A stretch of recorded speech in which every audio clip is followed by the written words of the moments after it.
she cried ecstatically. "The whole town is desolate. All the cars have the left rear wheel painted black as a mourning wreath, and there's a persistent wail all night along the North Shore." "How gorgeous! Let's go back, Tom. Tomorrow." Then she added irrelevantly, "You ought to see the baby." "I'd like to." "She's asleep. She's 3 years old. Haven't you ever seen her?" "Never." "Well, you ought to see her. She's—" Tom Buchanan, who had been hovering restlessly about the room, stopped and rested his hand on my shoulder. "What are you doing, Nick?" "I'm a bondman." "Who with?" I told him. "Never heard of them," he remarked decisively. This annoyed me. "You will," I answered shortly. "You will if you stay in the East." "Oh, I'll stay in the East, don't you worry," he said, glancing at Daisy and then back at me, as if he were alert for something more. "I'd be a goddamned fool to live anywhere else." At this point, Miss Baker said, "Absolutely," with such suddenness that I started. It was the first word she had uttered since I came into the room. Evidently, it surprised her as much as it did me, for she yawned and, with a series of rapid, deft movements, stood up into the room. "I'm stiff," she complained. "I've been lying on that sofa for as long as I can remember." "Don't look at me," Daisy retorted. "I've been trying to get you to New York all afternoon." "No, thanks," said Miss Baker to the 4 cocktails just in from the pantry. "I'm absolutely in training." Her host looked at her incredulously. "You are—" He took down his drink as if it were a drop in the bottom of a glass. "How you ever get anything done is beyond me." I looked at Miss Baker, wondering what it was she got done. I enjoyed looking at her. She was a slender, small-breasted girl with an erect carriage, which she accentuated by throwing her body backward at the shoulders like a young cadet. Her grey, sun-strained eyes looked back at me with polite reciprocal curiosity out of a wan, charming, discontented face. It occurred to me now that I had seen her, or a picture of her, somewhere before. "You live in West Egg," she remarked contemptuously. "I know somebody there." "I don't know a single—" "You must know Gatsby."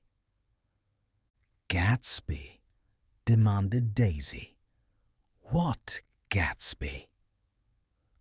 Before I could reply that he was my neighbour, dinner was announced. Wedging his tense arm imperatively under mine, Tom Buchanan compelled me from the room as though he were moving a checker to another square. Slenderly, languidly, their hands set lightly on their hips, the 2 young women preceded us out onto a rosy-coloured porch, open toward the sunset, where 4 candles flickered on the table in the diminished wind. "Why candles?" objected Daisy, frowning. She snapped them out with her fingers. "In 2 weeks, it'll be the longest day in the year." She looked at us all radiantly. "Do you always watch for the longest day of the year and then miss it?" "I always watch for the longest day in the year and then miss it." "We ought to plan something," yawned Miss Baker, sitting down at the table as if she were getting into bed.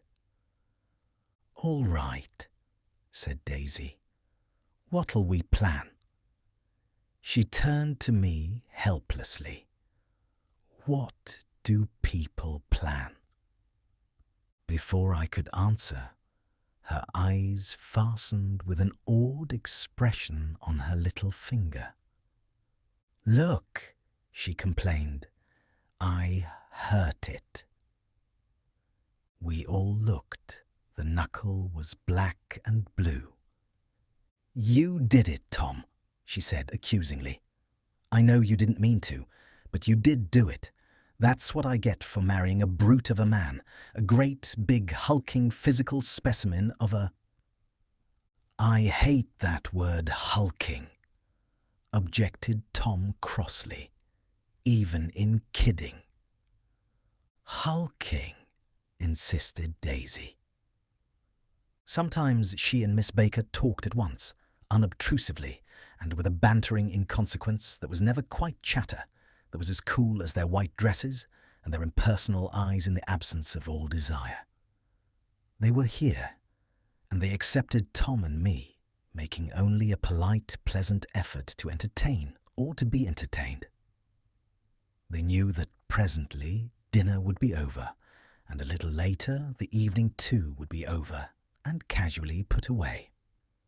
It was sharply different from the West, where an evening was hurried from phase to phase towards its close, in a continually disappointed anticipation, or else in sheer nervous dread of the moment itself.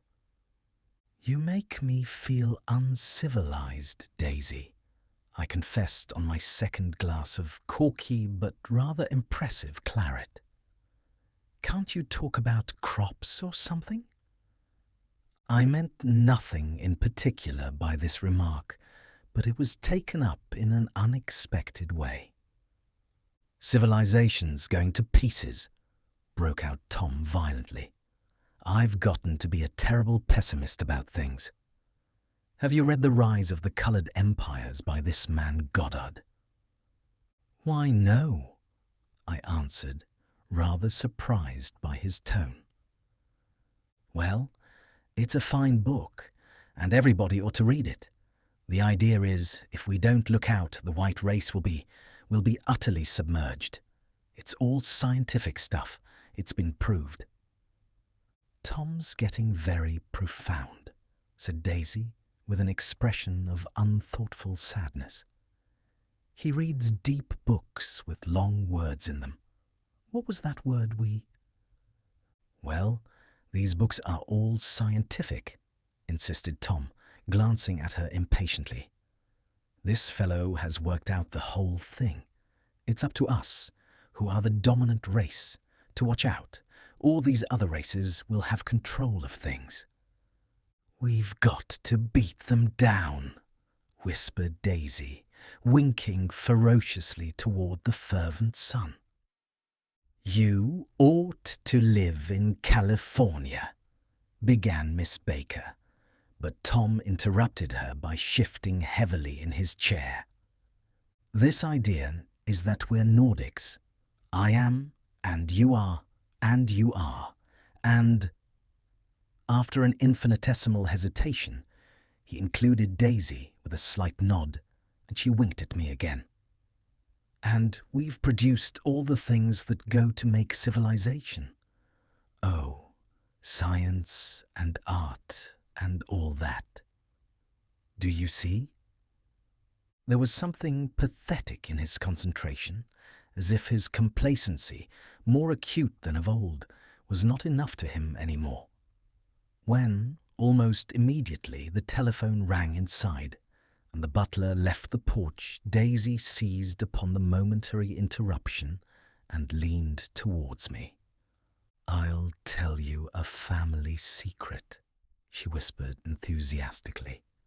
"It's about the butler's nose. Do you want to hear about the butler's nose? That's why I came over tonight. Well, he wasn't always a butler. He used to be the silver polisher for some people in New York that had a silver service for 200 people. He had to polish it from morning till night, until finally it began to affect his nose. Things went from bad to worse, suggested Miss Baker. Yes, Things went from bad to worse, until finally he had to give up his position.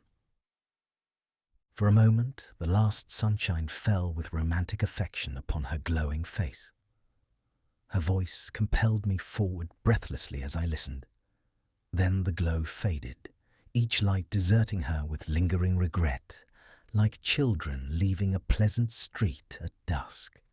The butler came back and murmured something close to Tom's ear, whereupon Tom frowned, pushed back his chair, and without a word went inside.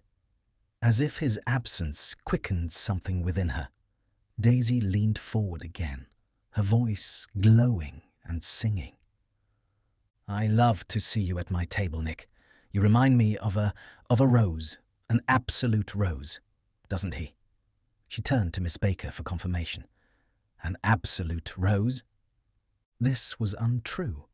I am not even faintly like a rose.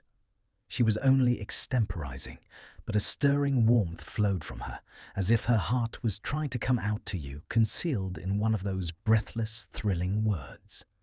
Then suddenly, she threw her napkin on the table and excused herself, and went into the house. Miss Baker and I exchanged a short glance, consciously devoid of meaning. I was about to speak when she sat up alertly and said, "Shh," in a warning voice. A subdued, impassioned murmur was audible in the room beyond, and Miss Baker leaned forward unashamed, trying to hear. The murmur trembled on the verge of coherence, sank down, mounted excitedly, and then ceased altogether. "This Mr. Gatsby you spoke of is my neighbour," I began. "Don't talk. I want to hear what happens."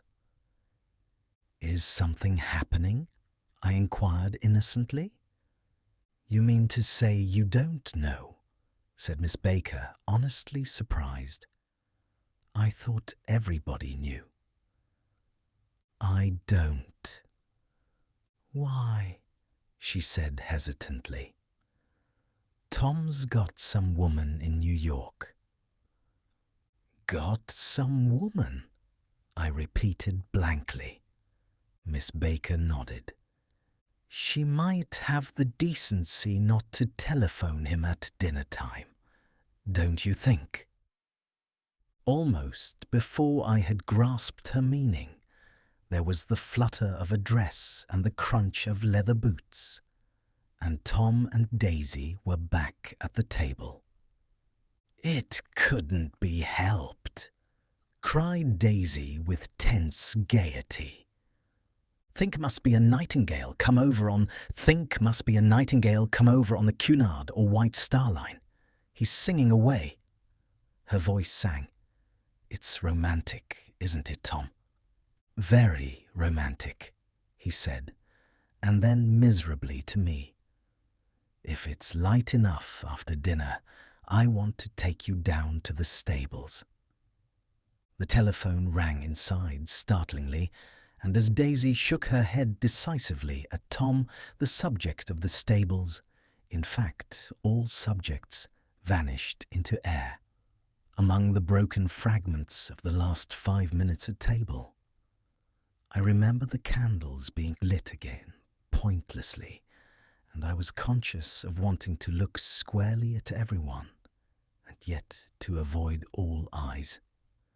I couldn't guess what Daisy and Tom were thinking, but I doubt if even Miss Baker, who seemed to have mastered a certain hardy skepticism, was able utterly to put this fifth guest's shrill metallic urgency out of mind. To a certain temperament, the situation might have seemed intriguing. My own instinct was to telephone immediately for the police. The horses, needless to say, were not mentioned again.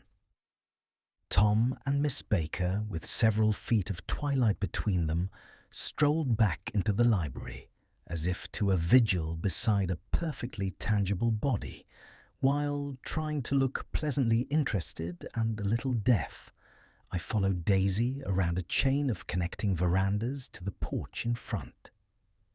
In its deep gloom, we sat down side by side on a wicker settee. Daisy took her face in her hands as if feeling its lovely shape, and her eyes moved gradually out into the velvet dusk.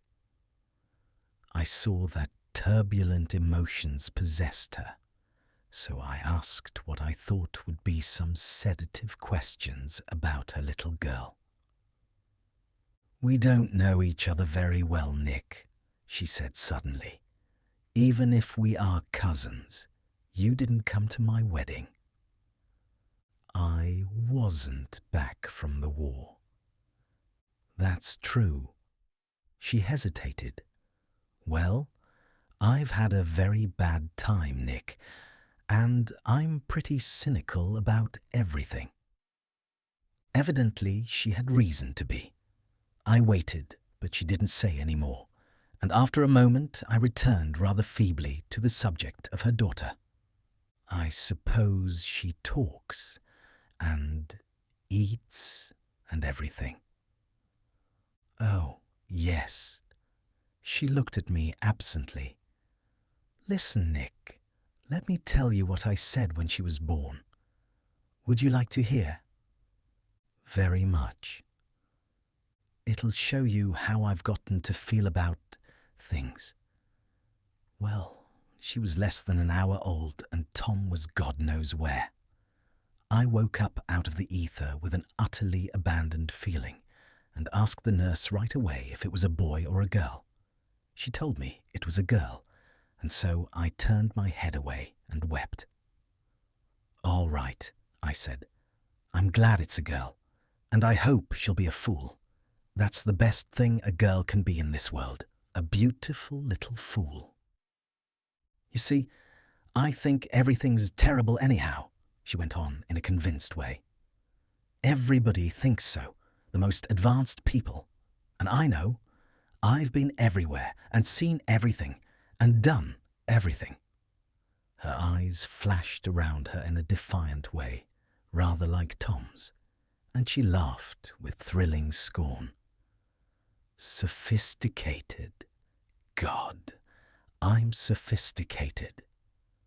The instant her voice broke off, ceasing to compel my attention, my belief, I felt the basic insincerity of what she'd said.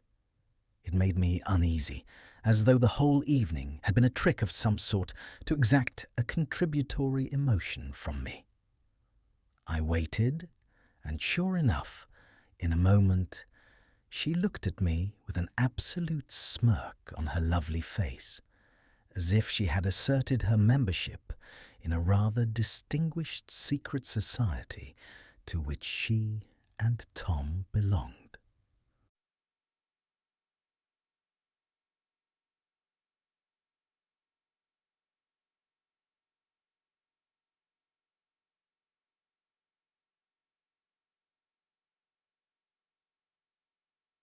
Inside, the crimson room bloomed with light. Tom and Miss Baker sat at either end of the long couch, and she read aloud to him from the Saturday Evening Post, the words, murmurous and uninflected, running together in a soothing tune.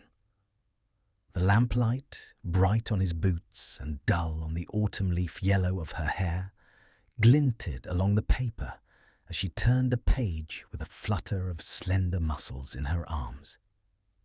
When we came in, she held us silent for a moment with a lifted hand.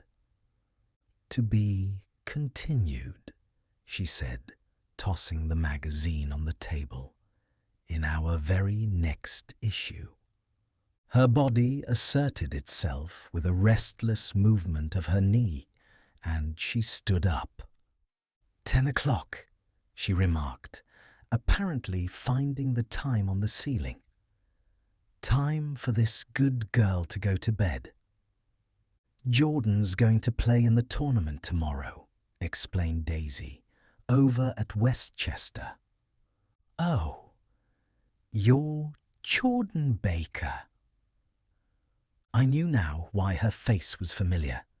Its pleasing, contemptuous expression had looked out at me from many rotogravure pictures of the sporting life at Asheville and Hot Springs and Palm Beach. I had heard some story of her too, a critical, unpleasant story, but what it was I had forgotten long ago. "Good night," she said softly. "Wake me at 8, won't you?" "If you'll get up."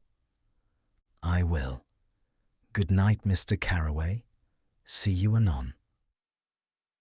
"Of course you will," confirmed Daisy. "In fact, I think I'll arrange a marriage. Come over often, Nick, and I'll sort of, fling you together.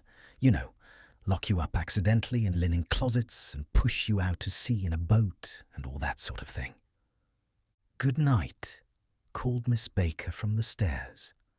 I haven't heard a word. "She's a nice girl," said Tom after a moment.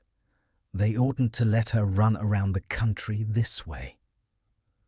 "Who oughtn't to?" inquired Daisy coldly. "Her family. Her family is one aunt about 1,000 years old. Besides, Nick's going to look after her, aren't you, Nick? She's going to spend lots of weekends out here this summer. I think the home influence will be very good for her." Daisy and Tom looked at each other for a moment in silence. "Is she from New York?" I asked quickly. "From Louisville. Our white girlhood was passed together there. Our beautiful white."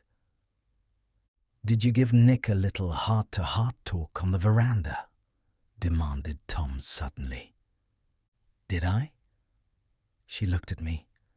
"I can't seem to remember, but I think we talked about the Nordic race. Yes, I'm sure we did. It sort of crept up on us, and first thing you know—" "Don't believe everything you hear, Nick," he advised me. I said lightly that I had heard nothing at all, and a few minutes later I got up to go home. They came to the door with me and stood side by side in a cheerful square of light. As I started my motor, Daisy peremptorily called, "Wait. I forgot to ask you something, and it's important.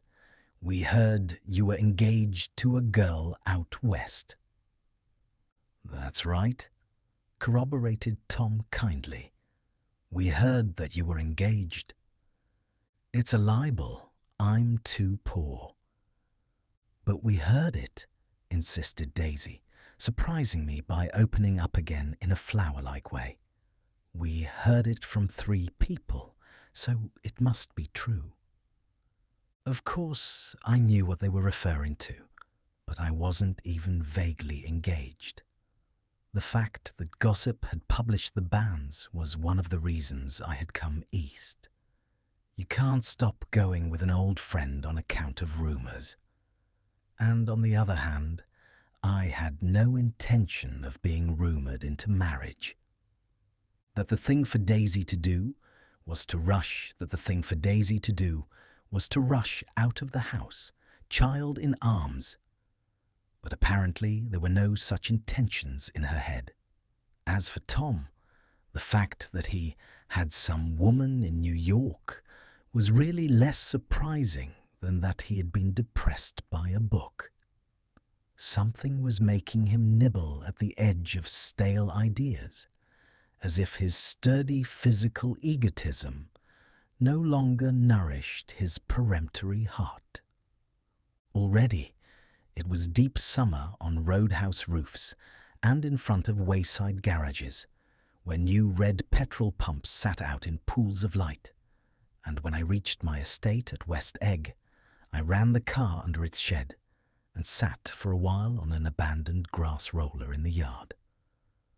The wind had blown off, leaving a loud, bright night, with wings beating in the trees and a persistent organ sound as the full bellows of the earth blew the frogs full of life.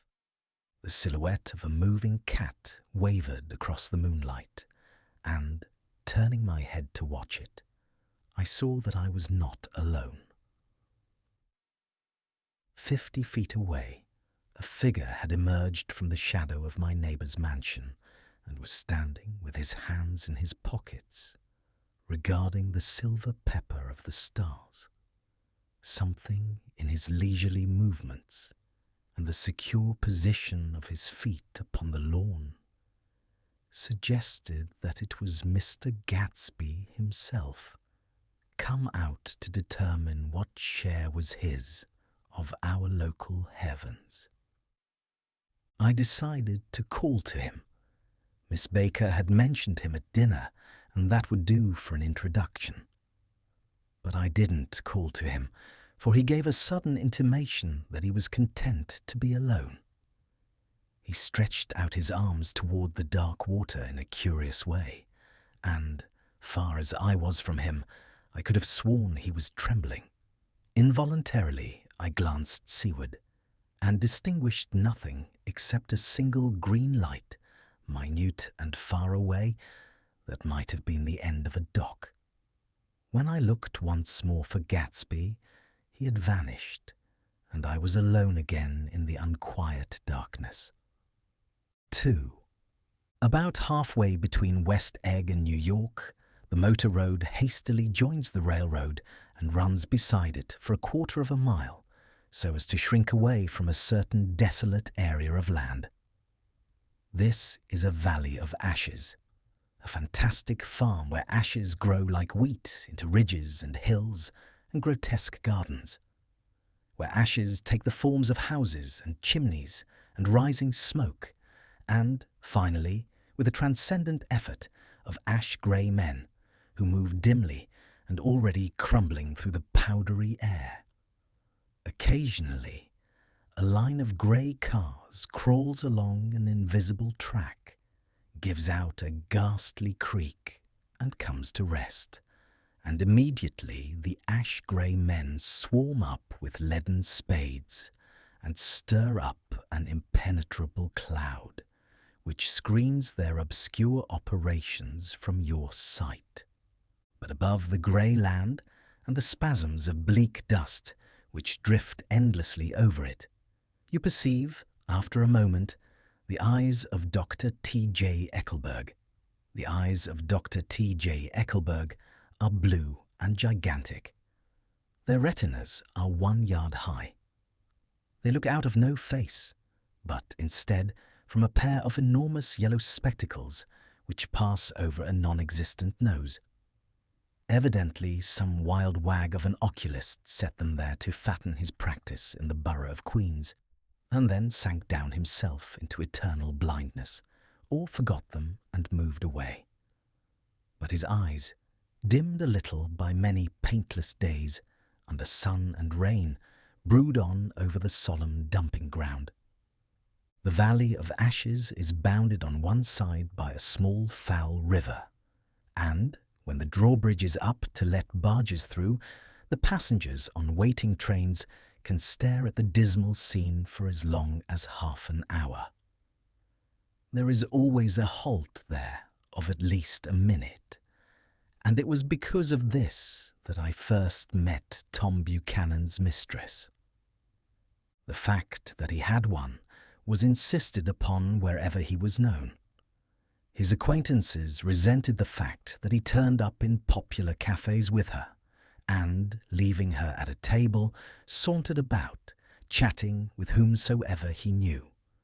Though I was curious to see her, I had no desire to meet her. But I did. I went up to New York with Tom on the train one afternoon, and when we stopped by the ash heaps, he jumped to his feet and, taking hold of my elbow, literally forced me from the car. "We're getting off," he insisted. "I want you to meet my girl." I think he'd tanked up a good deal at luncheon, and his determination to have my company bordered on violence. The supercilious assumption was that on Sunday afternoon I had nothing better to do.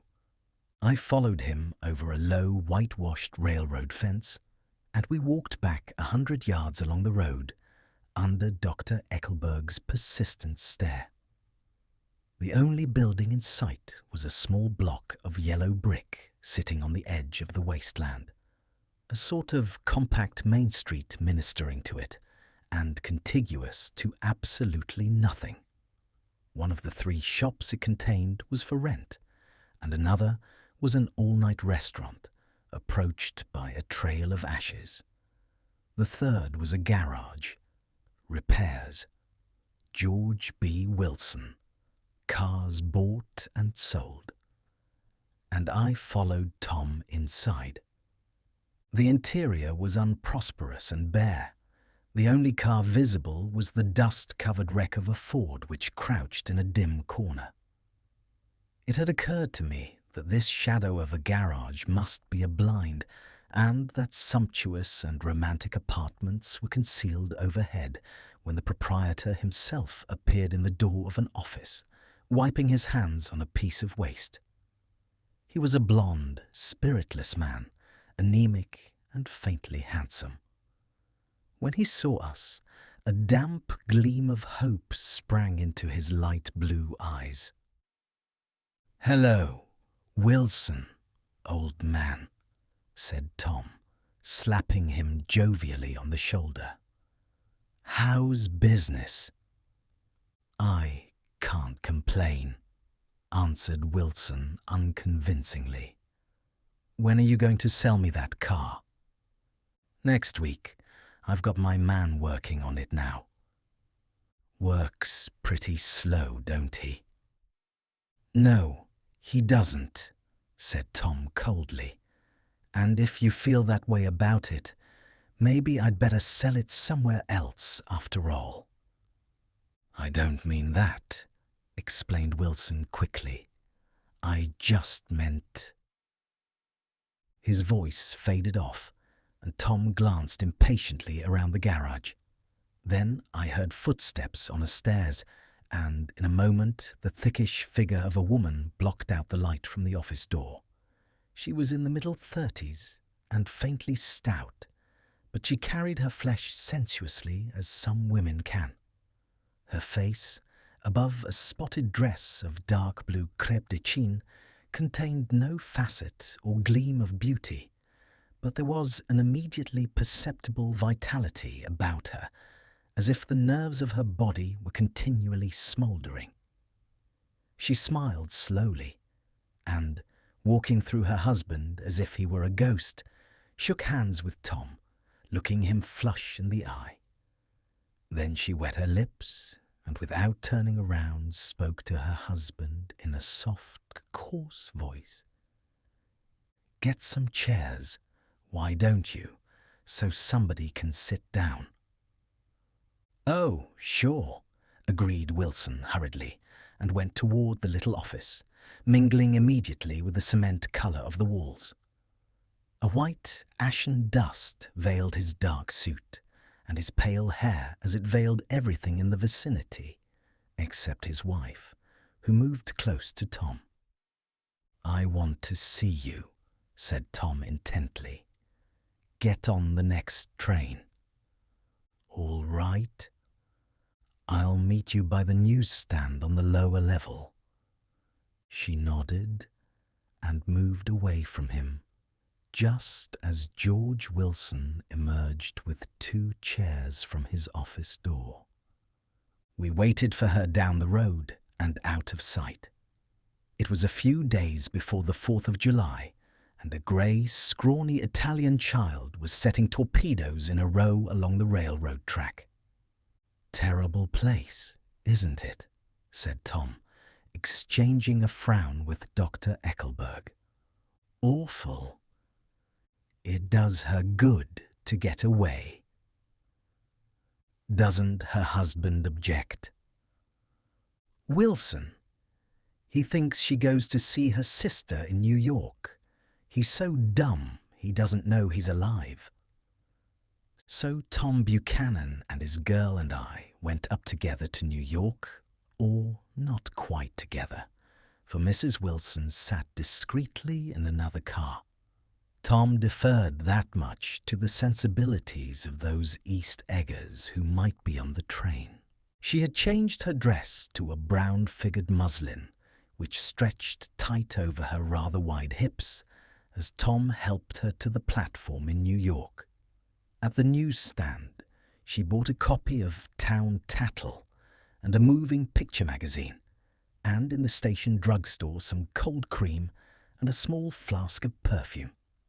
Upstairs, in the solemn echoing drive, she let 4 taxicabs drive away before she selected a new one, lavender-coloured with grey upholstery, and in this we slid out from the mass of the station into the glowing sunshine.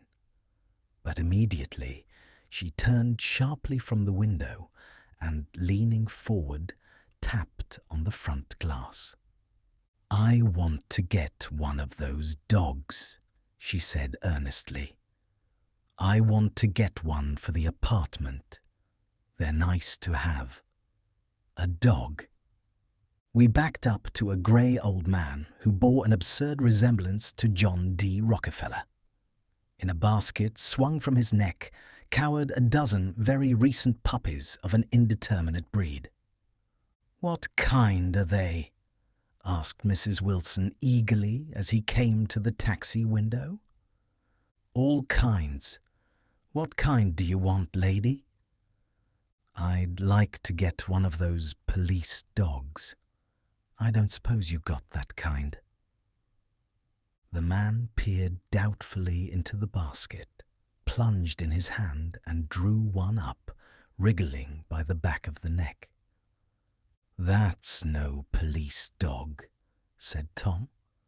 "No, it's not exactly a police dog," said the man with disappointment in his voice. "It's more of an Airedale." He passed his hand over the brown wash rag of a back. "Look at that coat, some coat. That's a dog that'll never bother you with catching cold." "I think it's cute," said Mrs. Wilson enthusiastically. "How much is it?" "That dog." He looked at it admiringly. "That dog will cost you $10. The Airedale, undoubtedly there was an Airedale concerned in it somewhere, though its feet were startlingly white, changed hands and settled down into Mrs. Wilson's lap, where she fondled the weatherproof coat with rapture. "Is it a boy or a girl?" she asked delicately. That dog's a boy." "It's a bitch," said Tom decisively. "Here's your money. Go and buy 10 more dogs with it."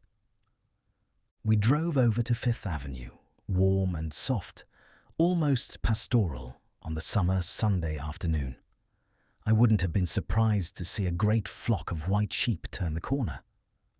"Hold on," I said. "I have to leave you here." "No, you don't," interposed Tom quickly. "Myrtle'll be hurt if you don't come up to the apartment. Won't you, Myrtle?" "Come on," she urged. "I'll telephone my sister Catherine. She's said to be very beautiful by people who ought to know." "Well, I'd like to, but—" We went on, cutting back again over the park toward the West Hundreds. At 158th Street, the cab stopped at one slice in a long white cake of apartment houses. Throwing a regal homecoming glance around the neighbourhood, Mrs. Wilson gathered up her dog and her other purchases and went haughtily in. "I'm going to have the McKees come up," she announced as we rose in the elevator. "And, of course, I got to call up my sister, too." The apartment was on the top floor. A small living room, a small dining room, a small bedroom, and a bath. The living room was crowded to the doors with a set of tapestried furniture entirely too large for it. so that to move about was to stumble continually over scenes of ladies swinging in the gardens of Versailles. The only picture was an over-enlarged photograph, apparently a hen sitting on a blurred rock. Looked at from a distance, however, the hen resolved itself into a bonnet, and the countenance of a stout old lady beamed down into the room. Several old copies of Town Tattle lay on the table together with a copy of Simon Called Peter, and some of the small scandal magazines of Broadway. Mrs. Wilson was first concerned with the dog. A reluctant elevator boy went for a box full of straw and some milk, to which he added on his own initiative a tin of large, hard dog biscuits, one of which decomposed apathetically in the saucer of milk all afternoon. Meanwhile, Tom brought out a bottle of whiskey from a locked bureau door. I have been drunk just twice in my life, and the second time was that afternoon. So everything that happened has a dim, hazy cast over it, although until after 8 o'clock the apartment was full of cheerful sun. Sitting on Tom's lap, Mrs. Wilson called up several people on the telephone. Then there were no cigarettes, and I went out to buy some at the drugstore on the corner. When I came back, they had both disappeared, so I sat down discreetly in the living room and read a chapter of Simon Called Peter. Either it was terrible stuff, or the whiskey distorted things, because it didn't make any sense to me. Just as Tom and Myrtle, after the first drink, Mrs. Wilson and I called each other by our first names, reappeared, company commenced to arrive at the apartment door. On again at a more rakish angle, but the efforts of nature toward the restoration of the old alignment gave a blurred air to her face. When she moved about, there was an incessant clicking as innumerable pottery bracelets jingled up and down upon her arms. She came in with such a proprietary haste and looked around so possessively at the furniture that I wondered if she lived here. But when I asked her, she laughed immoderately, repeated my question aloud, and told me she lived with a girl-friend at a hotel. Mr. McKee was a pale, feminine man from the flat below. He had just shaved, for there was a white spot of lather on his cheekbone, and he was most respectful in his greeting to everyone in the room. He informed me that he was in the artistic game, and I gathered later that he was a photographer and had made the dim enlargement of Mrs. Wilson's mother, which hovered like an ectoplasm on the wall.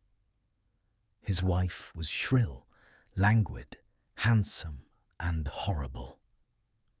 She told me with pride that her husband had photographed her 127 times since they had been married.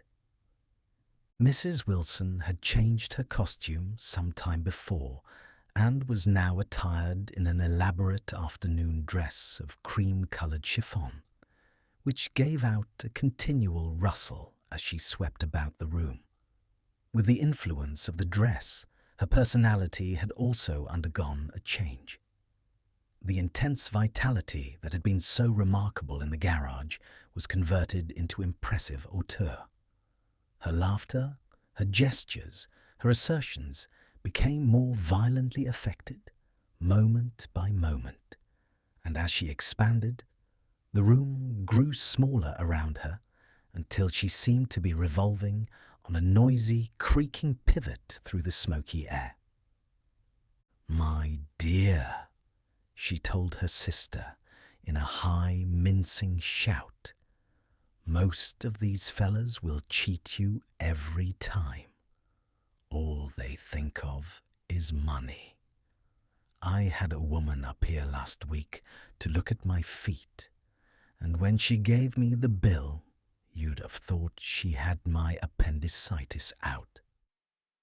"What was the name of the woman?" asked Mrs. McKee. Mrs. Eberhardt. She goes around looking at people's feet in their own homes. I like your dress, remarked Mrs. McKee. I think it's adorable. Mrs. Wilson rejected the compliment by raising her eyebrow in disdain. It's just a crazy old thing, she said. I just slip it on sometimes when I don't care what I look like. But it looks wonderful on you, if you know what I mean, pursued Mrs. McKee. If Chester could only get you in that pose, I think he could make something of it. We all looked in silence at Mrs. Wilson, who removed a strand of hair from over her eyes and looked back at us with a brilliant smile. Mr. McKee regarded her intently with his head on one side and then moved his hand back and forth slowly in front of his face. I should change the light, he said after a moment. I'd like to bring out the modelling of the features, and I'd try to get hold of all the back hair. I wouldn't think of changing the light, cried Mrs. McKee. I think it's... Her husband said, shh. And we all looked at the subject again, whereupon Tom Buchanan yawned audibly and got to his feet. You McKees have something to drink, he said. Get some more ice and mineral water, Myrtle, before everybody goes to sleep. I told that boy about the ice. Myrtle raised her eyebrows in despair at the shiftlessness of the lower orders. These people! You have to keep after them all the time. She looked at me and laughed pointlessly.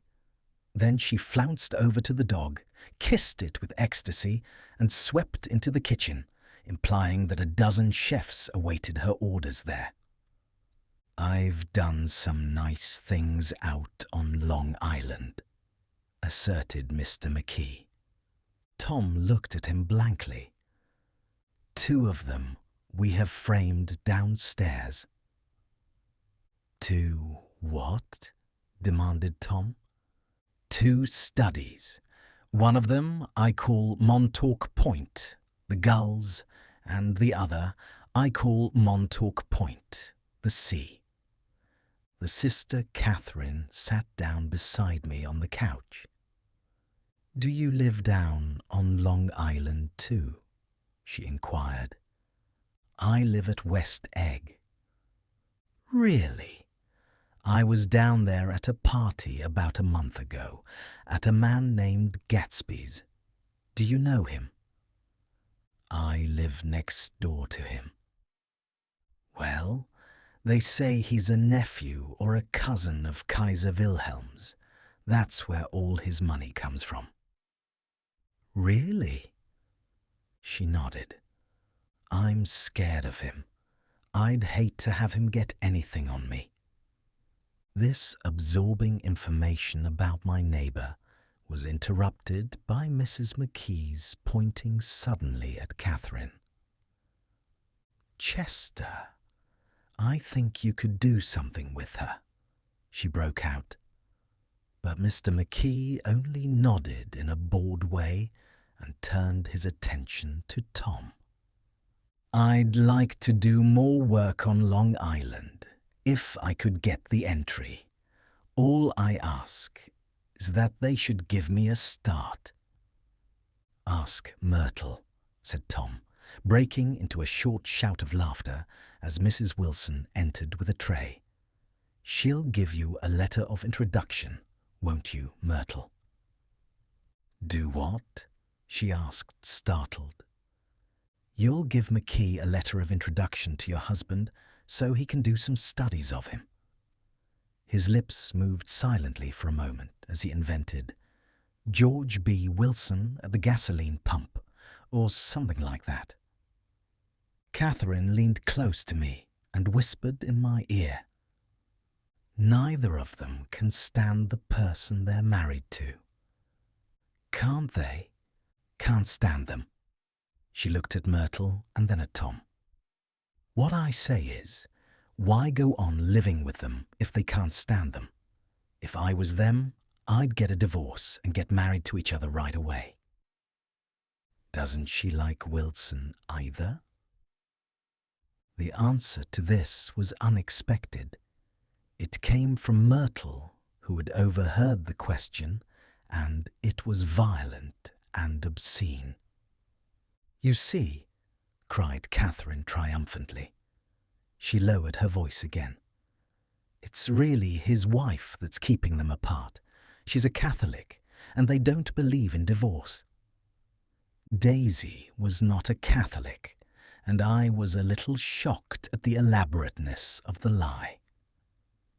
"When they do get married," continued Catherine, "they're going west to live for a while until it blows over. It'd be more discreet to go to Europe." "Oh, do you like Europe?" she exclaimed surprisingly. "I just got back from Monte Carlo." "Really?" "Just last year, I went over there with another girl." "Stay long?" "No, we just went to Monte Carlo and back. We went by way of Marseilles. We had over $1,200 when we started, but we got jiped out of it all in 2 days in the private rooms. We had an awful time getting back, I can tell you. God, how I hated that town." The late afternoon sky bloomed in the window for a moment, like the blue honey of the Mediterranean. Then the shrill voice of Mrs. McKee called me back into the room. "I almost made a mistake too," she declared vigorously. "I almost married a little kike who'd been after me for years. I knew he was below me. Everybody kept saying to me, 'Lucille, that man's way below you.' But if I hadn't met Chester, he'd have got me sure." "Yes, but listen," said Myrtle Wilson, nodding her head up and down. "At least you didn't marry him." "I know I didn't." "Well, I married him," said Myrtle ambiguously, "and that's the difference between your case and mine." "Why did you, Myrtle?" demanded Catherine. "Nobody forced you to." Myrtle considered. "I married him because I thought he was a gentleman," she said finally. "I thought he knew something about breeding, but he wasn't fit to lick my shoe." "You were crazy about him for a while," said Catherine. "Crazy? About him?" cried Myrtle incredulously. "Who said I was crazy about him? I never was any more crazy about him than I was about that man there." She pointed suddenly at me, and everyone looked at me accusingly. I tried to show by my expression that I expected no affection. The only crazy I was when I married him. I knew right away I made a mistake. He borrowed somebody's best suit to get married in and never even told me about it, and the man came after it one day when he was out. "Oh, is that your suit?" I said. This is the first I ever heard about it. But I gave it to him, and then I lay down and cried to beat the band all afternoon.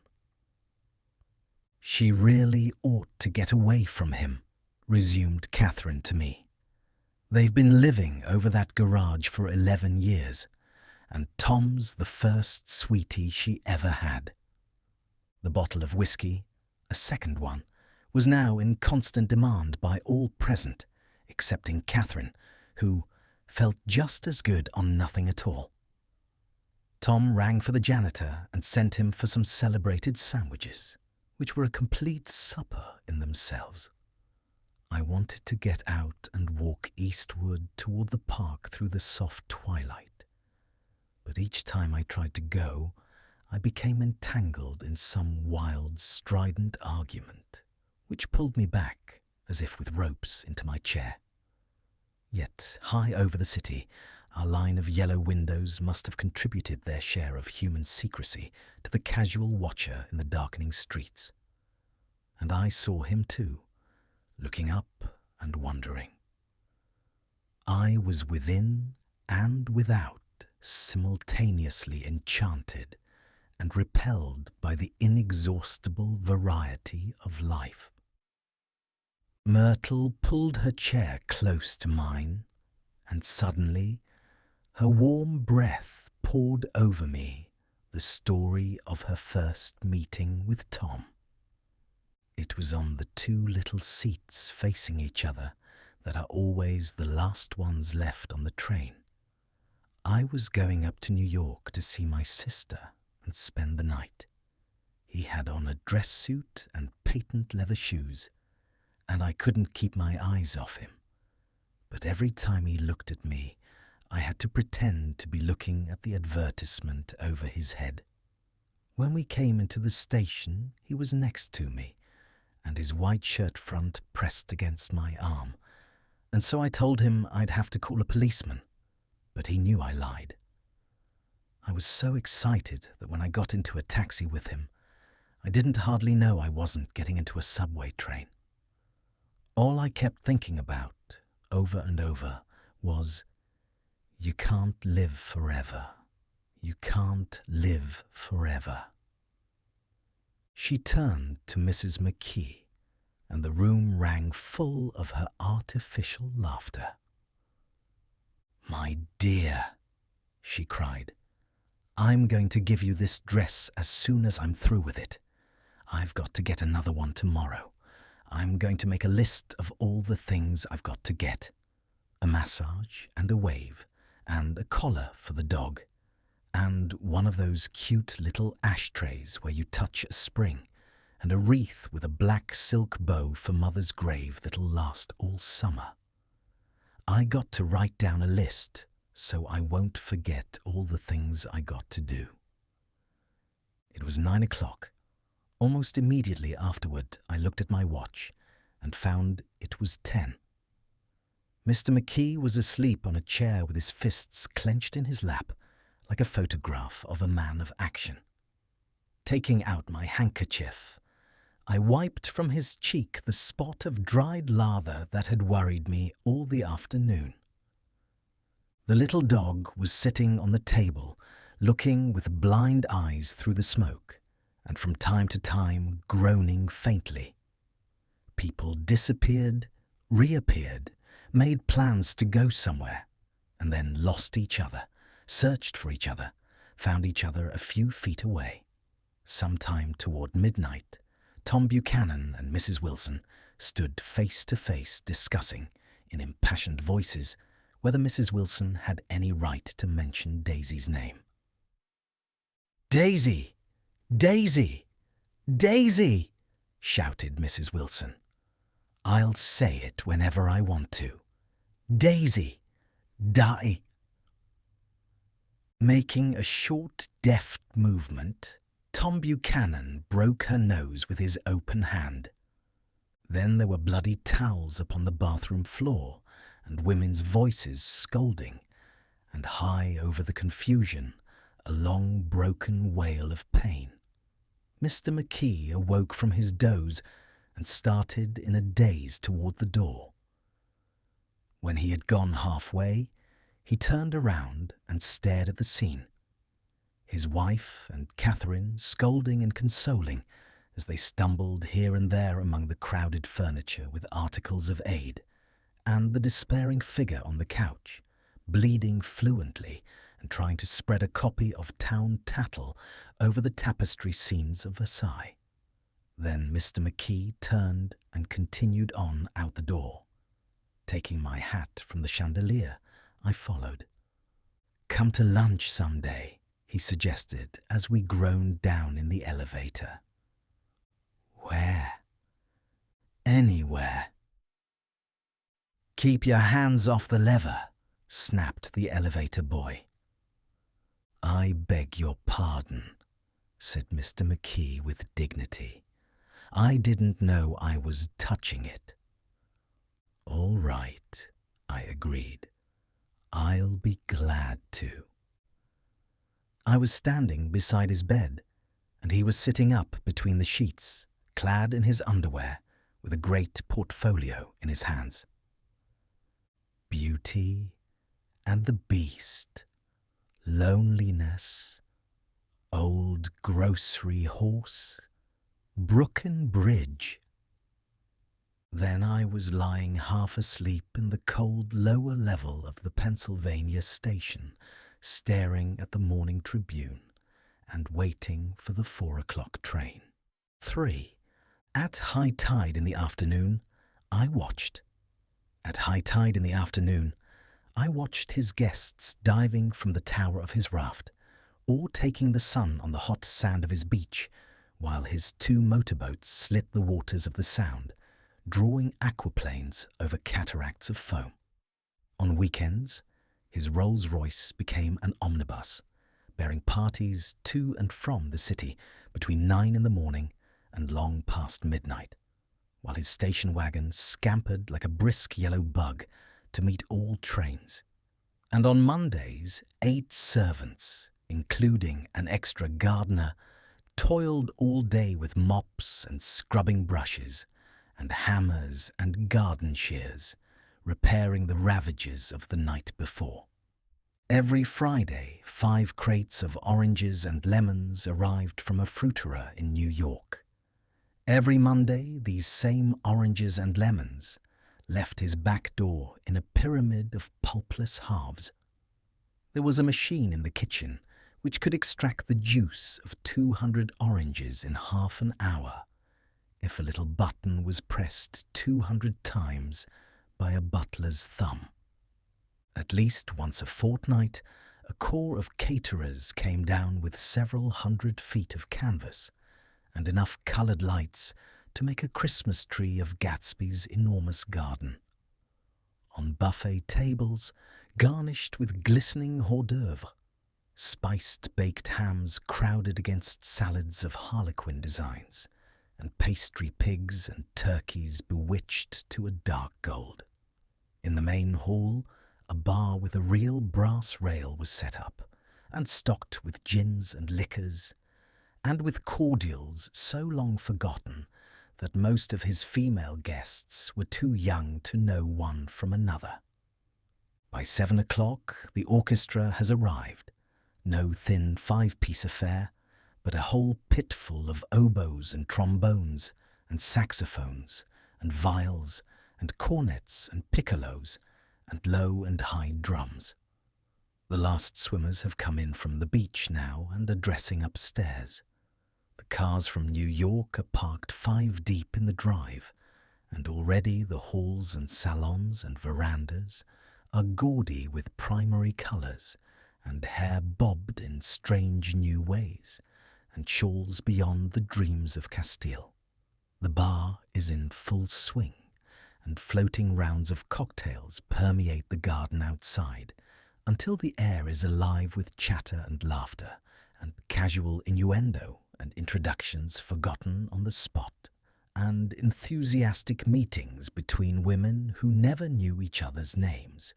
The lights grow brighter as the earth lurches away from the sun, and now the orchestra is playing yellow cocktail music, and the opera of voices pitches a key higher. Laughter is easier minute by minute, spilled with prodigality, tipped out at a cheerful word. The groups change more swiftly, swell with new arrivals, dissolve and form in the same breath. Already there are wanderers, confident girls who weave here and there among the stouter and more stable, become for a sharp, joyous moment the centre of a group, and then, excited with triumph, glide on through the sea change of faces and voices and colour under the constantly changing light. Suddenly, one of these gypsies, in trembling opal, seizes a cocktail out of the air dumps it down for courage, and, moving her hands like Frisco, dances out alone on the canvas platform. A momentary hush.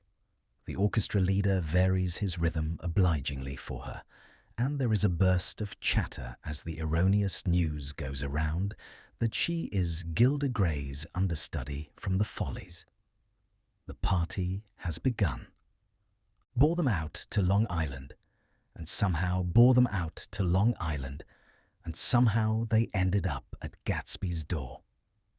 Once there, they were introduced by somebody who knew Gatsby, and after that, they conducted themselves according to the rules of behavior associated with an amusement park.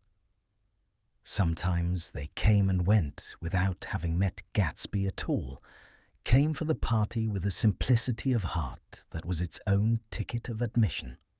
I had been actually invited. A chauffeur in a uniform of robin's egg blue crossed my lawn early that Saturday morning with a surprisingly formal note from his employer. The honour would be entirely Gatsby's, it said, if I would attend his little party that night. He had seen me several times and had intended to call on me long before, but a peculiar combination of circumstances had prevented it. Signed J. Gatsby in a majestic hand. Dressed up in white flannels, I went over to his lawn a little after 7 and wandered around rather ill at ease among swirls and eddies of people I didn't know. Though here and there was a face I had noticed on the commuting train.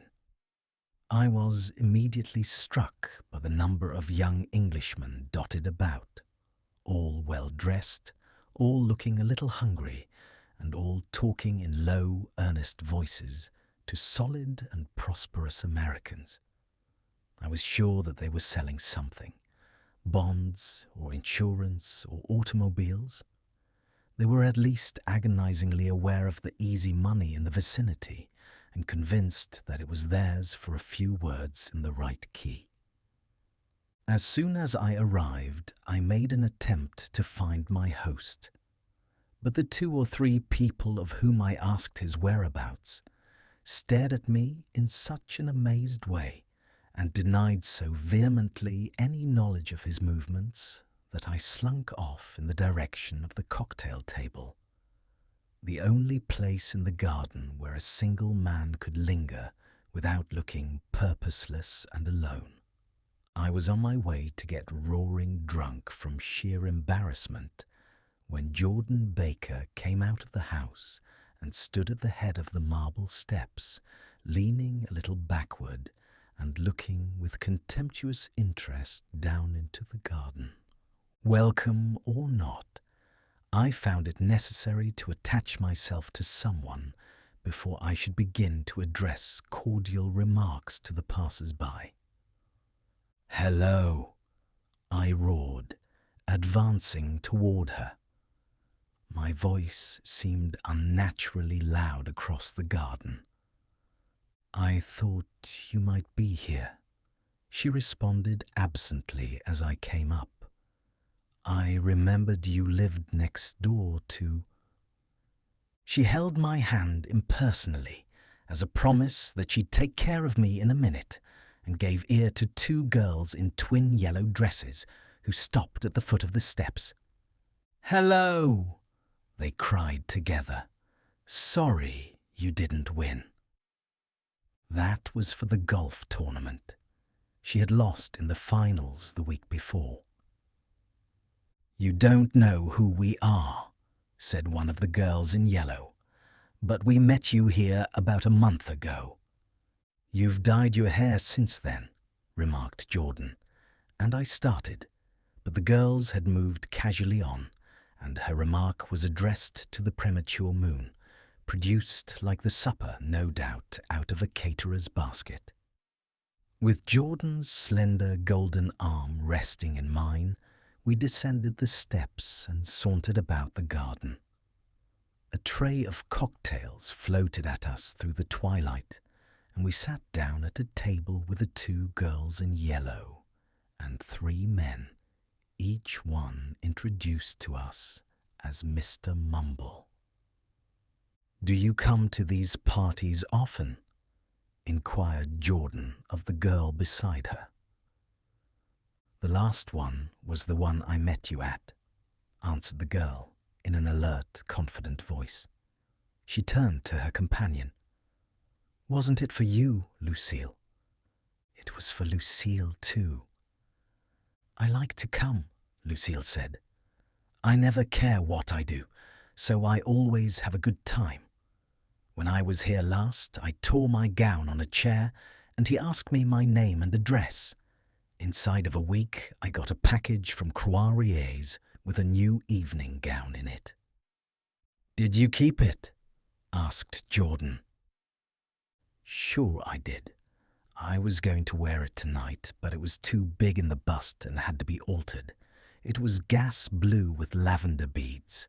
$265. "There's something funny about a fellow that'll do a thing like that," said the other girl eagerly. "He doesn't want any trouble with anybody." "Who doesn't?" I inquired. "Gatsby. Somebody told me." The two girls and Jordan leaned together confidentially. "Somebody told me they thought he killed a man once." A thrill passed over all of us. The three Mr. Mumbles bent forward and listened eagerly. "I don't think it's so much that," argued Lucille skeptically. "It's more that he was a German spy during the war." One of the men nodded in confirmation. "I heard that from a man who knew all about him, grew up with him in Germany," he assured us positively. "Oh, no," said the first girl. "It couldn't be that, because he was in the American army during the war." As our credulity switched back to her, she leaned forward with enthusiasm. "You look at him sometimes when he thinks nobody's looking at him. I'll bet he killed a man." She narrowed her eyes and shivered. Lucille shivered. We all turned and looked around for Gatsby. It was testimony to the romantic speculation he inspired that there were whispers about him from those who had found little that it was necessary to whisper about in this world. The first supper, there would be another one after midnight, was now being served, and Jordan invited me to join her own party, who was spread around a table on the other side of the garden. There were 3 married couples and Jordan's escort, a persistent undergraduate given to violent innuendo, and obviously under the impression that sooner or later Jordan was going to yield him up her person to a greater or lesser degree. Instead of rambling, this party had preserved a dignified homogeneity and assumed to itself the function of representing the staid nobility of the countryside. East Egg condescending to West Egg, and carefully on guard against its spectroscopic gaiety. "Let's get out," whispered Jordan, after a somehow wasteful and inappropriate half-hour. "This is much too polite for me." We got up, and she explained that we were going to find the host. I had never met him, she said, and it was making me uneasy. The undergraduate nodded in a cynical, melancholy way. A chance we tried an important-looking door and walked into a high Gothic library, panelled with carved English oak and probably transported complete from some ruin overseas. A stout, middle-aged man with enormous owl-eyed spectacles was sitting somewhat drunk on the edge of a great table, staring with unsteady concentration at the shelves of books. As we entered, he wheeled excitedly around and examined Jordan from head to foot. What do you think? He demanded impetuously. About what? He waved his hand toward the bookshelves. About that. As a matter of fact, you needn't bother to ascertain. I ascertained. They're real. The books? He nodded. Absolutely real. Have pages and everything. I thought they'd be a nice, durable cardboard. Matter of fact, they're absolutely real. Pages and... Here, let me show you. Taking our skepticism for granted, he rushed to the bookcases and returned with Volume 1 of the Stoddard Lectures. See, he cried triumphantly. It's a bona fide piece of printed matter. It fooled me. This fella's a regular Belasco. It's a triumph. What thoroughness, what realism. Knew when to stop, too. Didn't cut the pages. But what do you want? What do you expect?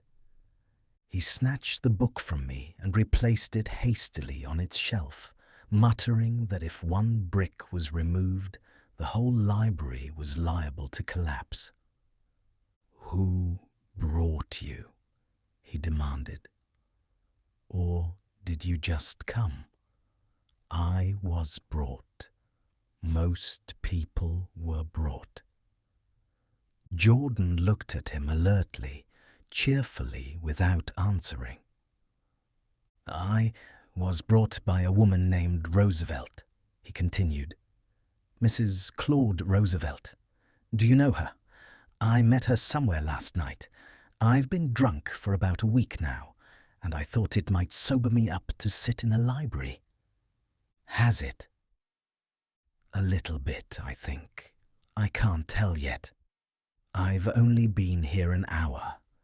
Did I tell you about the books? They're real. You told us. We shook hands with him gravely and went back outdoors. There was dancing now on the canvas in the garden. Old men pushing young girls backward in eternal, graceless circles.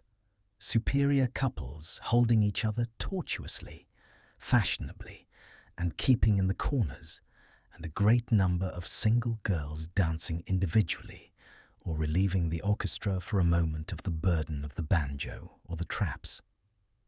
By midnight, the hilarity had increased. A celebrated tenor had sung in Italian, and a notorious contralto had sung in jazz.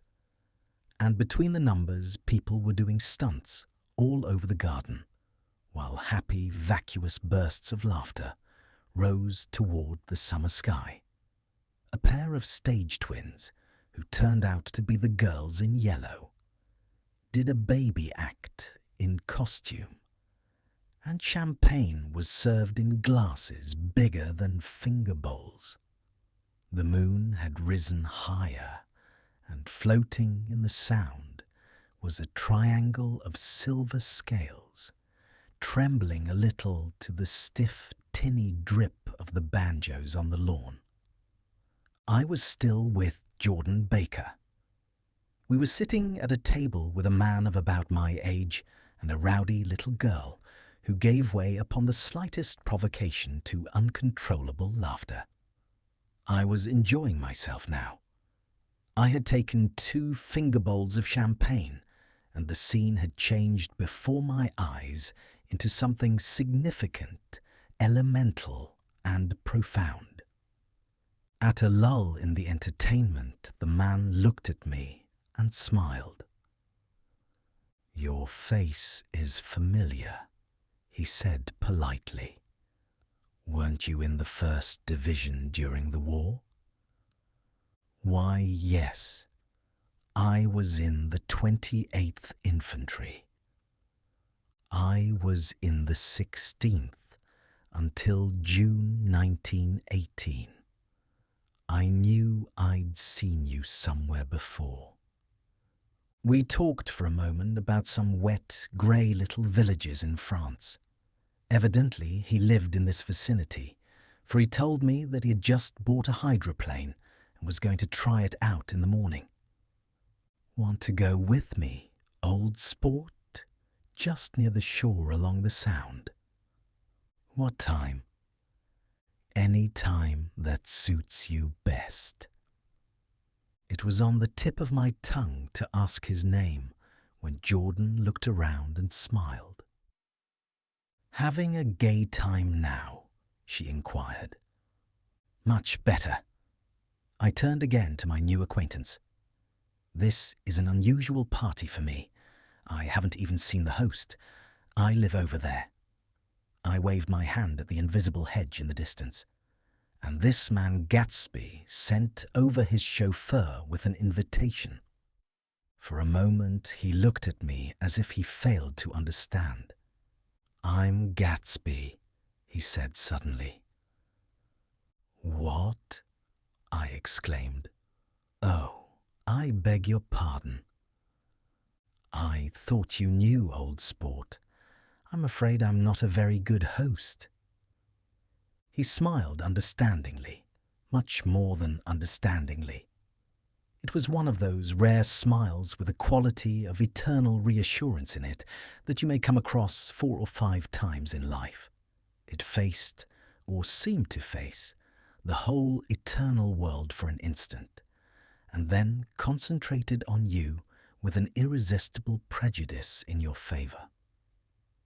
It understood you just so far as you wanted to be understood, believed in you as you would like to believe in yourself, and assured you that it had precisely the impression of you that, at your best, you hoped to convey. Precisely at that point, it vanished, and I was looking at an elegant young roughneck, a year or 2 over 30, whose elaborate formality of speech just missed being absurd.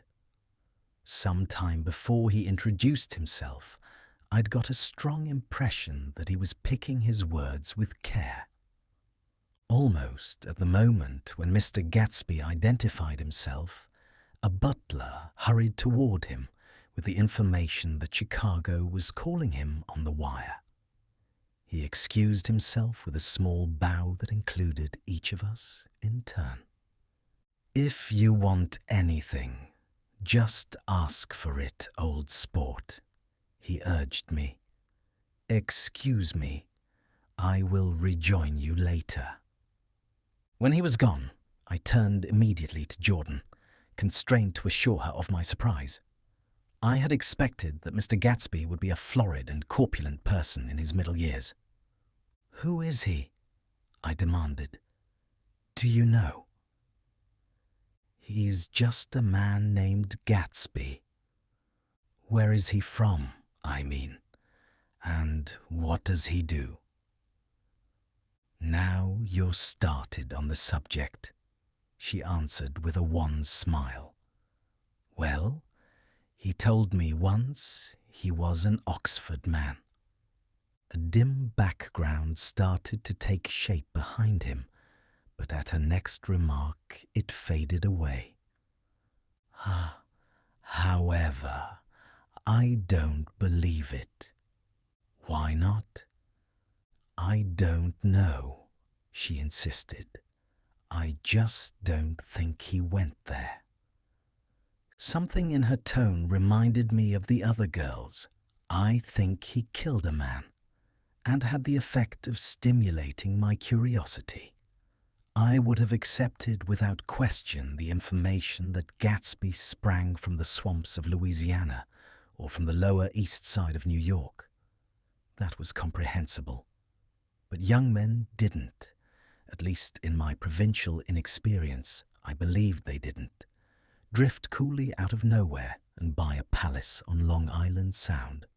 "Anyhow, he gives large parties," said Jordan, changing the subject with an urban distaste for the concrete.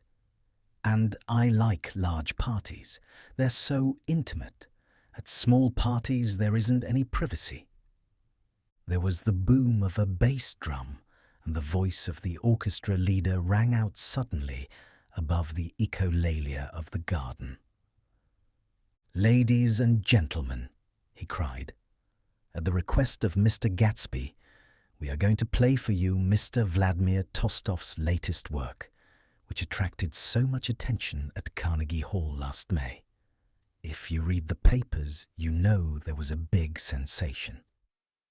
He smiled with jovial condescension and added, "Some sensation." Whereupon everybody laughed. "The piece is known," he concluded lustily, "as Vladimir Tostov's Jazz History of the World." The nature of Mr. Tostov's composition eluded me, because just as it began, my eyes fell on Gatsby, standing alone on the marble steps and looking from one group to another with approving eyes. His tanned skin was drawn attractively tight on his face, and his short hair looked as though it were trimmed every day. I could see nothing sinister about him. I wondered if the fact that he was not drinking helped to set him off from his guests, for it seemed to me that he grew more correct as the fraternal hilarity increased. When the jazz history of the world was over, girls were putting their heads on men's shoulders in a puppyish, convivial way. Girls were swooning backward playfully into men's arms, even into groups, knowing that someone would arrest their falls. But no one swooned backward on Gatsby, and no French bob touched Gatsby's shoulder, and no singing quartets were formed with Gatsby's head for one link. "I beg your pardon." Gatsby's butler was suddenly standing beside us. "Miss Baker?" he inquired. "I beg your pardon, but Mr. Gatsby would like to speak to you alone." "With me?" she exclaimed in surprise. "Yes, madame." She got up slowly, raising her eyebrows at me in astonishment, and followed the butler toward the house. I noticed that she wore her evening dress, all her dresses, like sports clothes. There was a jauntiness about her movements, as if she had first learned to walk upon golf courses on clean, crisp mornings. I was alone, and it was almost 2. For some time, confused and intriguing sounds had issued from a long, many-windowed room which overhung the terrace. Eluding Jordan's undergraduate, who was now engaged in an obstetrical conversation with 2 chorus girls, and who implored me to join him, I went inside. The large room was full of people. One of the girls in yellow was playing the piano, and beside her stood a tall red-haired young lady from a famous chorus engaged in song. She had drunk a quantity of champagne, and during the course of her song she had decided, ineptly, that everything was very, very sad. She was not only singing, she was weeping too. Whenever there was a pause in the song, she filled it with gasping, broken sobs, and then took up the lyric again in a quavering soprano. The tears coursed down her cheeks. Not freely, however, for when they came into contact with her heavily beaded eyelashes, they assumed an inky colour and pursued the rest of their way in slow black rivulets. A humorous suggestion was made that she sing the notes on her face, whereupon she threw up her hands, sank into a chair, and went off into a deep, vinous sleep. "She had a fight with a man who says he's her husband," explained a girl at my elbow. Of the men was talking with curious intensity to a young actress, and his wife, after attempting to laugh at the situation in a dignified and indifferent way, broke down entirely and resorted to flank attacks. At intervals, she appeared suddenly at his side, like an angry diamond, and hissed, "You promised. into his ear. The reluctance to go home was not confined to wayward men. The hall was at present occupied by two deplorably sober men and their highly indignant wives. The wives were sympathizing with each other in slightly raised voices. Whenever he sees I'm having a good time, he wants to go home. Never heard anything so selfish in my life. We're always the first ones to leave. So are we. Well, we're almost the last tonight, said one of the men sheepishly. The orchestra left half an hour ago. In spite of the wives' agreement that such malevolence was beyond credibility, the dispute ended in a short struggle, and both wives were lifted, kicking, into the night. As I waited for my hat in the hall, the door of the library opened and Jordan Baker and Gatsby came out together. He was saying some last word to her, but the eagerness in his manner tightened abruptly into formality as several people approached him to say goodbye. Jordan's party were calling impatiently to her from the porch, but she lingered for a moment to shake hands. "I've just heard the most amazing thing," she whispered. "How long were we in there?" "Why, about an hour." "It was simply amazing," she repeated abstractedly. "But I swore I wouldn't tell it, and here I am, tantalizing you." She yawned gracefully in my face. "Please come and see me. Phone book under the name of Mrs. Sigourney Howard." "My aunt?" She was hurrying off as she talked. Her brown hand waved a jaunty salute as she melted into her party at the door. Rather ashamed that on my first appearance I had stayed so late, I joined the last of Gatsby's guests, who were clustered around him. I wanted to explain that I'd hunted for him early in the evening and to apologize for not having known him in the garden. "Don't mention it," he enjoined me eagerly. "Don't give it another thought, old sport." The familiar expression held no more familiarity than the hand which reassuringly brushed my shoulder.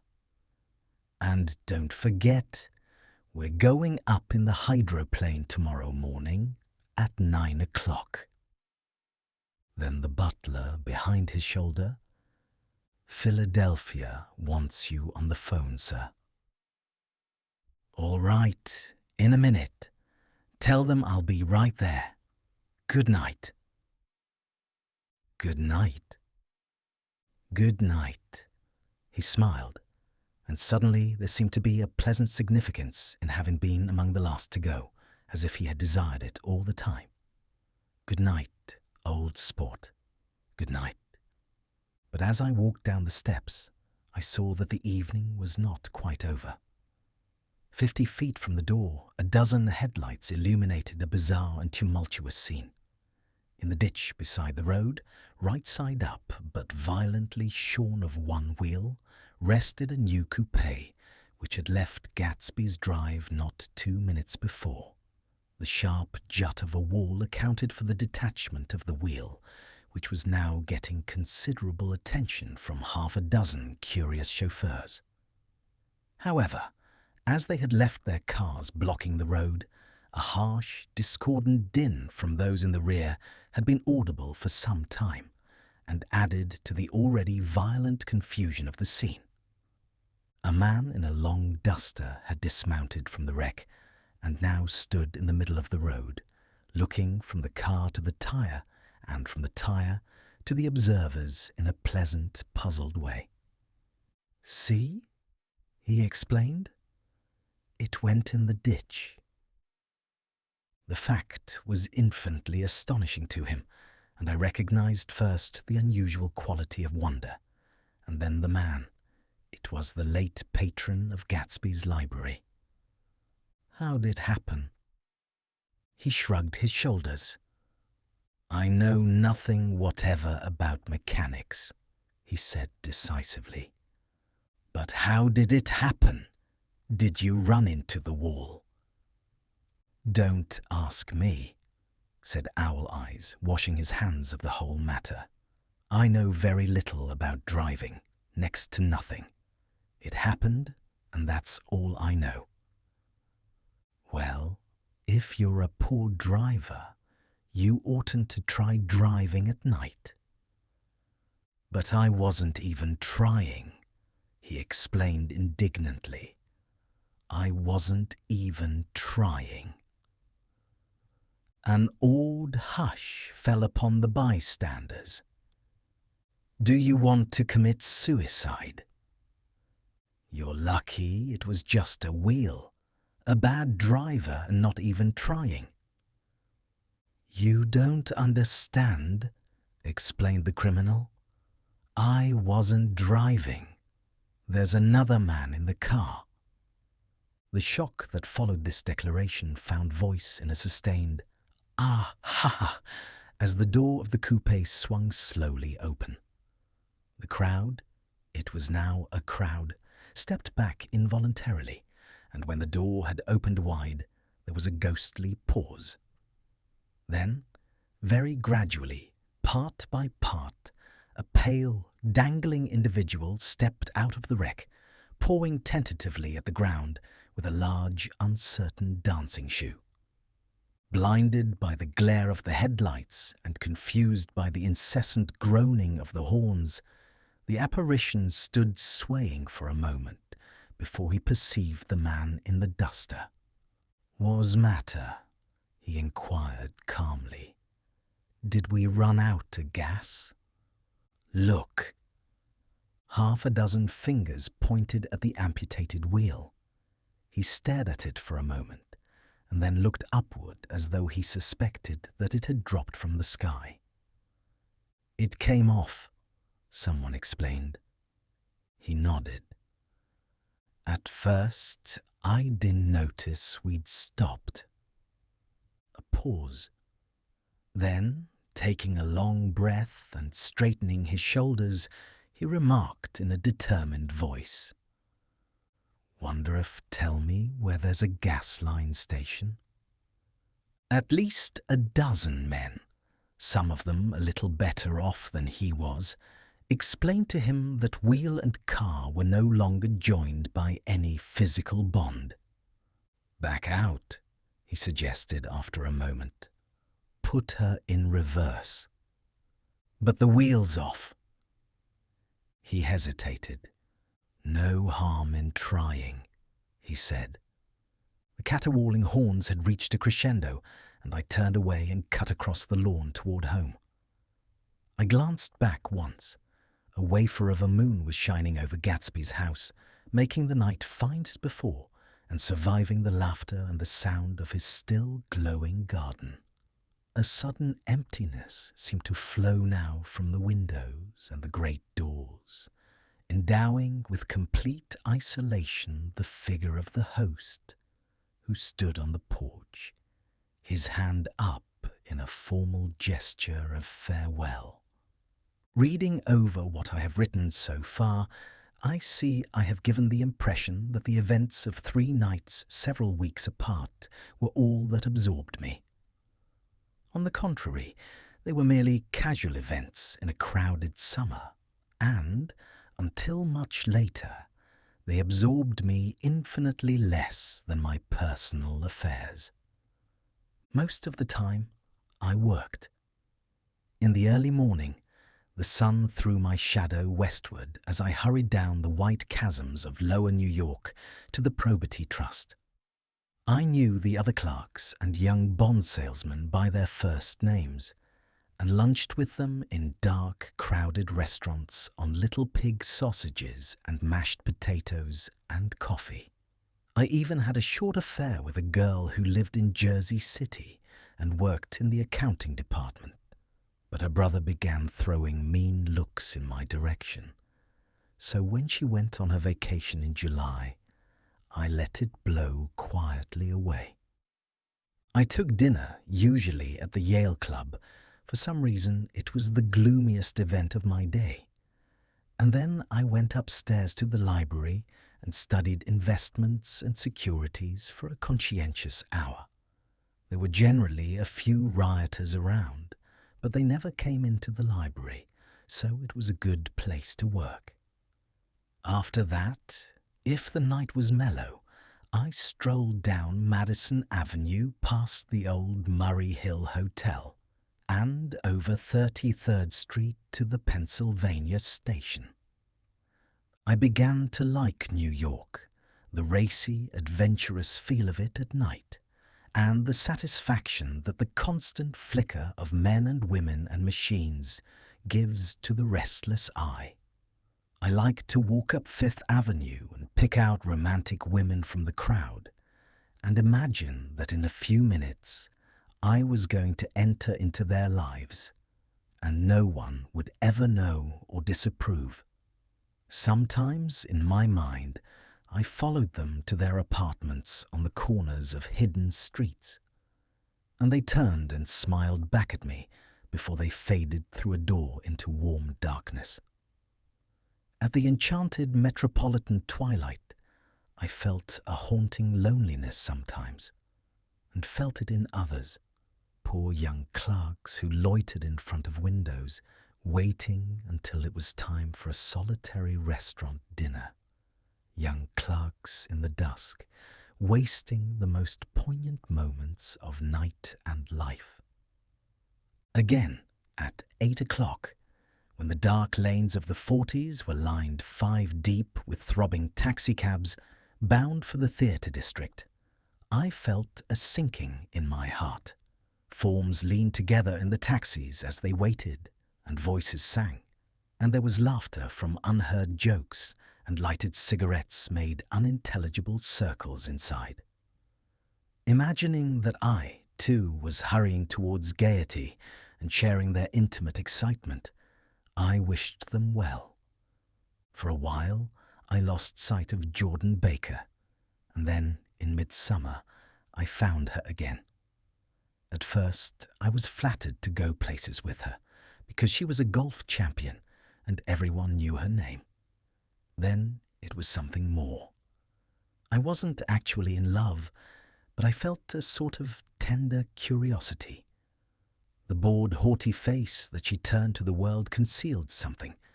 Most affectations conceal something eventually, even though they don't in the beginning. And one day, I found what it was. When we were on a house party together up in Warwick, she left a borrowed car out in the rain with the top down, and then lied about it.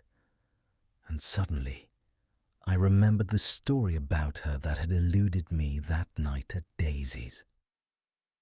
At her first big golf tournament, there was a row that nearly reached the newspapers, a suggestion that she had moved her ball from a bad lie in the semi-final round. The thing approached the proportions of a scandal, then died away. A caddy retracted his statement, and the only other witness admitted that he might have been mistaken. The incident and the name had remained together in my mind. Jordan Baker instinctively avoided clever, shrewd men, and now I saw that this was because she felt safer on a plane where any divergence from a code would be thought impossible. She was incurably dishonest. She wasn't able to endure being at a disadvantage, and, given this unwillingness, I suppose she had begun dealing in subterfuges when she was very young, in order to keep that cool, insolent smile turned to the world, and yet satisfy the demands of her hard, jaunty body. It made no difference to me. Dishonesty in a woman is a thing you never blame deeply. I was casually sorry, and then I forgot. It was on that same house party that we had a curious conversation about driving a car. It started because she passed so close to some workman that our fender flicked a button on one man's coat. "You're a rotten driver," I protested. Either you ought to be more careful, or you oughtn't to drive at all. I am careful. No, you're not. Well, other people are, she said lightly. What's that got to do with it? They'll keep out of my way, she insisted. It takes two to make an accident. Suppose you met somebody just as careless as yourself. I hope I never will, she answered. I hate careless people. That's why I like you. Her grey, sun-strained eyes stared straight ahead, but she had deliberately shifted our relations, and for a moment I thought I loved her. But I am slow-thinking and full of interior rules that act as brakes on my desires, and I knew that first I had to get myself definitely out of that tangle back home. I'd been writing letters once a week and signing them. Love, Nick. And all I could think of was how, when that certain girl played tennis, a faint moustache of perspiration appeared on her upper lip. Nevertheless, there was a vague understanding that had to be tactfully broken off before I was free. Everyone suspects himself of at least one of the cardinal virtues, and this is mine. I am one of the few honest people that I have ever known. 4. On Sunday morning, while church bells rang in the villages along shore, the world and its mistress returned to Gatsby's house and twinkled hilariously on his lawn. He's a bootlegger, said the young ladies, moving somewhere between his cocktails and his flowers. One time he killed a man who had found out that he was nephew to von Hindenburg and second cousin to the devil. Reach me a rose, honey, and pour me a last drop into that there crystal glass. Once I wrote down on the empty spaces of a timetable the names of those who came to Gatsby's house that summer. It is an old timetable now, disintegrating at its folds, and headed. This schedule in effect July 5th, 1922. But I can still read the grey names, and they will give you a better impression than my generalities of those who accepted Gatsby's hospitality and paid him the subtle tribute of knowing nothing whatever about him. From East Egg, then, came the Chester Beckers and the Leaches, and a man named Bunsen, whom I knew at Yale, and Dr. Webster Sivet, who was drowned last summer up in Maine, and the Hornbeams, and the Willie Voltaires, and a whole clan named Blackbuck, who always gathered in a corner and flipped up their noses like goats at whosoever came near, and the Ismays and the Christies, or rather Hubert Auerbach and Mr. Christie's wife, and Edgar Beaver, whose hair, they say, turned cotton white one winter afternoon for no good reason at all. Clarence Endive was from East Egg, as I remember. He came only once, in white knickerbockers, and had a fight with a bum named Etty in the garden. From farther out on the island came the Cheadles and the O.R.P. Schraders, and the Stonewall Jackson Abrams of Georgia, and the Fishguards and the Ripley Snells. Snell was there 3 days before he went to the penitentiary, so drunk out on the gravel drive that Mrs. Ulysses Sweat's automobile ran over his right hand. The Danceys came too, and S.B. Whitebait, who was well over 60, and Maurice a Flink, and the Hammerheads, and Beluga the tobacco importer, and Beluga's girls.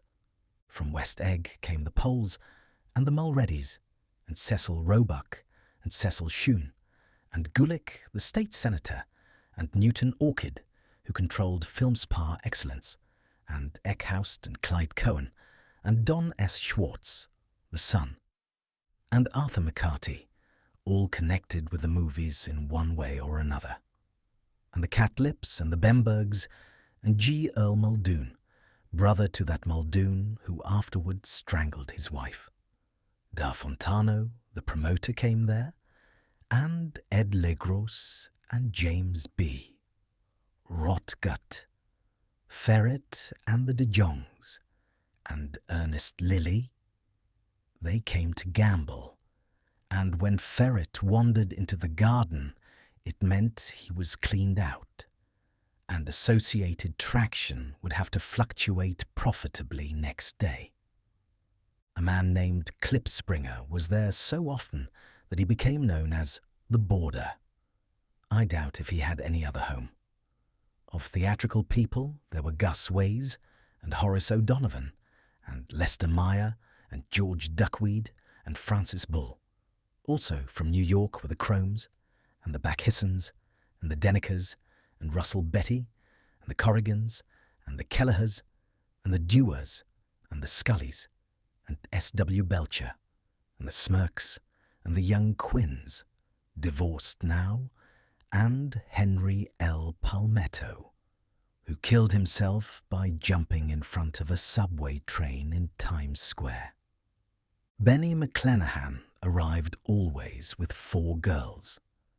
They were never quite the same ones in physical person, but they were so identical one with another that it inevitably seemed they had been there before.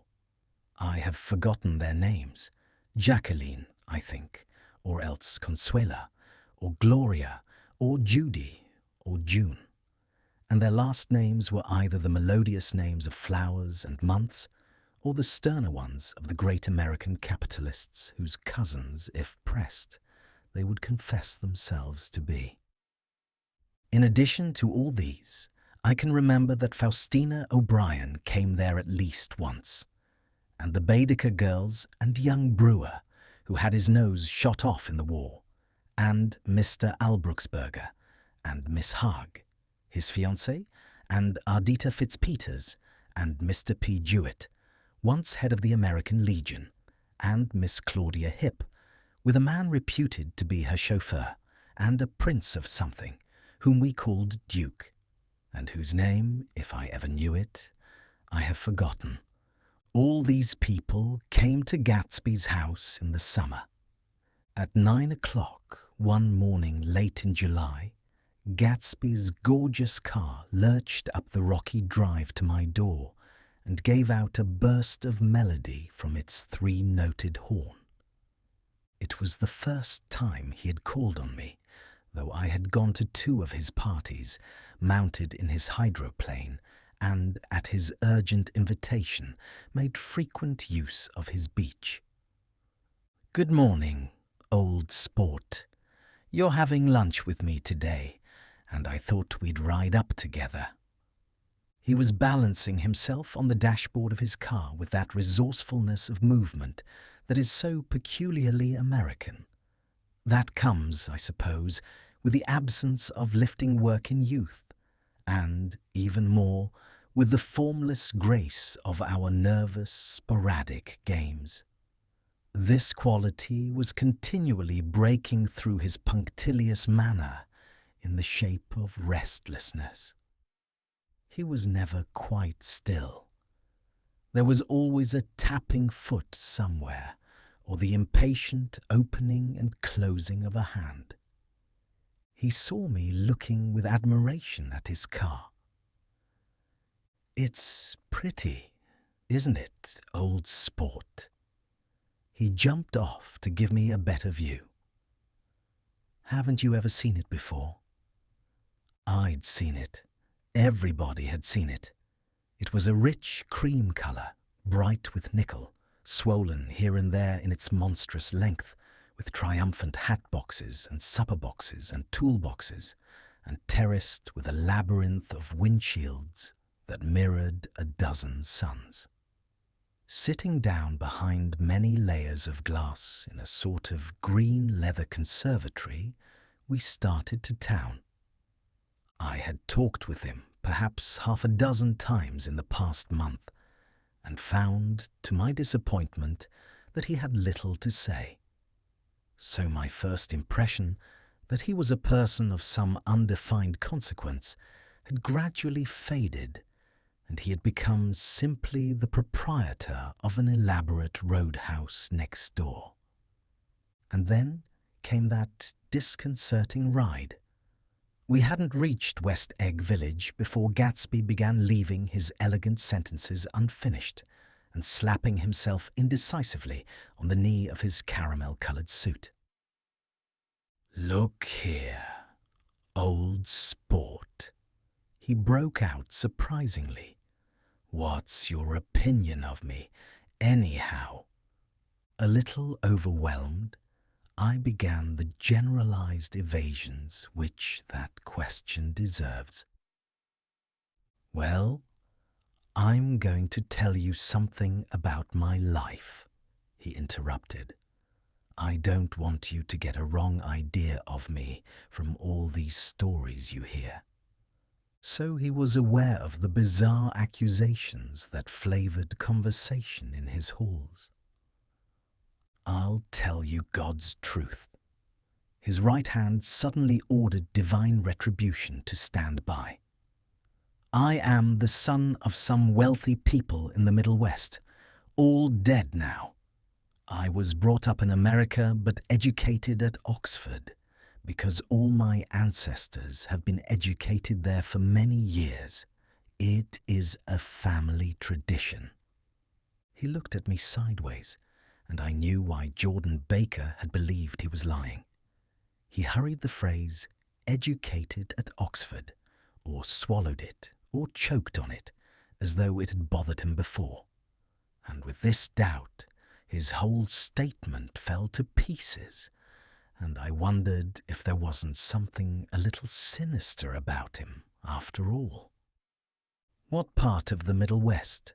I inquired casually. "San Francisco." "I see. My family all died, and I came into a good deal of money." His voice was solemn, as if the memory of that sudden extinction of a clan still haunted him. For a moment I suspected that he was pulling my leg, but a glance at him convinced me otherwise.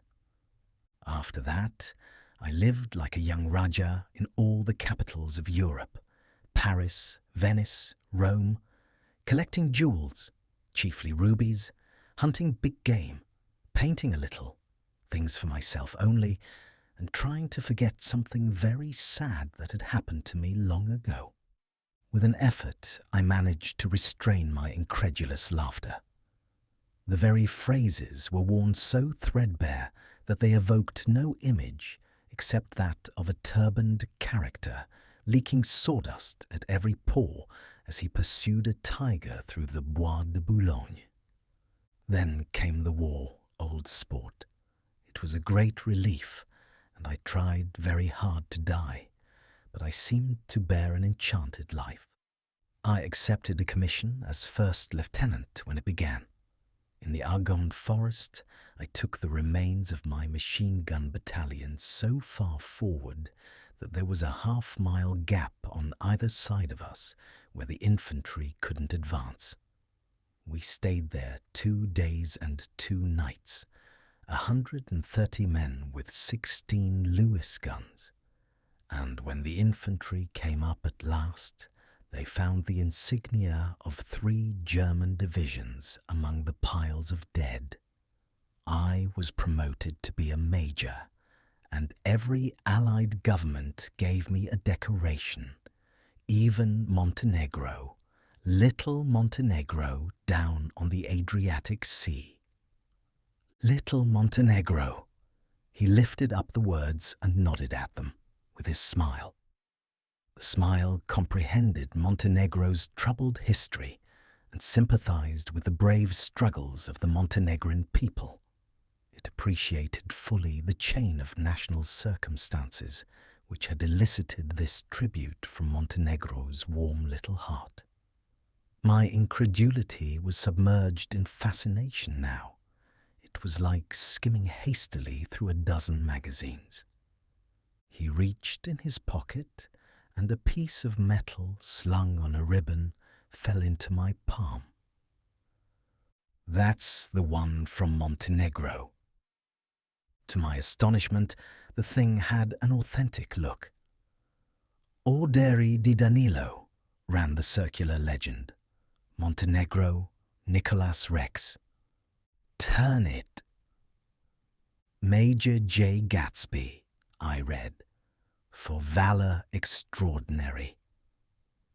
Here's another thing I always carry, a souvenir of Oxford days. It was taken in Trinity Quad. The man on my left is now the Earl of Doncaster. It was a photograph of half a dozen young men in blazers, loafing in an archway through which were visible a host of spires. There was Gatsby, looking a little, not much, younger, with a cricket bat in his hand. Then it was all true. I saw the skins of tigers flaming in his palace on the Grand Canal. I saw him opening a chest of rubies to ease, with their crimson-lighted depths, the gnawings of his broken heart. I'm going to make a big request of you today, he said, pocketing his souvenirs with satisfaction. So, I thought you ought to know something about me. I didn't want you to think I was just some nobody. You see, I usually find myself among strangers because I drift here and there trying to forget the sad things that happened to me. He hesitated. You'll hear about it this afternoon. At lunch? No, this afternoon. I happened to find out that you're taking Miss Baker to tea. Do you mean you're in love with Miss Baker? No, old sport, I'm not. But Miss Baker has kindly consented to speak to you about this matter. I hadn't the faintest idea what this matter was, but I was more annoyed than interested. I hadn't asked Jordan to tea in order to discuss Mr. J. Gatsby. I was sure the request would be something utterly fantastic, and for a moment I was sorry I'd ever set foot upon his overpopulated lawn. He wouldn't say another word. His correctness grew on him as we neared the city. We passed Port Roosevelt, where there was a glimpse of red-belted ocean-going ships, and sped along a cobbled slum, lined with the dark, undeserted saloons of the faded gilt 1900s. Then the valley of ashes opened out on both sides of us, and I had a glimpse of Mrs. Wilson straining at the garage pump with panting vitality as we went by. With fenders spread like wings, we scattered light through half Astoria. Only half. For as we twisted among the pillars of the elevated, I heard the familiar jug-jug spat of a motorcycle, and a frantic policeman rode alongside. All right, old sport, called Gatsby. We slowed down. Taking a white card from his wallet, he waved it before the man's eyes. Right you are, agreed the policeman, tipping his cap. Know you next time, Mr. Gatsby? Excuse me. What was that? I inquired. The picture of Oxford? I was able to do the commissioner a favour once, and he sends me a Christmas card every year. Over the Great Bridge, with the sunlight through the girders making a constant flicker upon the moving cars, with the city rising up across the river in white heaps and sugar lumps all built with a wish out of non-olfactory money. The city seen from the Queensborough Bridge is always the city seen for the first time, in its first wild promise of all the mystery and the beauty in the world. With the tragic eyes and short upper lips, with the tragic eyes and short upper lips of southeastern Europe, and I was glad that the sight of Gatsby's splendid car was included in their sombre holiday.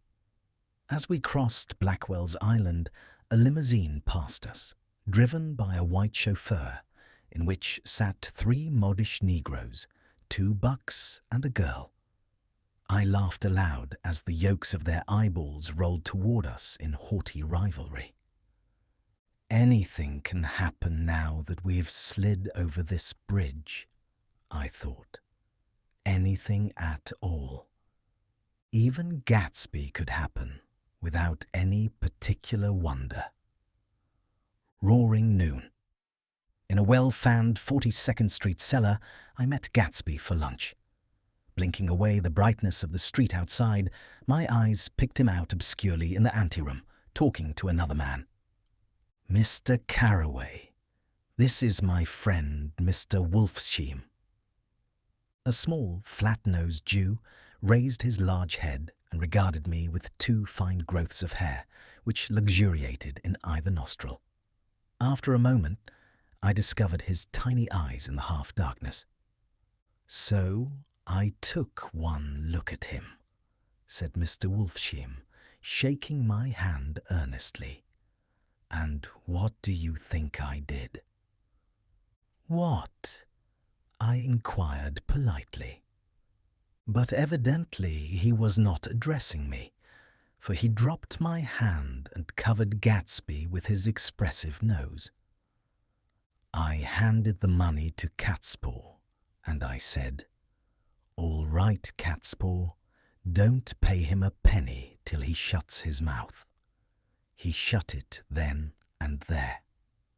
Gatsby took an arm of each of us and moved forward into the restaurant, whereupon Mr. Wolfsheim swallowed a new sentence he was starting and lapsed into a somnambulatory abstraction. "Highballs?" asked the head waiter. "This is a nice restaurant here," said Mr. Wolfsheim, looking at the Presbyterian nymphs on the ceiling. "But I like across the street better." "Yes, highballs," agreed Gatsby, and then to Mr. Wolfsheim, "It's too hot over there." "Hot and small, yes," said Mr. Wolfsheim, "but full of memories." "What place is that?" I asked. "The old Metropole." "The old Metropole," brooded Mr. Wolfsheim gloomily, "filled with faces dead and gone, filled with friends gone now forever. I can't forget so long as I live the night they shot Rosie Rosenthal there. It was 6 of us at the table, and Rosie had eaten and drunk a lot all evening. When it was almost morning, the waiter came up to him with a funny look and says somebody wants to speak to him outside. "All right," says Rosie, and begins to get up, and I pulled him down in his chair. "Let the bastards come in here if they want you, Rosie, but don't you, so help me, move outside this room." It was 4 o'clock in the morning then, and if we'd have raised the blinds, we'd have seen daylight. "Did he go?" I asked innocently. "Sure he went." Mr. Wolfsheim's nose flashed at me indignantly. He turned around in the door and says, "Don't let that waiter take away my coffee." Then he went out on the sidewalk and they shot him 3 times in his full belly and drove away. 4 of them were electrocuted, I said, remembering. 5 with Becca. His nostrils turned to me in an interested way.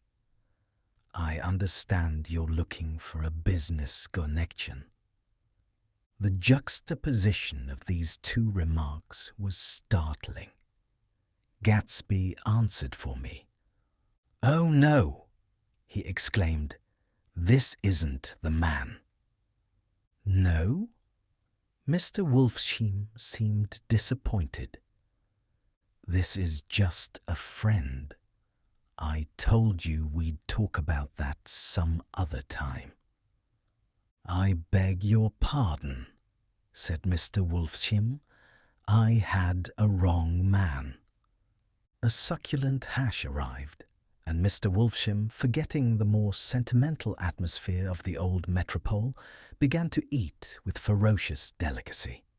His eyes, meanwhile, roved very slowly all around the room. He completed the arc by turning to inspect the people directly behind. I think that, except for my presence, he would have taken one short glance beneath our own table. "Look here, old sport," said Gatsby, leaning toward me. "I'm afraid I made you a little angry this morning in the car." There was the smile again, but this time I held out against it. "I don't like mysteries," I answered, "and I don't understand why you won't come out frankly and tell me what you want. Why has it all got to come through Miss Baker?" "Oh, it's nothing underhand," he assured me. "Miss Baker's a great sportswoman, you know, and she'd never do anything that wasn't all right." Suddenly, he looked at his watch, jumped up, and hurried from the room, leaving me with Mr. Wolfsham at the table. "He has to telephone," said Mr. Wolfsham, following him with his eyes. "Fine fellow, isn't he? Handsome to look at, and a perfect gentleman." "Yes. He's an Oxford man." "Oh." "He went to Oxford College in England. You know Oxford College?" "I've heard of it. It's one of the most famous colleges in the world." "Have you known Gatsby for a long time?" I inquired. "Several years," he answered in a gratified way. "I made the pleasure of his acquaintance just after the war. But I knew I had discovered a man of fine breeding after I talked with him an hour. I said to myself, 'There's the kind of man you'd like to take home and introduce to your mother and sister.'" He paused. "I see you're looking at my cuff buttons." I hadn't been looking at them, but I did now. They were composed of oddly familiar pieces of ivory. "Finest specimens of human molars," he informed me. "Well," I inspected them. "That's a very interesting idea." "Yeah." He flipped his sleeves up under his coat. "Yeah, Gatsby's very careful about women. He would never so much as look at a friend's wife." When the subject of this instinctive trust returned to the table and sat down, Mr. Wolfsham drank his coffee with a jerk and got to his feet. "I have enjoyed my lunch," he said, "and I'm going to run off from you two young men before I outstay my welcome." "Don't hurry, Maya," said Gatsby without enthusiasm. Mr. Wolfsham raised his hand in a sort of benediction. "You're very polite, but I belong to another generation," he announced solemnly. "You sit here and discuss your sports and your young ladies, and your—" He supplied an imaginary noun with another wave of his hand. "As for me, I am 50 years old, and I won't impose myself on you any longer." As he shook hands and turned away, his tragic nose was trembling. I wondered if I had said anything to offend him. "He becomes very sentimental sometimes," explained Gatsby. "This is one of his sentimental days. He's quite a character around New York, a denizen of Broadway." "Who is he, anyhow? An actor?" "No." "A dentist?" "Maya Wolfsham. No, he's a gambler."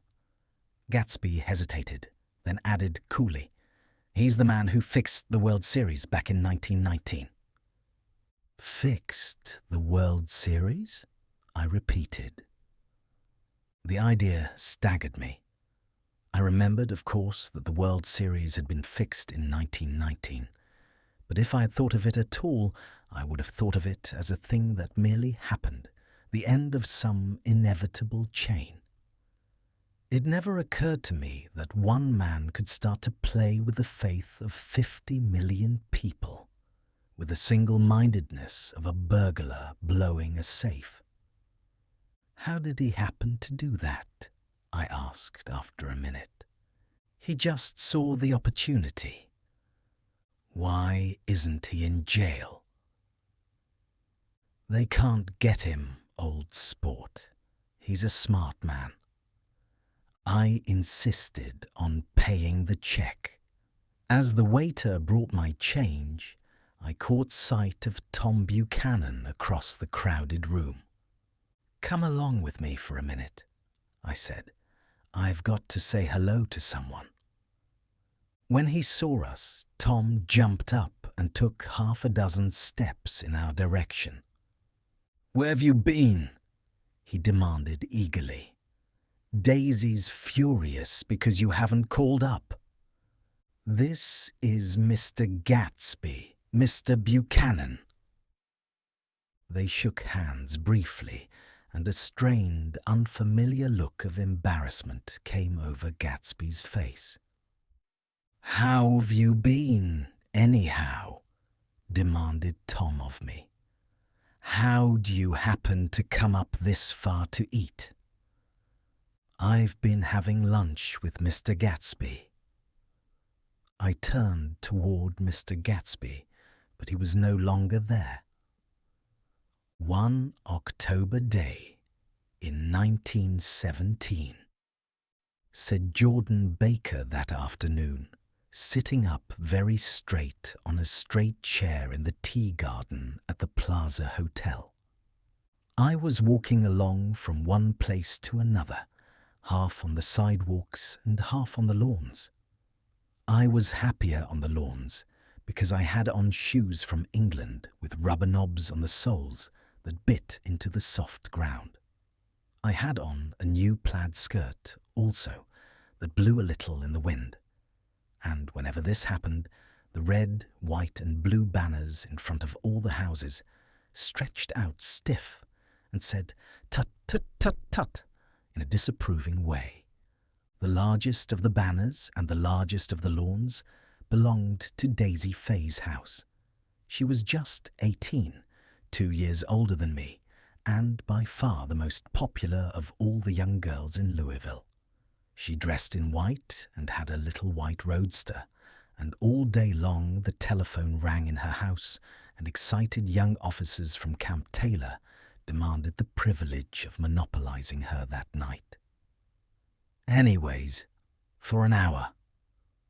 When I came opposite her house that morning, her white roadster was beside the curb, and she was sitting in it with a lieutenant I had never seen before. They were so engrossed in each other that she didn't see me until I was 5 feet away. "Hello, Jordan," she called unexpectedly. "Please come here." I was flattered that she wanted to speak to me because of all the older girls I admired her most. She asked me if I was going to the Red Cross to make bandages. I was. Well then, would I tell them that she couldn't come that day? The officer looked at Daisy while she was speaking, in a way that every young girl wants to be looked at sometime, and because it seemed romantic to me, I have remembered the incident ever since.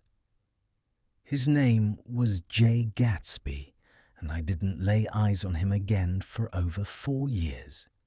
Even after I'd met him on Long Island, I didn't realize it was the same man. That was 1917. By the next year, I had a few beaux myself, and I began to play in tournaments, so I didn't see Daisy very often. She went with a slightly older crowd, when she went with anyone at all. Wild rumors were circulating about her, how her mother had found her packing her bag one winter night to go to New York, and say goodbye to a soldier who was going overseas.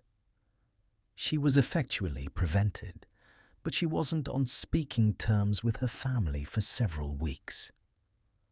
After that, she didn't play around with the soldiers anymore, but only with a few flat-footed, short-sighted young men in town who couldn't get into the army at all.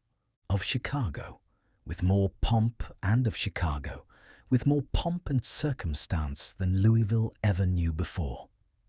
He came down with 100 people in 4 private cars and hired a whole floor of the Mulbach Hotel. And the day before the wedding, he gave her a string of pearls valued at $350,000. I was a bridesmaid. I came into her room half an hour before the bridal dinner and found her lying on her bed, as lovely as the June night in her flowered dress, and as drunk as a monkey. She had a bottle of Sauterne in one hand and a letter in the other. "Gratulate me," she muttered. "Never had a drink before, but oh, how I do enjoy it." "What's the matter, Daisy?" I was scared, I can tell you. I'd never seen a girl like that before. "Here, dearies." She groped around in a wastebasket she had with her on the bed and pulled out the string of pearls.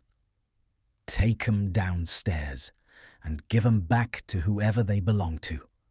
Tell 'em all Daisy's change her mine. Say, Daisy's change her mine." She began to cry. She cried and cried. I rushed out and found her mother's maid, and we locked the door and got her into a cold bath. She wouldn't let go of the letter. She took it into the tub with her and squeezed it up in a wet ball, and only let me leave it in the soap dish when she saw that it was coming to pieces like snow. But she didn't say another word.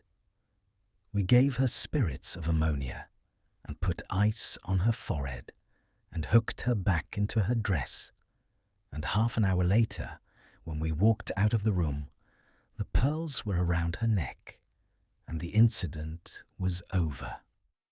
Next day at 5 o'clock, she married Tom Buchanan without so much as a shiver, and started off on a 3-month trip to the South Seas.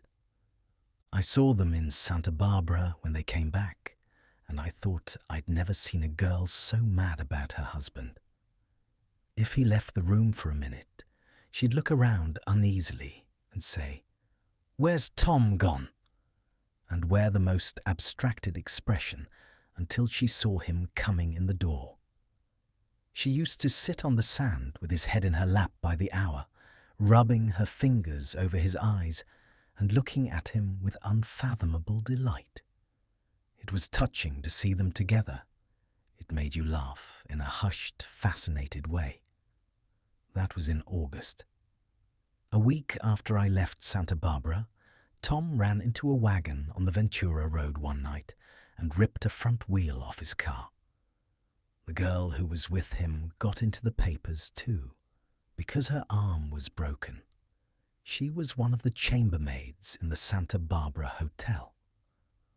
The next April, Daisy had her little girl, and they went to France for a year.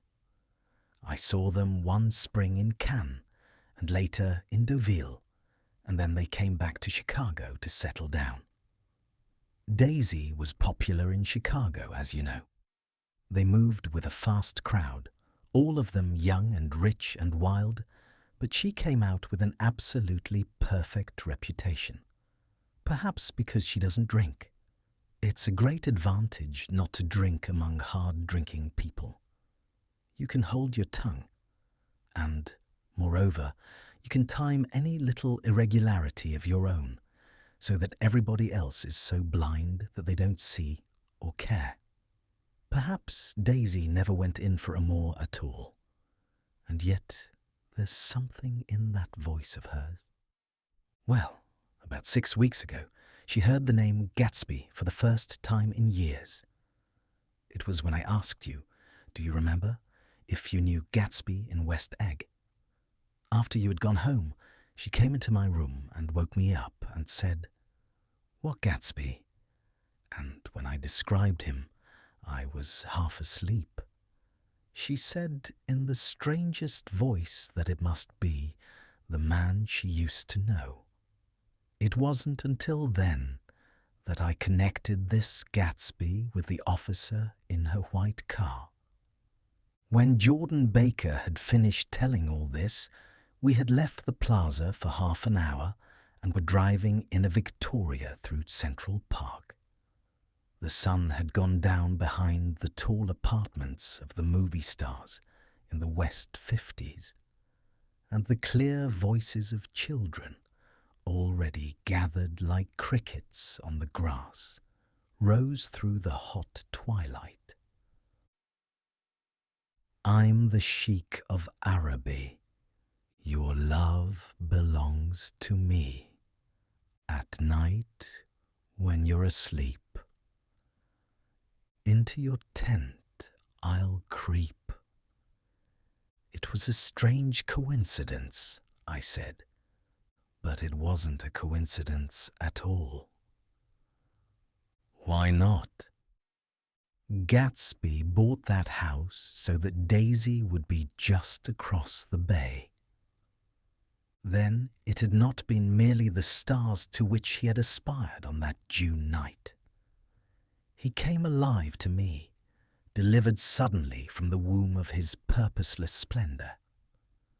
He wants to know, continued Jordan, if you'll invite Daisy to your house some afternoon, and then let him come over. The modesty of the demand shook me. He had waited 5 years and bought a mansion where he dispensed starlight to casual moths, so that he could come over some afternoon to a stranger's garden. Did I have to know all this before he could ask such a little thing? He's afraid. He's waited so long. He thought you might be offended. You see, he's regular, tough underneath it all. Something worried me. Why didn't he ask you to arrange a meeting? He wants her to see his house, she explained, and your house is right next door. Oh. I think he half expected her to wander into one of his parties some night, went on Jordan, but she never did. Then he began asking people casually if they knew her, and I was the first one he found. It was that night he sent for me at his dance, and you should have heard the elaborate way he worked up to it. Of course, I immediately suggested a luncheon in New York, and I thought he'd go mad. I don't want to do anything out of the way, he kept saying. I want to see her right next door. When I said you were a particular friend of Tom's, he started to abandon the whole idea. He doesn't know very much about Tom, though he says he's read a Chicago paper for years, just on the chance of catching a glimpse of Daisy's name. It was dark now, and as we dipped under a little bridge, I put my arm around Jordan's golden shoulder and drew her toward me and asked her to dinner. Suddenly, I wasn't thinking of Daisy and Gatsby anymore, but of this clean, hard, limited person who dealt in universal skepticism and who leaned back jauntily just within the circle of my arm. A phrase began to beat in my ears with a sort of heady excitement. There are only the pursued, the pursuing, the busy, and the tired. And Daisy ought to have something in her life, murmured Jordan to me. Does she want to see Gatsby? She's not to know about it. Gatsby doesn't want her to know. You're just supposed to invite her to tea. We passed a barrier of dark trees, and then the facade of 59th Street, A block of delicate pale light beamed down into the park. Unlike Gatsby and Tom Buchanan, I had no girl whose disembodied face floated along the dark cornices and blinding signs, and so I drew up the girl beside me, tightening my arms. Her wan, scornful mouth smiled, and so I drew her up again closer, this time to my face. 5. When I came home to West Egg that night, I was afraid for a moment that my house was on fire. 2 o'clock, and the whole corner of the peninsula was blazing with light, which fell unreal on the shrubbery and made thin, elongating glints upon the roadside wires. Turning a corner, I saw that it was Gatsby's house, lit from tower to cellar.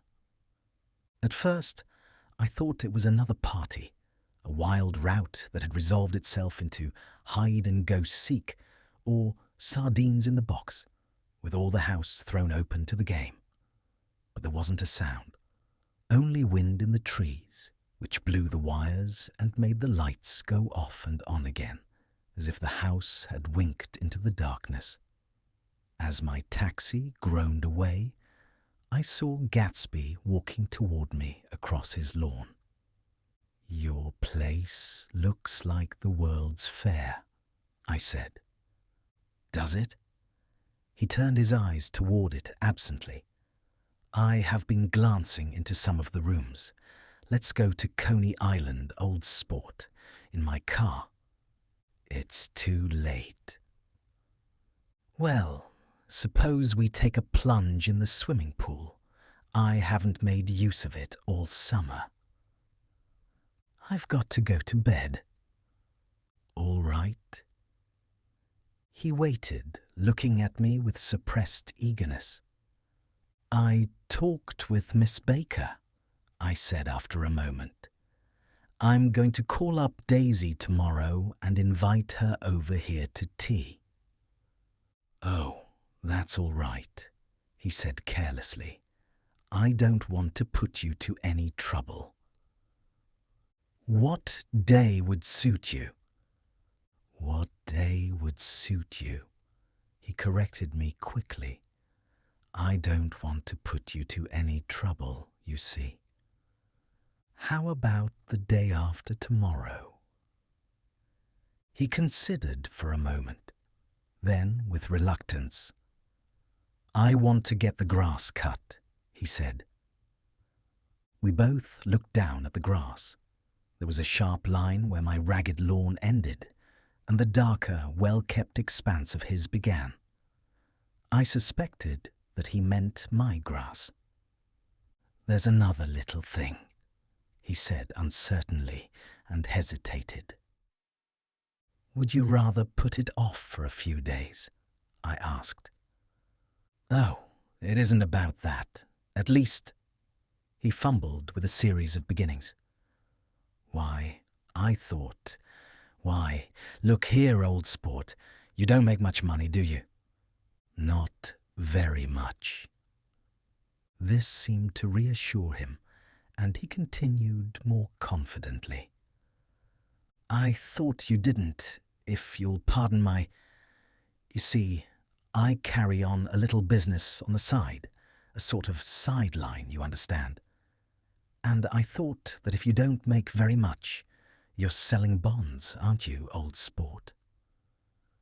"Trying to." "Well, this would interest you. It wouldn't take up much of your time, and you might pick up a nice bit of money. It happens to be a rather confidential sort of thing." I realize now that under different circumstances, that conversation might have been one of the crises of my life. But because the offer was obviously and tactlessly for a service to be rendered, I had no choice except to cut him off there. "I've got my hands full," I said. "I'm much obliged, but I couldn't take on any more work." "You wouldn't have to do any business with Wolfsheim." Evidently, he thought that I was shying away from the connection mentioned at lunch, but I assured him he was wrong. He waited a moment longer, hoping I'd begin a conversation, but I was too absorbed to be responsive, so he went unwillingly home.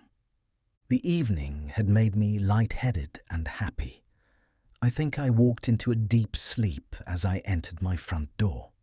So, I don't know whether or not Gatsby went to Coney Island, or for how many hours he glanced into rooms while his house blazed gaudily on. I called up Daisy from the office next morning and invited her to come to tea.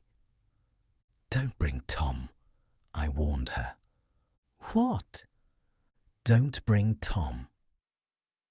"Who is Tom?" she asked innocently. The day agreed upon was pouring rain. At 11 o'clock, a man in a raincoat dragging a lawnmower tapped at my front door and said that Mr. Gatsby had sent him over to cut my grass. This reminded me that I had forgotten to tell my Finn to come back, so I drove into West Egg Village to search for her among soggy whitewashed alleys and to buy some cups and lemons and flowers.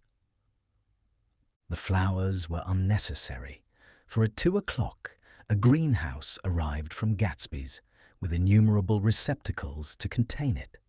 An hour later, the front door opened nervously, and Gatsby, in a white flannel suit, silver shirt, and gold-coloured tie, hurried in. He was pale, and there were dark signs of sleeplessness beneath his eyes. "Is everything all right?" he asked immediately. "The grass looks fine, if that's what you mean." "What grass?" he inquired blankly. "Oh, the grass in the yard."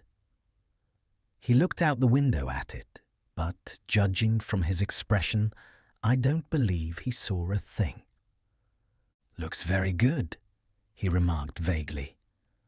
"One of the papers said they thought the rain would stop about 4. I think it was the Journal. Have you got everything you need in the shape of tea?"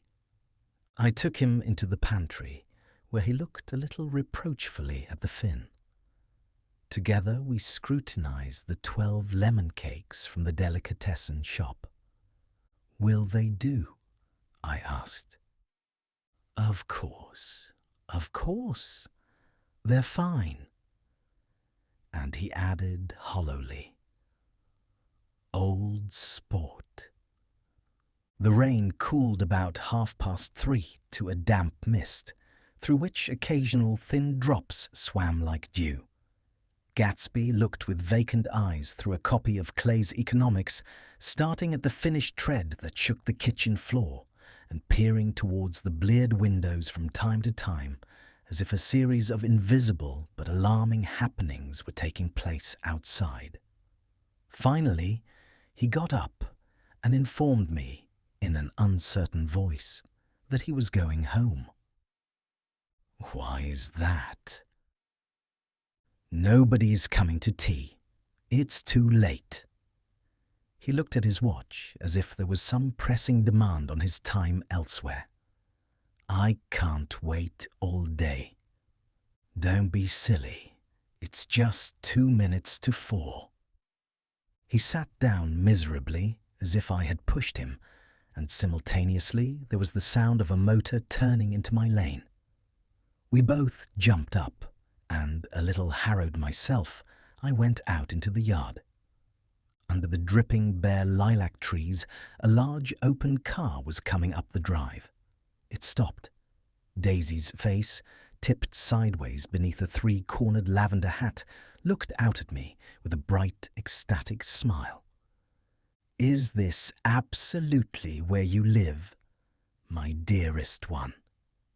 The exhilarating ripple of her voice was a wild tonic in the rain.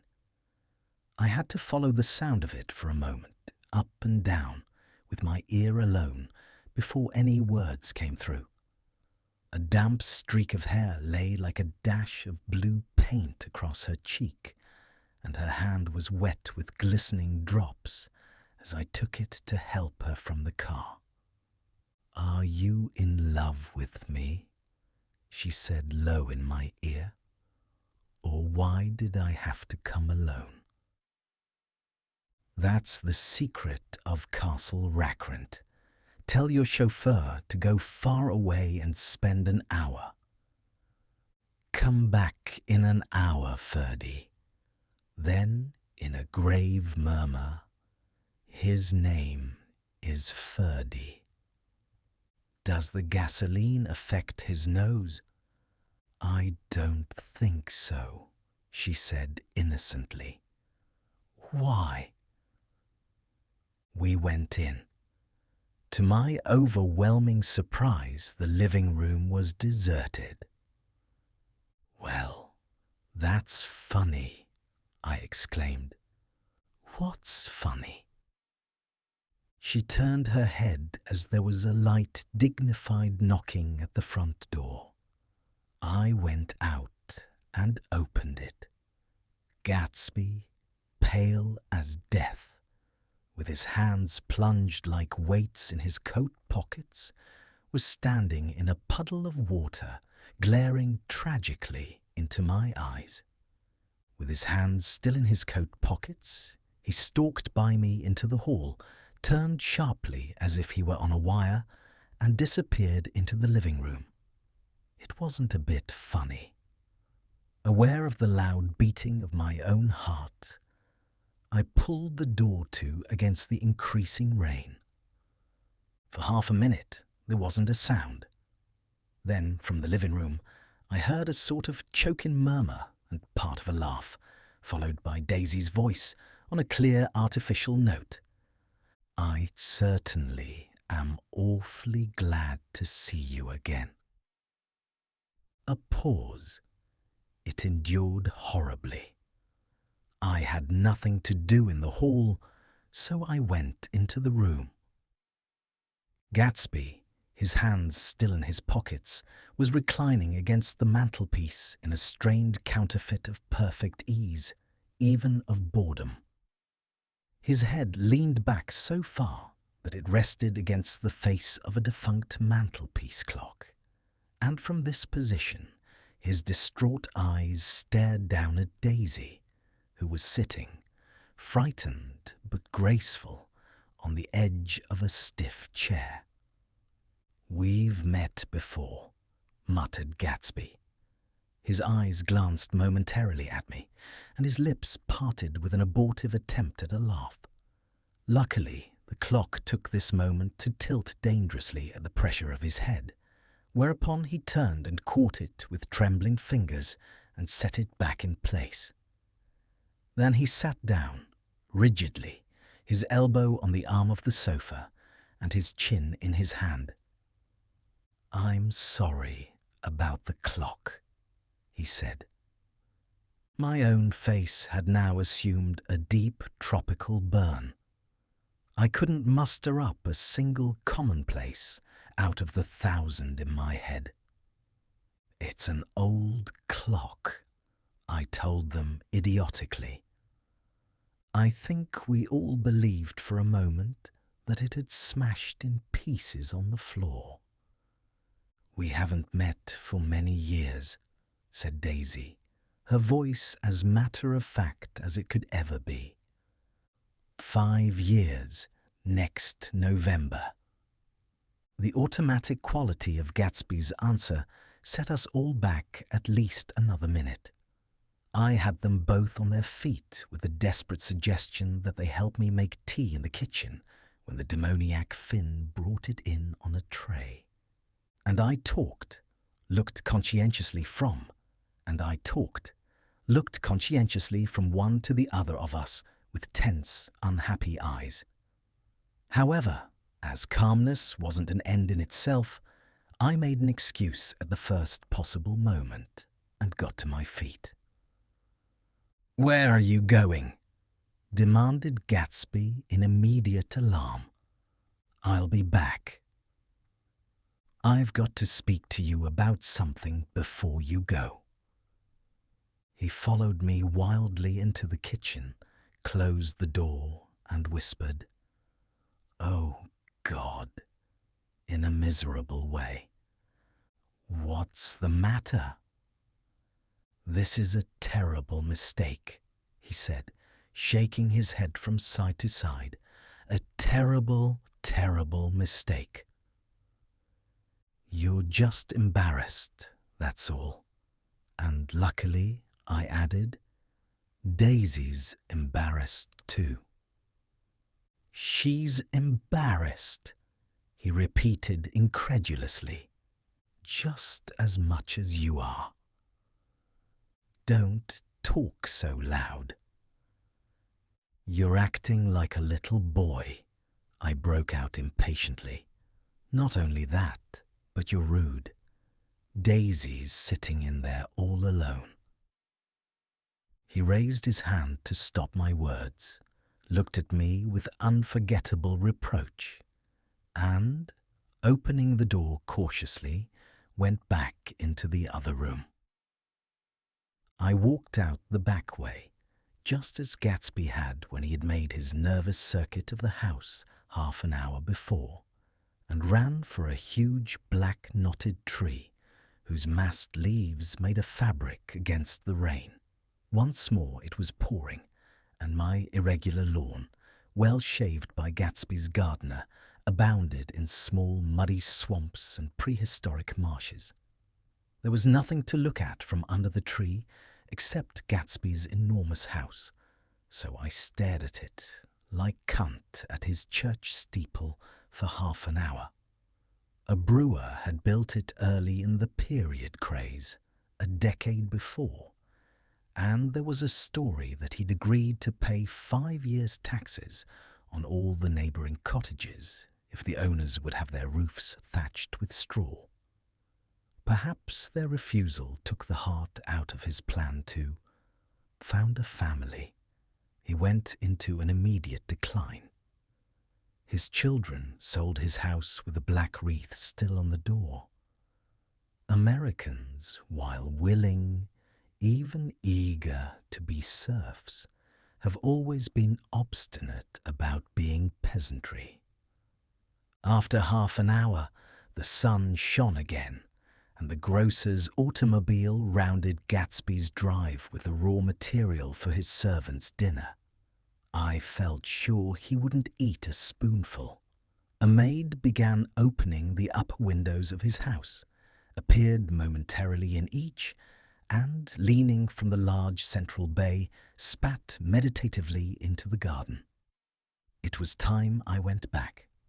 While the rain continued, it had seemed like the murmur of their voices, rising and swelling a little now and then with gusts of emotion.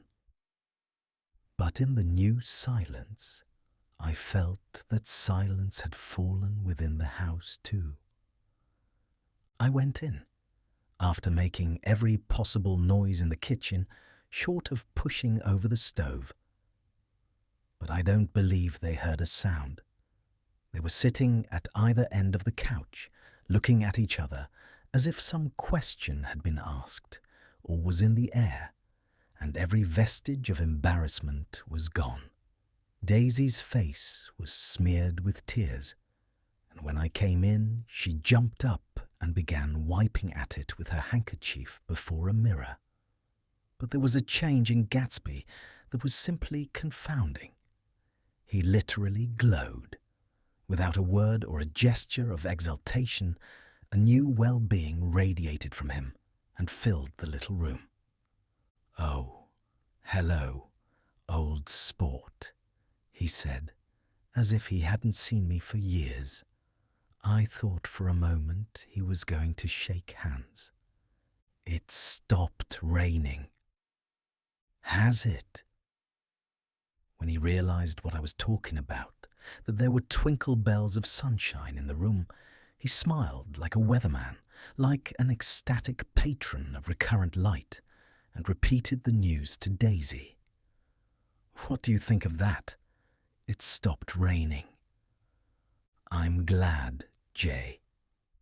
Her throat, full of aching, grieving beauty, told only of her unexpected joy. "I want you and Daisy to come over to my house," he said.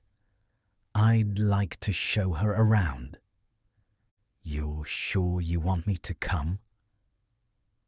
"Absolutely. Old sport." Daisy went upstairs to wash her face. Too late, I thought, with humiliation of my towels, while Gatsby and I waited on the lawn. "My house looks well, doesn't it?" he demanded. "See how the whole front of it catches the light." I agreed that it was splendid. "Yes."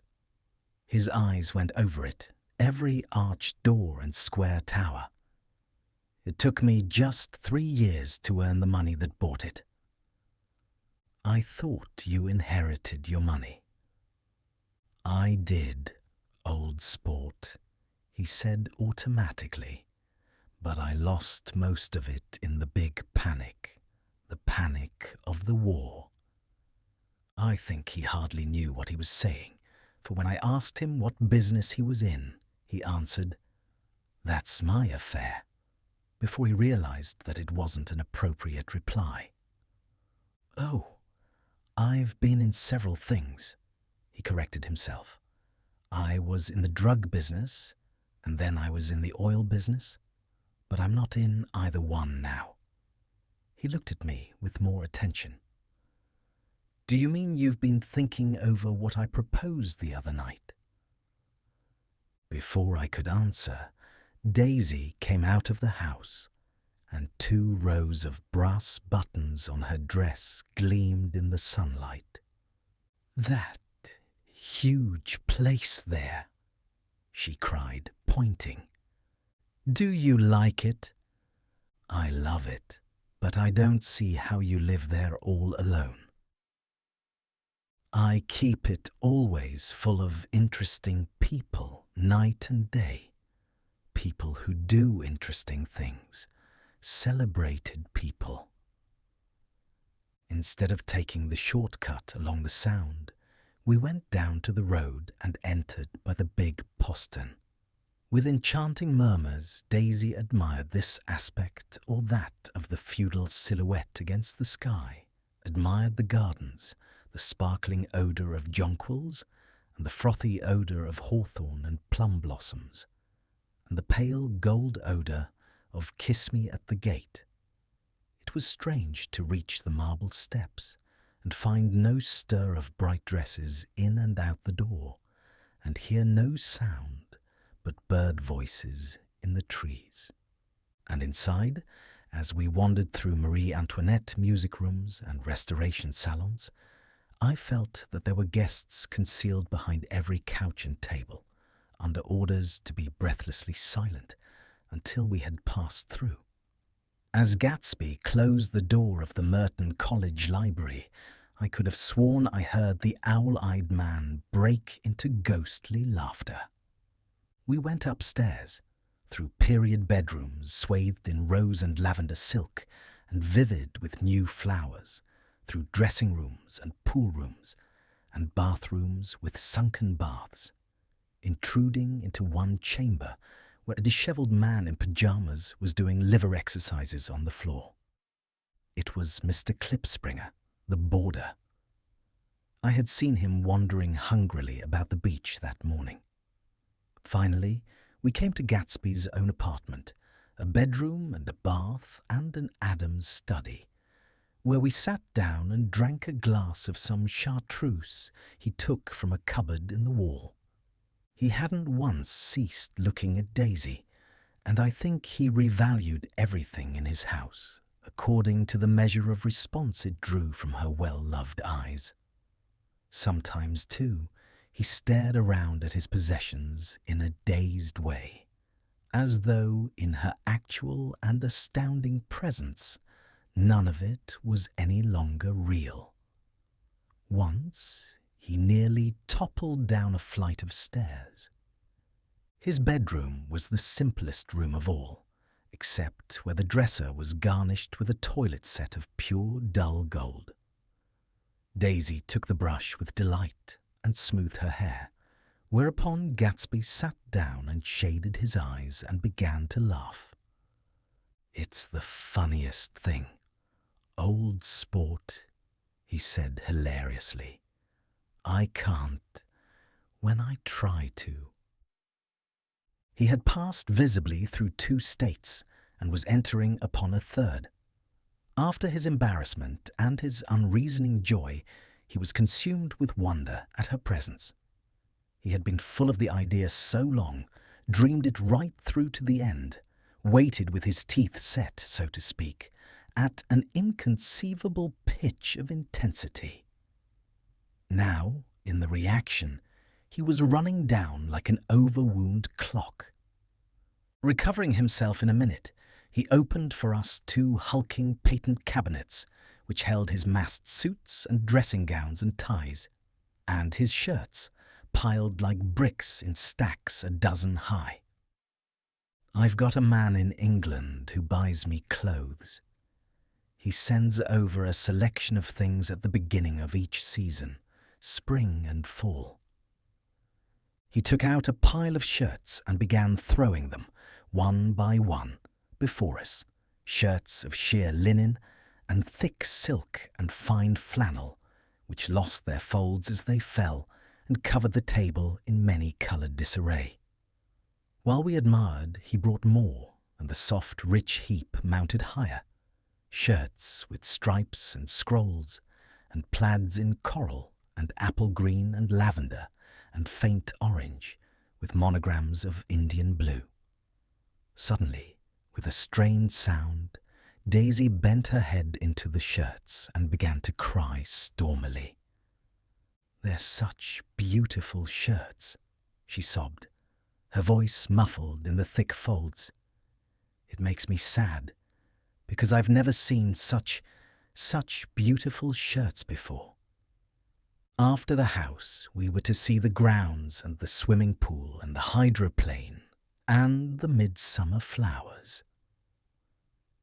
But outside Gatsby's window, it began to rain again, so we stood in a row looking at the corrugated surface of the Sound. "If it wasn't for the mist, we could see your home across the bay," said Gatsby. "You always have a green light that burns all night at the end of your dock." Daisy put her arm through his abruptly, but he seemed absorbed in what he had just said. Possibly it had occurred to him that the colossal significance of that light had now vanished forever. Compared to the great distance that had separated him from Daisy, it had seemed very near to her, almost touching her. It had seemed as close as a star to the moon. Now it was again a green light on a dock. His count of enchanted objects had diminished by 1. I began to walk about the room, examining various indefinite objects in the half-darkness. A large photograph of an elderly man in yachting costume attracted me, hung on the wall over his desk. "Who's this?" "That's Mr. Dan Cody, old sport." The name sounded faintly familiar. "He's dead now. He used to be my best friend years ago." There was a small picture of Gatsby, also in yachting costume, on the bureau, Gatsby with his head thrown back defiantly, taken apparently when he was about 18. "I adore it," exclaimed Daisy. "The pompadour. You never told me you had a pompadour or a yacht." "Look at this," said Gatsby quickly. "Here's a lot of clippings about you." They stood side by side examining it. I was going to ask to see the rubies when the phone rang, and Gatsby took up the receiver. "Yes. Well, I can't talk now. I can't talk now, old sport. I said a small town." He must know what a small town is. Well, he's no use to us if Detroit is his idea of a small town." He rang off. "Come here quick!" cried Daisy at the window. The rain was still falling, but the darkness had parted in the west, and there was a pink and golden billow of foamy clouds above the sea. "Look at that," she whispered, and then, after a moment, "I'd like to just get one of those pink clouds and put you in it and push you around." I tried to go then, but they wouldn't hear of it. Perhaps my presence made them feel more satisfactorily alone. "I know what we'll do," said Gatsby. "We'll have Klipspringer play the piano." He went out of the room calling Ewing and returned in a few minutes accompanied by an embarrassed, slightly worn young man with shell-rimmed glasses and scanty blonde hair.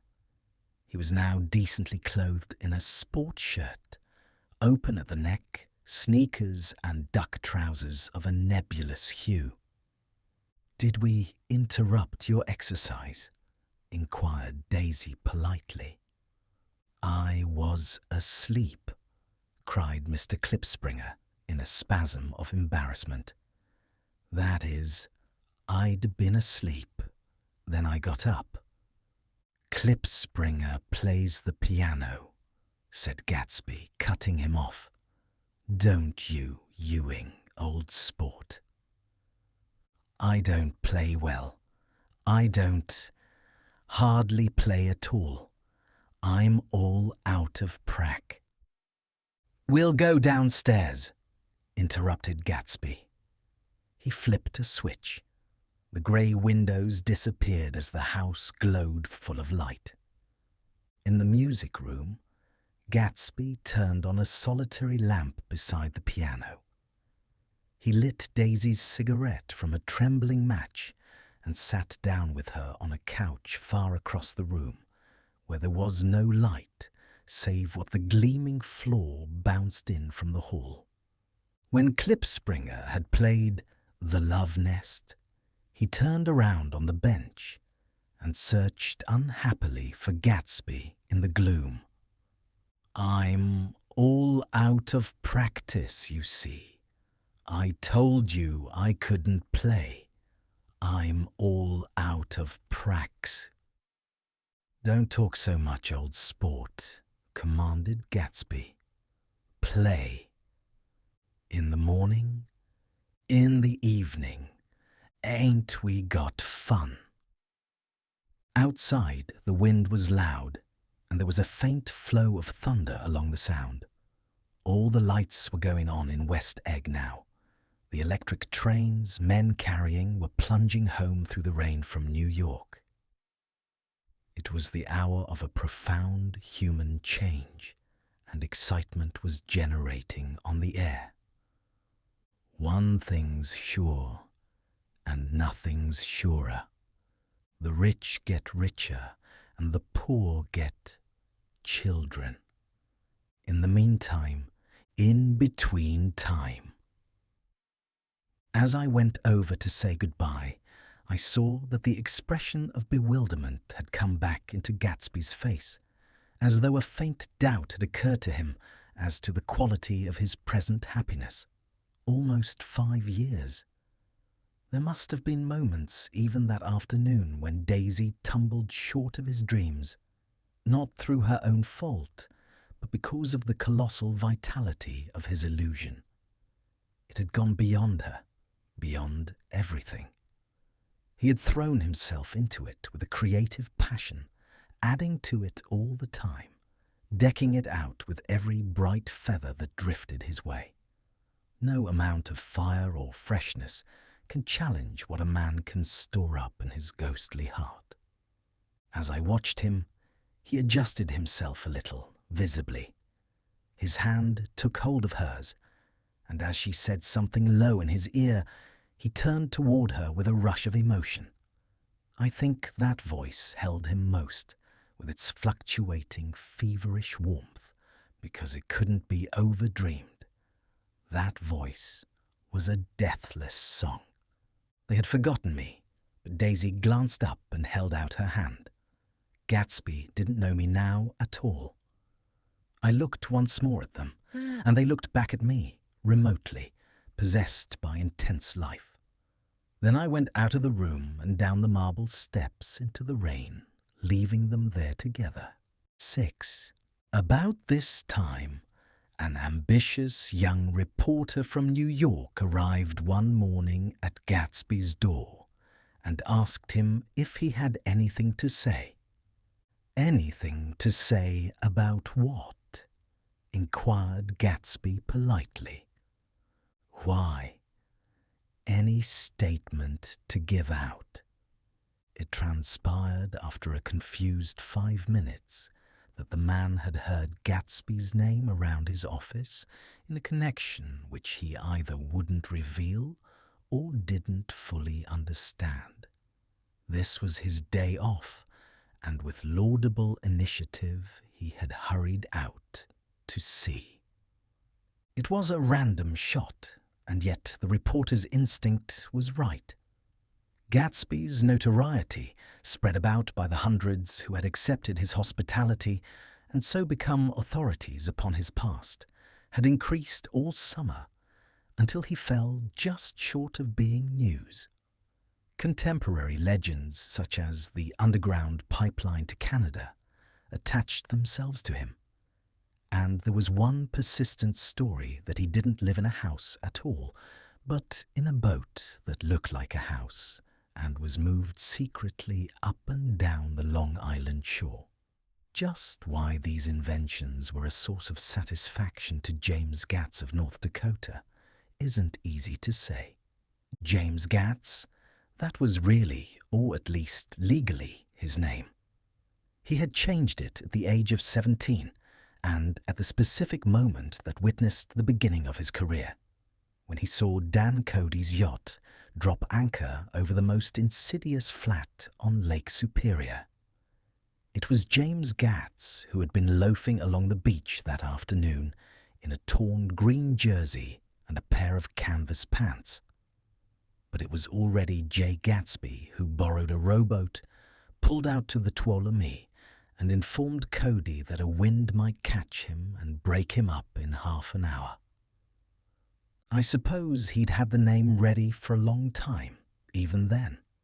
His parents were shiftless and unsuccessful farm people. His imagination had never really accepted them as his parents at all. The truth was that Jay Gatsby of West Egg, Long Island, sprang from his platonic conception of himself. He was a son of God, a phrase which, if it means anything, means just that. And he must be about his father's business, the service of a vast, vulgar, and meretricious beauty. So he invented just the sort of Jay Gatsby that a 17-year-old boy would be likely to invent. And to this conception he was faithful to the end. For over a year he had been beating his way along the south shore of Lake Superior as a clam digger and a salmon fisher, or in any other capacity that brought him food and bed. His brown, hardening body lived naturally through the half-fierce, half-lazy work of the bracing days. He knew women early, and since they spoiled him, he became contemptuous of them, of young virgins because they were ignorant, of the others because they were hysterical about things which, in his overwhelming self-absorption, he took for granted. But his heart was in a constant, turbulent riot. The most grotesque and fantastic conceits haunted him in his bed at night. A universe of ineffable gaudiness spun itself out in his brain while the clock ticked on the washstand and the moon soaked with wet light his tangled clothes upon the floor. Each night he added to the pattern of his fancies until drowsiness closed down upon some vivid scene with an oblivious embrace. For a while these reveries provided an outlet for his imagination. They were a satisfactory hint of the unreality of reality, a promise that the rock of the world was founded securely on a fairy's wing. An instinct toward his future glory had led him, some months before, to the small Lutheran college of St. Olaf's in southern Minnesota. He stayed there 2 weeks, dismayed at its ferocious indifference to the drums of his destiny, to destiny itself, and despising the janitor's work with which he was to pay his way through. Then he drifted back to Lake Superior, and he was still searching for something to do on the day that Dan Cody's yacht dropped anchor in the shallows along shore. Cody was 50 years old then, a product of the Nevada silver fields, of the Yukon, of every rush for metals since '75. The transactions in Montana copper that made him many times a millionaire found him physically robust, but on the verge of soft-mindedness, and, suspecting this, an infinite number of women tried to separate him from his money, the none too savoury ramifications by which Ella Kay, the newspaper woman, played Madame de Maintenon to his weakness, and sent him to sea in a yacht, were common property of the turgid journalism in 1902. He had been coasting along all too hospitable shores for 5 years, when he turned up as James Gats's destiny in Little Girl Bay. To young Gats, resting on his oars and looking up at the railed deck, that yacht represented all the beauty and glamour in the world. I suppose he smiled at Cody. He had probably discovered that people liked him when he smiled. At any rate, Cody asked him a few questions. One of them elicited the brand new name, and found that he was quick and extravagantly ambitious. A few days later, he took him to Duluth and bought him a blue coat, 6 pairs of white duck trousers, and a yachting cap. And when the Tuolumne left for the West Indies and the Barbary Coast, Gatsby left too. He was employed in a vague personal capacity. While he remained with Cody, he was in turn steward, mate, skipper, secretary, and even jailer, for Dan Cody sober knew what lavish doings Dan Cody drunk might soon be about, and he provided for such contingencies by reposing more and more trust in Gatsby. The arrangement lasted 5 years, during which the boat went 3 times around the continent. It might have lasted indefinitely, except for the fact that Ella Kay came on board one night in Boston, and a week later, Dan Cody inhospitably died. I remember the portrait of him up in Gatsby's bedroom, a grey, florid man with a hard, empty face. The pioneer debauchee, who during one phase of American life brought back to the eastern seaboard the savage violence of the frontier brothel and saloon. It was indirectly due to Cody that Gatsby drank so little. Sometimes in the course of gay parties, women used to rub champagne into his hair. For himself, he formed the habit of letting liquor alone. And it was from Cody that he inherited money, a legacy of $25,000. He didn't get it. He never understood the legal device that was used against him. But what remained of the millions went intact to Ella Kay. He was left with his singularly appropriate education. The vague contour of J. Gatsby had filled out to the substantiality of a man. He told me all this very much later, but I've put it down here with the idea of exploding those first wild rumours about his antecedents, which weren't even faintly true. Moreover, he told it to me at a time of confusion, when I had reached the point of believing everything and nothing about him. So I take advantage of this short halt, while Gatsby, so to speak, caught his breath, to clear this set of misconceptions away. It was a halt, too, in my association with his affairs. For several weeks, I didn't see him or hear his voice on the phone. Mostly, I was in New York, trotting around with Jordan and trying to ingratiate myself with her senile aunt. But finally, I went over to his house one Sunday afternoon. I hadn't been there 2 minutes when somebody brought Tom Buchanan in for a drink. I was startled, naturally, but the really surprising thing was that it hadn't happened before. They were a party of 3 on horseback, Tom and a man named Sloane, and a pretty woman in a brown riding habit who had been there previously. "I'm delighted to see you," said Gatsby, standing on his porch. "I'm delighted that you dropped in." As though they cared. "Sit right down. Have a cigarette or a cigar." He walked around the room quickly, ringing bells. "I'll have something to drink for you in just a minute." He was profoundly affected by the fact that Tom was there, but he would be uneasy anyhow until he had given them something, realizing in a vague way that that was all they came for. Mr. Sloane wanted nothing. "A lemonade?" "No, thanks." "A little champagne?" "Nothing at all, thanks." "I'm sorry." "Did you have a nice ride?" "Very good roads around here." "I suppose the automobiles?" "Yeah." Moved by an irresistible impulse, Gatsby turned to Tom, who had accepted the introduction as a stranger. "I believe we've met somewhere before, Mr. Buchanan." "Oh, yes," said Tom, gruffly polite, but obviously not remembering. "So we did. I remember very well. About 2 weeks ago." "That's right. You were with Nick here."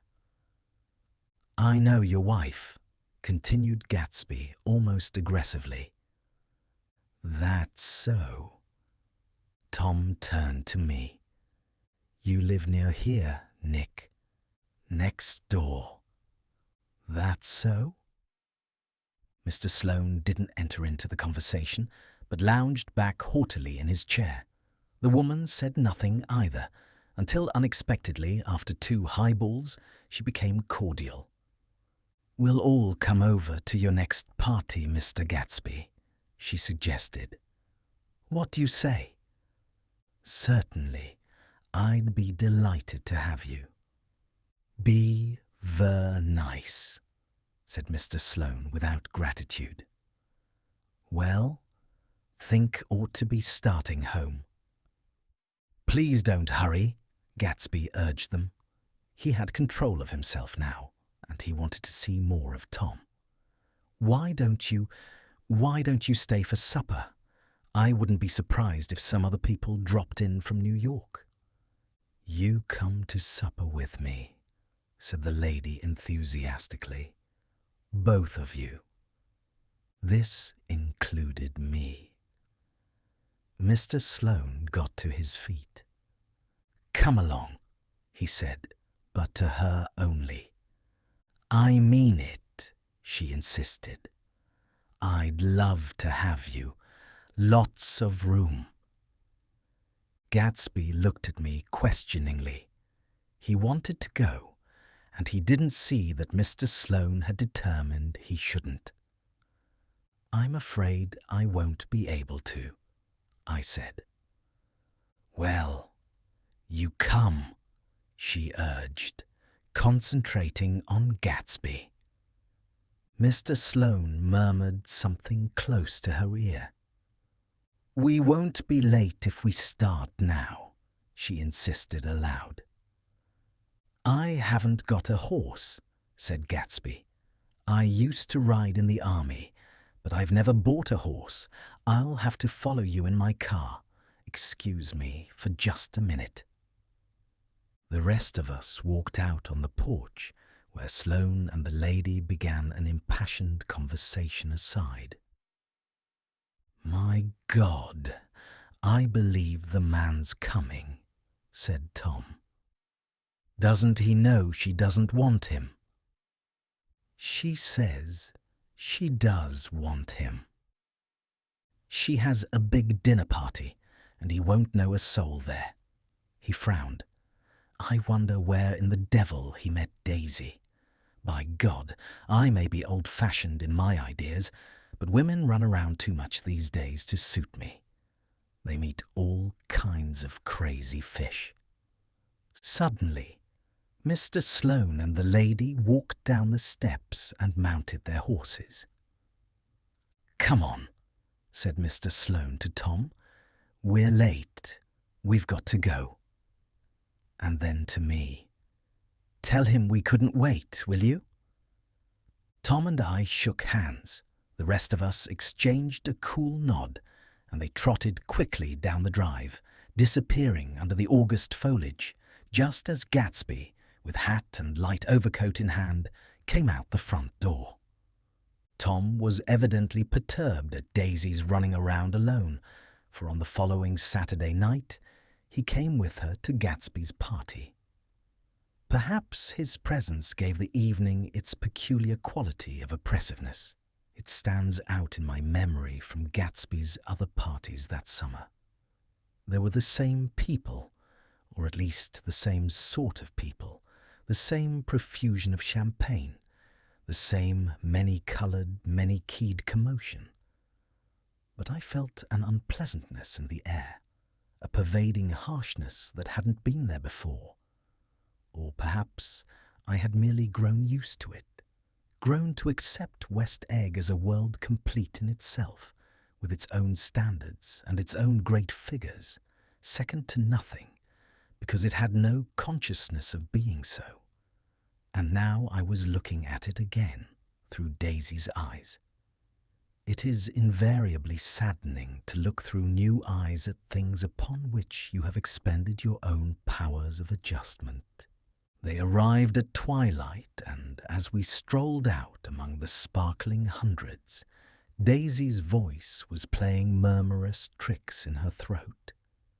"These things excite me so," she whispered. "If you want to kiss me any time during the evening, Nick, just let me know, and I'll be glad to arrange it for you. Just mention my name, or present a green card. I'm giving out green." "Look around," suggested Gatsby. "I'm looking around. I'm having a marvellous—" "You must see the faces of many people you've heard about."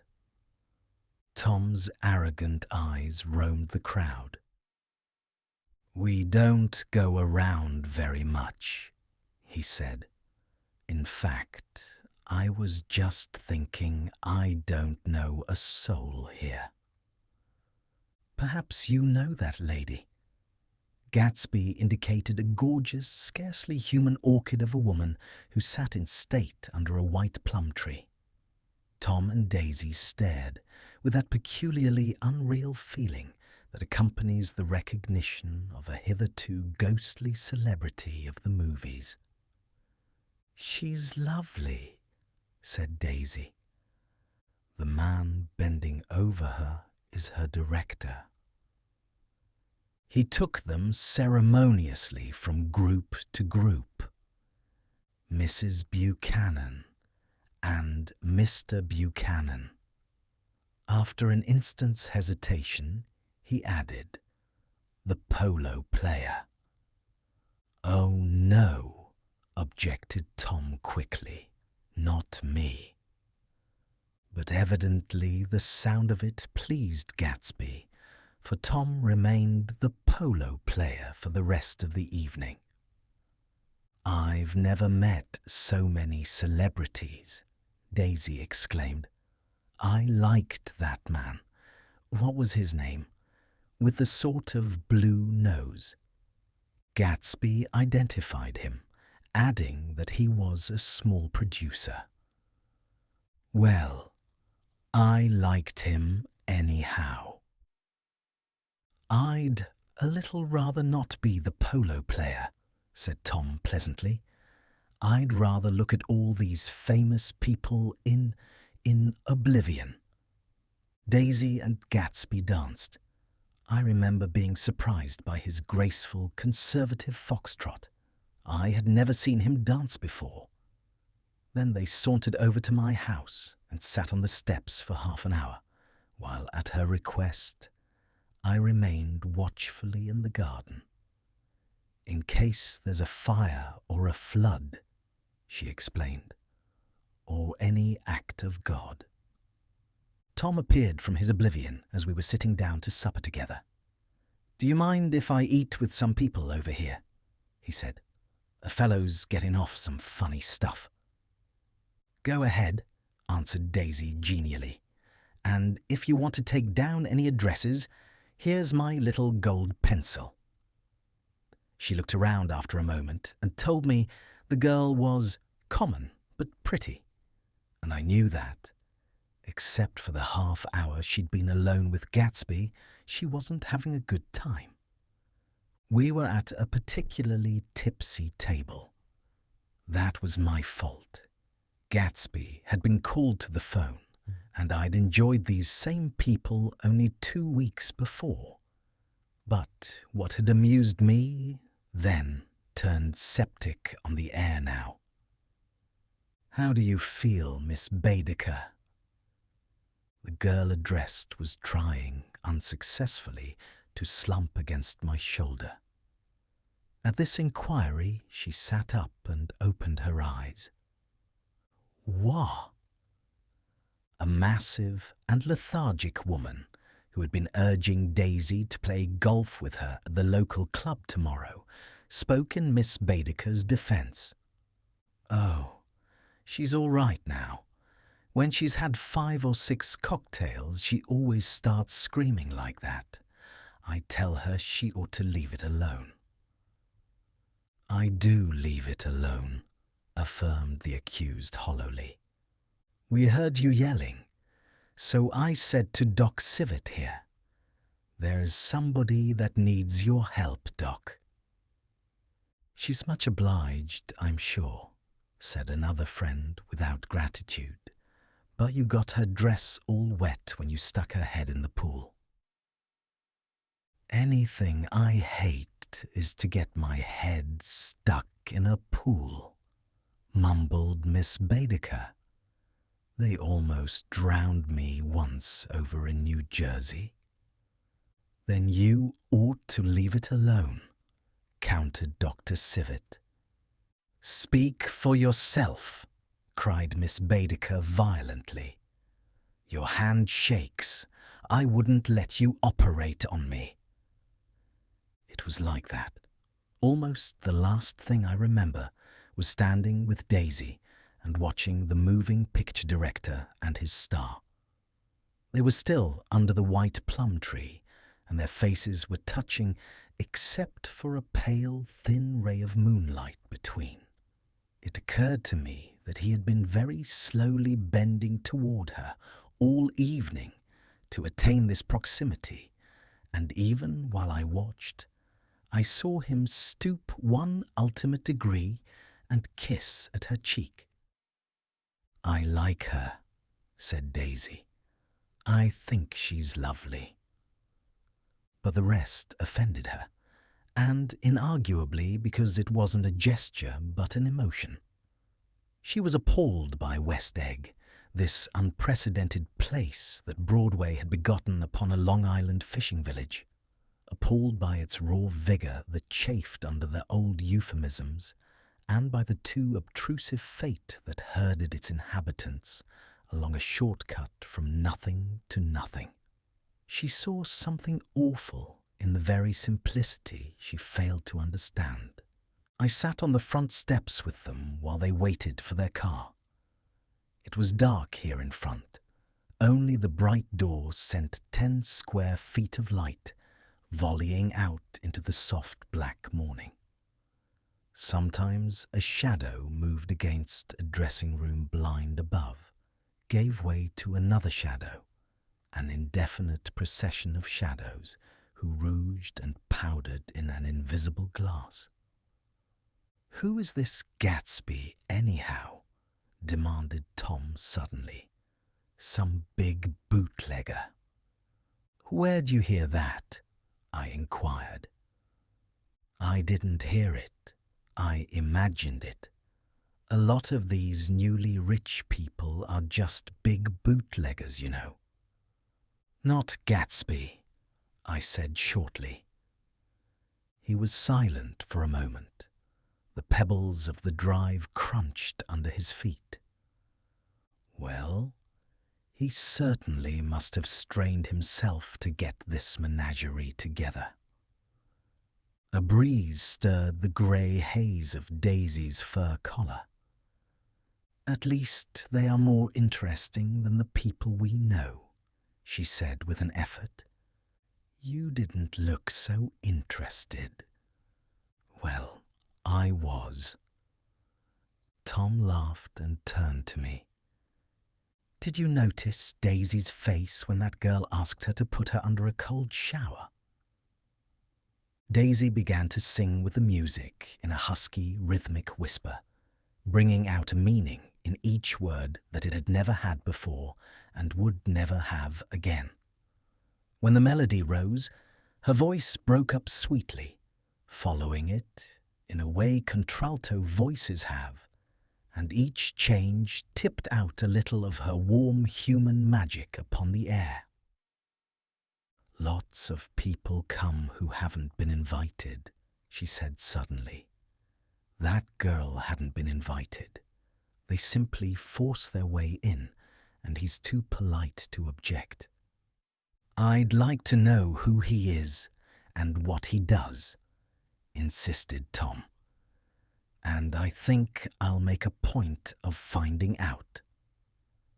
"I can tell you right now," she answered. "He owned some drugstores, a lot of drugstores. He built them up himself." The dilatory limousine came rolling up the drive. "Good night, Nick," said Daisy. Her glance left me and sought the lighted top of the steps, where 3 o'clock in the morning, a neat, sad little waltz of that year, was drifting out the open door. After all, in the very casualness of Gatsby's party, there were romantic possibilities totally absent from her world. What was it up there in the song that seemed to be calling her back inside? What would happen now in the dim, incalculable hours? Perhaps some unbelievable guest would arrive, a person infinitely rare and to be marvelled at, some authentically radiant young girl who, with one fresh glance at Gatsby, one moment of magical encounter, would blot out those 5 years of unwavering devotion. I stayed late that night. Gatsby asked me to wait until he was free, and I lingered in the garden until the inevitable swimming party had run up, chilled and exalted, from the black beach, until the lights were extinguished in the guest rooms overhead. When he came down the steps at last, the tanned skin was drawn unusually tight on his face, and his eyes were bright and tired. "She didn't like it," he said immediately. "Of course she did." "She didn't like it," he insisted. "She didn't have a good time." He was silent, and I guessed at his unutterable depression. "I feel far away from her," he said. "It's hard to make her understand." "You mean about the dance?" "The dance?" He dismissed all the dances he had given with a snap of his fingers. "Old sport, the dance is unimportant." He wanted nothing less of Daisy than that she should go to Tom and say, "I never loved you." After she had obliterated 4 years with that sentence, they could decide upon the more practical measures to be taken. One of them was that, after she was free, they were to go back to Louisville and be married from her house, just as if it were 5 years ago. "And she doesn't understand," he said. "She used to be able to understand. We'd sit for hours." He broke off and began to walk up and down a desolate path of fruit rinds and discarded favors and crushed flowers. "I wouldn't ask too much of her," I ventured. "You can't repeat the past." "Can't repeat the past!" he cried incredulously. "Why? Of course you can." He looked around him wildly, as if the past were lurking here in the shadow of his house, just out of reach of his hand. "I'm going to fix everything just the way it was before," he said, nodding determinedly. "She'll see." He talked a lot about the past, and I gathered that he wanted to recover something, some idea of himself, perhaps, that had gone into loving Daisy.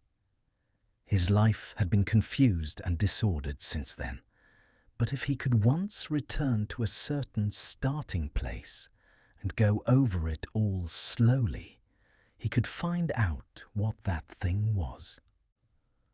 One autumn night, 5 years before, they had been walking down the street when the leaves were falling, and they came to a place where there were no trees, and the sidewalk was white with moonlight. They stopped here and turned toward each other. Now it was a cool night with that mysterious excitement in it which comes at the 2 changes of the year. The quiet lights in the houses were humming out into the darkness, and there was a stir and bustle among the stars. Out of the corner of his eye, Gatsby saw that the blocks of the sidewalks really formed a ladder and mounted to a secret place above the trees. He could climb to it if he climbed alone, and once there he could suck on the pap of life, gulp down the incomparable milk of wonder. His heart beat faster as Daisy's white face came up to his own. He knew that when he kissed this girl and forever wed his unutterable visions to her perishable breath, his mind would never romp again like the mind of God. So he waited, listening for a moment longer to the tuning fork that had been struck upon a star. Then he kissed her. At his lips' touch, she blossomed for him like a flower, and the incarnation was complete. Through all he said, even through his appalling sentimentality, I was reminded of something, an elusive rhythm, a fragment of lost words that I had heard somewhere a long time ago. For a moment, a phrase tried to take shape in my mouth, and my lips parted like a dumb man's, as though there was more struggling upon them than a wisp of startled air. But they made no sound, and what I had almost remembered was uncommunicable forever. 7. It was when curiosity about Gatsby was at its highest that the lights in his house failed to go on one Saturday night.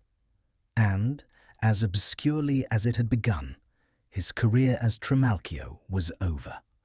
Only gradually did I become aware that the automobiles which turned expectantly into his drive stayed for just a minute, and then drove sulkily away. Wondering if he was sick, I went over to find out. An unfamiliar butler with a villainous face squinted at me suspiciously from the door. "Is Mr. Gatsby sick?" "Nope." After a pause, he added, "Sir," in a dilatory, grudging way. I hadn't seen him around, and I was rather worried. Tell him Mr. Carraway came over." "Who?" he demanded rudely. "Carraway." "Carraway. All right, I'll tell him." Abruptly, he slammed the door. My Finn informed me that Gatsby had dismissed every servant in his house a week ago and replaced them with half a dozen others who never went into West Egg Village to be bribed by the tradesmen, but ordered moderate supplies over the telephone. The grocery boy reported that the kitchen looked like a pigsty, and the general opinion in the village was that the new people weren't servants at all. Next day, Gatsby called me on the phone. "Going away?" I inquired. "No, old sport. I hear you fired all your servants." I wanted somebody who wouldn't gossip. Daisy comes over quite often, in the afternoons. So the whole caravanserai had fallen in like a card house at the disapproval in her eyes.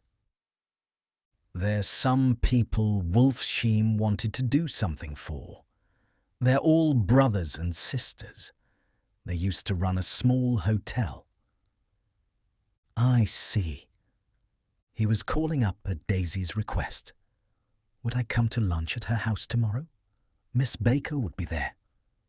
Half an hour later, Daisy herself telephoned and seemed relieved to find that I was coming. Something was up. And yet I couldn't believe that they would choose this occasion for a scene, especially for the rather harrowing scene that Gatsby had outlined in the garden. The next day was broiling, almost the last, certainly the warmest, of the summer. As my train emerged from the tunnel into sunlight, only the hot whistles of the National Biscuit Company broke the simmering hush at noon.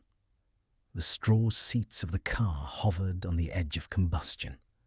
The woman next to me perspired delicately for a while into her white shirtwaist, and then, as her newspaper dampened under her fingers, lapsed despairingly into deep heat with a desolate cry. Her pocketbook slapped to the floor. "Oh, my!" she gasped. I picked it up with a weary bend and handed it back to her, holding it at arm's length and by the extreme tip of the corners to indicate that I had no designs upon it.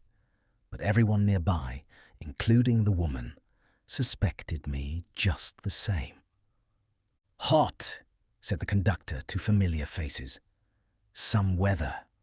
Hot, hot, hot. Is it hot enough for you? Is it hot? Is it—" My commutation ticket came back to me with a dark stain from his hand.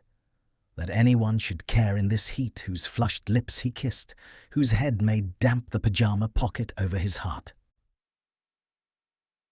Through the hall of the Buchanan's house blew a faint wind, carrying the sound of the telephone bell out to Gatsby and me as we waited at the door. "The master's body," roared the butler into the mouthpiece. "I'm sorry, madame, but we can't furnish it.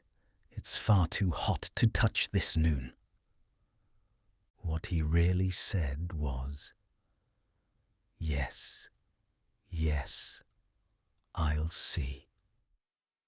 He set down the receiver and came toward us, glistening slightly to take our stiff straw hats.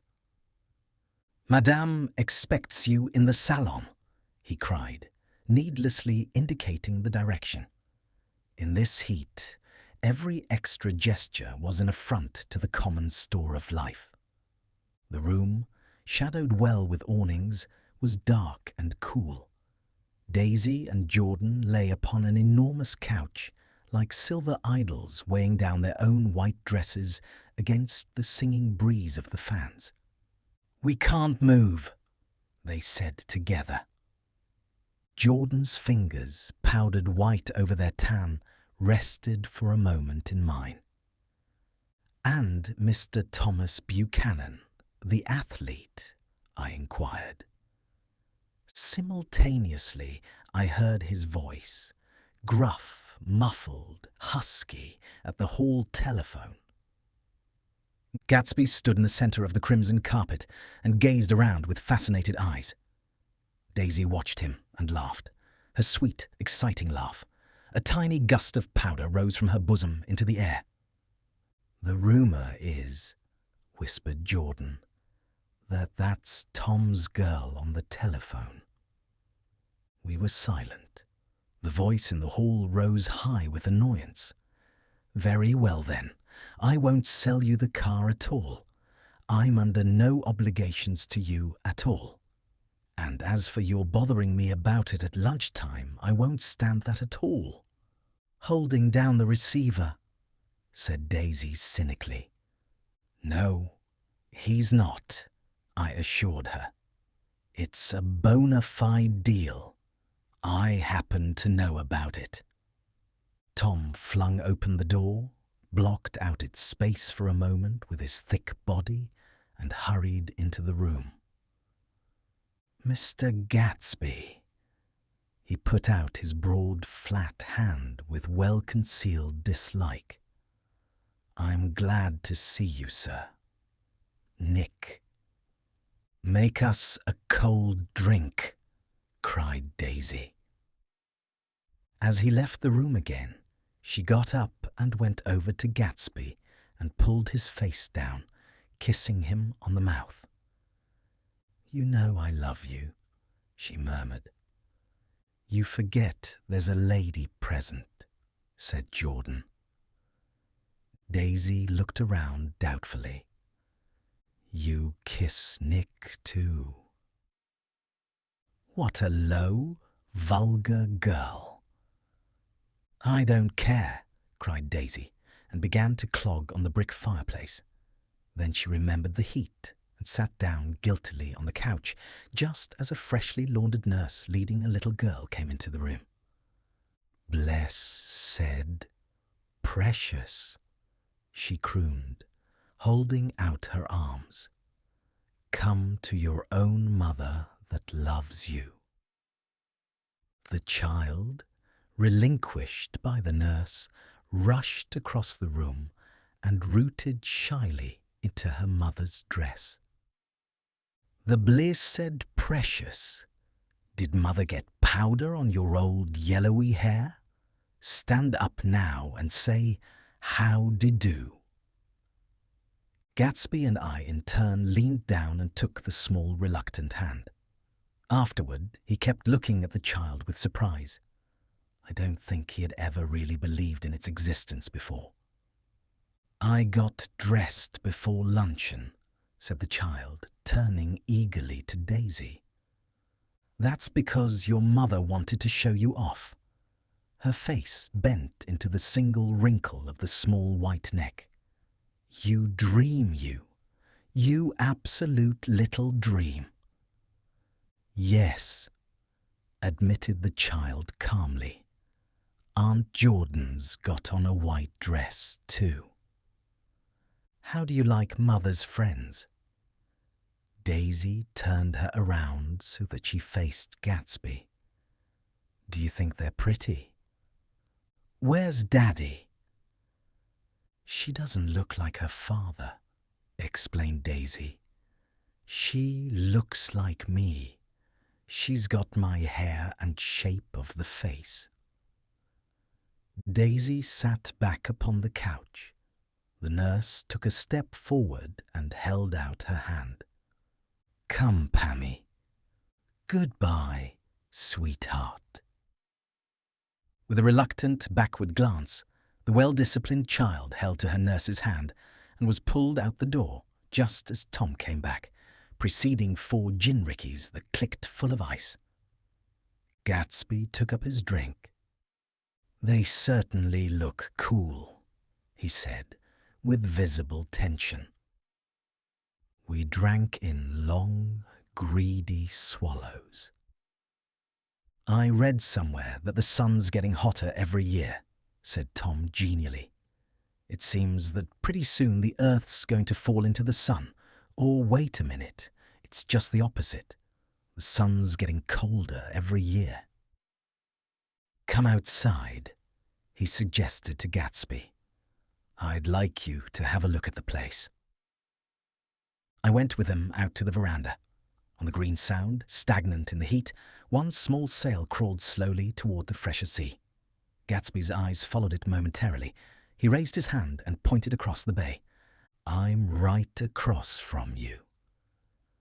So you are.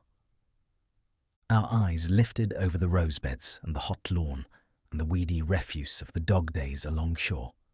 Slowly, the white wings of the boat moved against the blue, cool limit of the sky. Ahead lay the scalloped ocean and the abounding blessed isles.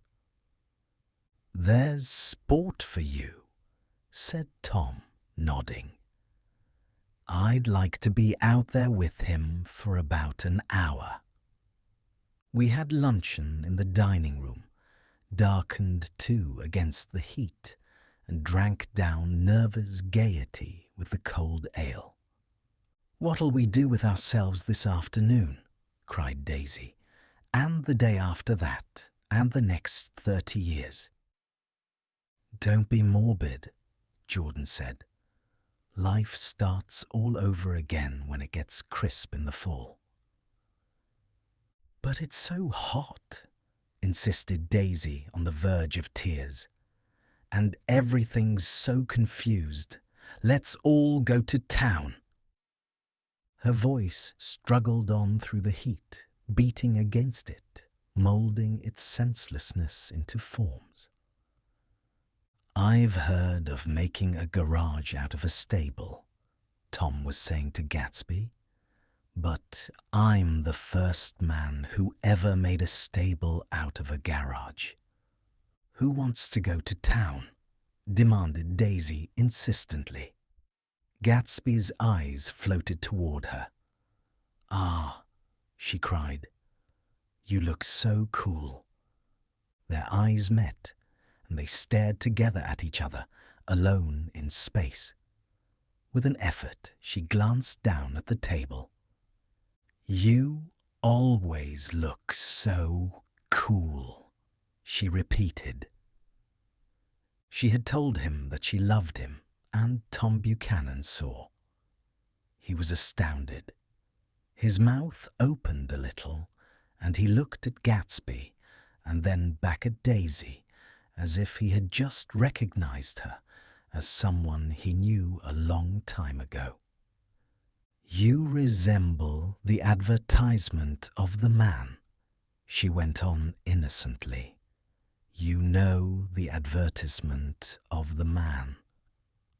All right, broke in Tom quickly. I'm perfectly willing to go to town. Come on, we're all going to town. He got up, his eyes still flashing between Gatsby and his wife. No one moved. Come on! His temper cracked a little. What's the matter anyhow? If we're going to town, let's start. His hand, trembling with his effort at self-control, bore to his lips the last of his glass of ale. Daisy's voice got us to our feet and out onto the blazing gravel drive. Are we just going to go? She objected. Like this? Aren't we going to let anyone smoke a cigarette first? Everybody smoked all through lunch. Oh, let's have fun, she begged him. It's too hot to fuss. He didn't answer. Have it your own way, she said. Come on, Jordan. They went upstairs to get ready, while we three men stood there shuffling the hot pebbles with our feet. A silver curve of the moon hovered already in the western sky. Gatsby started to speak, changed his mind, but not before Tom wheeled and faced him expectantly. "Have you got your stables here?" asked Gatsby with an effort. "About a quarter of a mile down the road." "Oh." A pause. "I don't see the idea of going to town," broke out Tom savagely. "Women get these notions in their heads." "Shall we take anything to drink?" called Daisy from an upper window. "I'll get some whiskey," answered Tom. He went inside. Gatsby turned to me rigidly. "I can't say anything in his house, old sport." "She's got an indiscreet voice," I remarked. "It's full of—" I hesitated. "Her voice is full of money," he said suddenly. That was it. I'd never understood before. It was full of money. That was the inexhaustible charm that rose and fell in it, the jingle of it, the cymbal's song of it. High in a white palace, the king's daughter, the golden girl. Tom came out of the house wrapping a quart bottle in a towel, followed by Daisy and Jordan wearing small, tight hats of metallic cloth and carrying light capes over their arms. "Shall we all go in my car?" suggested Gatsby. He felt the hot, green leather of the seat. I ought to have left it in the shade. "Is it standard shift?" demanded Tom. "Yes." "Well, you take my coupe and let me drive your car to town." The suggestion was distasteful to Gatsby. "I don't think there's much gas," he objected. "Plenty of gas," said Tom boisterously. He looked at the gauge. "And if it runs out, I can stop at a drugstore. You can buy anything at a drugstore nowadays." A pause followed this apparently pointless remark. Daisy looked at Tom, frowning, and an indefinable expression, at once definitely unfamiliar and vaguely recognizable, as if I had only heard it described in words, passed over Gatsby's face. "Come on, Daisy," said Tom, pressing her with his hand toward Gatsby's car. "I'll take you in this circus wagon." He opened the door, but she moved out from the circle of his arm. "You take Nick and Jordan. We'll follow you in the coupe." She walked close to Gatsby, touching his coat with her hand. Jordan and Tom and I got into the front seat of Gatsby's car. Tom pushed the unfamiliar gears tentatively, and we shot off into the oppressive heat, leaving them out of sight behind. "Did you see that?" demanded Tom. "See what?" He looked at me keenly, realizing that Jordan and I must have known all along. "You think I'm pretty dumb, don't you?" he suggested. "Perhaps I am, but I have almost a second sight sometimes that tells me what to do. Maybe you don't believe that, but science—" He paused. The immediate contingency overtook him, pulled him back from the edge of theoretical abyss. "I've made a small investigation of this fellow," he continued. "I could have gone deeper if I'd known." "Do you mean you've been to a medium?" inquired Jordan humorously. "What?" Confused, he stared at us as we laughed. "A medium?" "About Gatsby." "About Gatsby? No, I haven't. I said I'd been making a small investigation of his past." "And you found he was an Oxford man," said Jordan helpfully. "An Oxford man?" He was incredulous. Like hell he is. He wears a pink suit. Nevertheless, he's an Oxford man. Oxford, New Mexico, snorted Tom contemptuously, or something like that. Listen, Tom, if you're such a snob, why did you invite him to lunch? Demanded Jordan crossly. Daisy invited him. She knew him before we were married. God knows where. We were all irritable now with the fading ale, and aware of it, we drove for a while in silence. Then, as Dr. T.J. Eckelberg's faded eyes came into sight down the road, I remembered Gatsby's caution about gasoline. We've got enough to get us to town, said Tom. But there's a garage right here, objected Jordan. I don't want to get stalled in this baking heat. Tom threw on both brakes impatiently, and we slid to an abrupt, dusty stop under Wilson's sign. After a moment, the proprietor emerged from the interior of his establishment and gazed hollow-eyed at the car. "Let's have some gas," cried Tom roughly. "What do you think we stopped for? To admire the view?" "I'm sick," said Wilson without moving. "Been sick all day." "What's the matter?" "I'm all run down."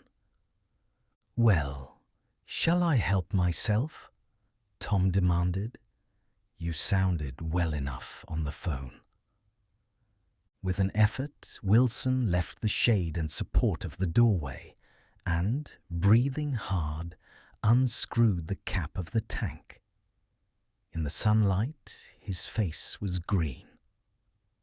"I didn't mean to interrupt your lunch," he said, "but I need money pretty bad, and I was wondering what you were going to do with your old car." "How do you like this one?" inquired Tom. "I bought it last week." "It's a nice yellow one," said Wilson as he strained at the handle. "Like to buy it?" "Big chance." Wilson smiled faintly. "No, but I could make some money on the other." "What do you want money for, all of a sudden?" "I've been here too long. I want to get away. My wife and I want to go west." "Your wife does!" exclaimed Tom, startled. "She's been talking about it for 10 years. He rested for a moment against the pump, shading his eyes. "And now she's going whether she wants to or not. I'm going to get her away." The coupe flashed by us with a flurry of dust and the flash of a waving hand. "What do I owe you?" demanded Tom harshly. "I just got wised up to something funny the last 2 days," remarked Wilson. "That's why I want to get away. That's why I've been bothering you about the car." "What do I owe you?" $1.20. The relentless, beating heat was beginning to confuse me, and I had a bad moment there before I realized that so far his suspicions hadn't alighted on Tom. He had discovered that Myrtle had some sort of life apart from him in another world, and the shock had made him physically sick. I stared at him, and then at Tom, who had made a parallel discovery less than an hour before, and it occurred to me that there was no difference between men in intelligence or race, so profound as the difference between the sick and the well. Wilson was so sick that he looked guilty, unforgivably guilty, as if he had just got some poor girl with child. "I'll let you have that car," said Tom. "I'll send it over tomorrow afternoon." That locality was always vaguely disquieting, even in the broad glare of afternoon, and now I turned my head as though I had been warned of something behind. Over the ash heaps, the giant eyes of Dr. T.J. Eckelberg kept their vigil, but I perceived after a moment that other eyes were regarding us with peculiar intensity from less than 20 feet away. In one of the windows over the garage, the curtains had been moved aside a little, and Myrtle Wilson was peering down at the car. So engrossed was she that she had no consciousness of being observed, and one emotion after another crept into her face like objects into a slowly developing picture. Her expression was curiously familiar. It was an expression I had often seen on women's faces, but on Myrtle Wilson's face it seemed purposeless and inexplicable, until I realized that her eyes, wide with jealous terror, were fixed not on Tom, but on Jordan Baker, whom she took to be his wife. There is no confusion like the confusion of a simple mind, and as we drove away, Tom was feeling the hot whips of panic. His wife and his mistress, until an hour ago secure and inviolate, was slipping precipitately from his control. Instinct made him step on the accelerator with the double purpose of overtaking Daisy and leaving Wilson behind, and we sped along toward Astoria at 50 miles an hour, until, among the spidery girders of the elevated, we came in sight of the easy-going blue coupe. "Those big movies around 50th Street are cool," suggested Jordan. "I love New York on summer afternoons when everyone's away. There's something very sensuous about it, overripe, as if all sorts of funny fruits were going to fall into your hands." The word sensuous had the effect of further disquieting Tom. But before he could invent a protest, the coupe came to a stop, and Daisy signalled us to draw up alongside. "Where are we going?" she cried. "How about the movies?" "It's so hot," she complained. "You go. We'll ride around and meet you after." With an effort, her wit rose faintly. "We'll meet you on some corner. I'll be the man smoking 2 cigarettes. "We can't argue about it here," Tom said impatiently as a truck gave out a cursing whistle behind us. "You follow me to the south side of Central Park, in front of the plaza." Several times he turned his head and looked back for their car, and if the traffic delayed them, he slowed up until they came into sight. I think he was afraid they would dart down a side street and out of his life forever. But they didn't. And we all took the less explicable step of engaging the parlour of a suite in the Plaza Hotel. The prolonged and tumultuous argument that ended by herding us into that room eludes me, though I have a sharp physical memory that, in the course of it, my underwear kept climbing like a damp snake around my legs, and intermittent beads of sweat raced cool across my back. The notion originated with Daisy's suggestion that we hire 5 bathrooms and take cold baths, and then assumed more tangible form as a place to have a mint julep. Each of us said over and over that it was a crazy idea. We all talked at once to a baffled clerk and thought or pretended to think that we were being very funny. The room was large and stifling, and though it was already 4 o'clock, opening the windows admitted only a gust of hot shrubbery from the park.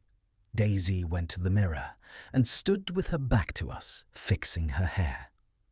"It's a swell suite," whispered Jordan respectfully, and everyone laughed.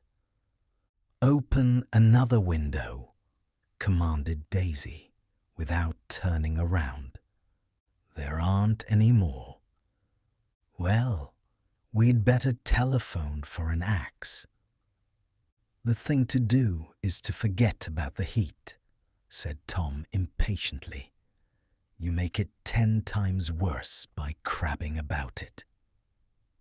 He unrolled the bottle of whiskey from the towel and put it on the table.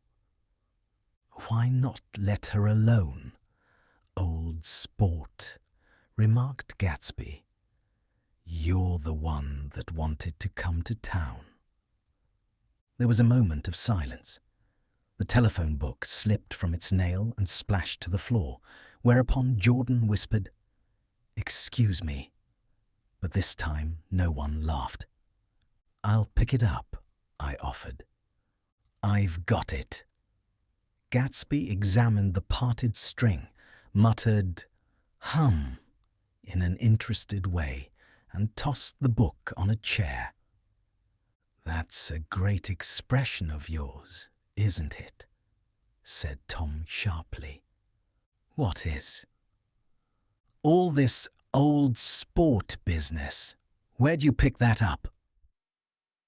"Now, see here, Tom," said Daisy, turning around from the mirror. "If you're going to make personal remarks, I won't stay here a minute. Call up and order some ice for the mint julep." As Tom took up the receiver, the compressed heat exploded into sound, and we were listening to the portentous chords of Mendelssohn's Wedding March from the ballroom below. "Imagine marrying anybody in this heat," cried Jordan dismally. "Still, I was married in the middle of June," Daisy remembered. "Louisville in June. Somebody fainted. Who was it fainted, Tom?" "Biloxi," he answered shortly. "A man named Biloxi. Blocks Biloxi. And he made boxes. That's a fact. And he was from Biloxi, Tennessee." "They carried him into my house," appended Jordan, "because we lived just 2 doors from the church, and he stayed 3 weeks until Daddy told him he had to get out. The day after he left, Daddy died." After a moment she added, as if she might have sounded irreverent, "There wasn't any connection." "I used to know a Bill Biloxi from Memphis," I remarked. "That was his cousin. I knew his whole family history before he left. He gave me an aluminium putter that I use today." The music had died down as the ceremony began, and now a long cheer floated in at the window, followed by intermittent cries of "Yay! Eh! Eh!" and finally by a burst of jazz as the dancing began. "We're getting old," said Daisy. "If we were young, we'd rise and dance." "Remember Biloxi," Jordan warned her. "Where'd you know him, Tom?" "Biloxi?" He concentrated with an effort. "I didn't know him. He was a friend of Daisy's." "He was not," she denied. "I'd never seen him before. He came down in the private car." "Well, he said he knew you. He said he was raised in Louisville. Asa Bird brought him around at the last minute and asked if we had room for him." Jordan smiled. "He was probably bumming his way home. He told me he was president of your class at Yale." Tom and I looked at each other blankly. "Biloxi?" "First place. We didn't have any president." Gatsby's foot beat a short, restless tattoo, and Tom eyed him suddenly. "By the way, Mr. Gatsby, I understand you're an Oxford man." "Not exactly." "Oh, yes, I understand you went to Oxford." "Yes, I went there." A pause. Then Tom's voice, incredulous and insulting. You must have gone there about the time Biloxi went to New Haven. Another pause. A waiter knocked and came in with crushed mint and ice, but the silence was unbroken by his "thank you" and the soft closing of the door. This tremendous detail was to be cleared up at last. "I told you I went there," said Gatsby. "I heard you, but I'd like to know when." "It was in 1919. I only stayed 5 months. That's why I can't really call myself an Oxford man." Tom glanced around to see if we mirrored his unbelief, but we were all looking at Gatsby. "It was an opportunity they gave to some of the officers after the armistice," he continued. "We could go to any of the universities in England or France." I wanted to get up and slap him on the back. I had one of those renewals of complete faith in him that I'd experienced before. Daisy rose, smiling faintly, and went to the table.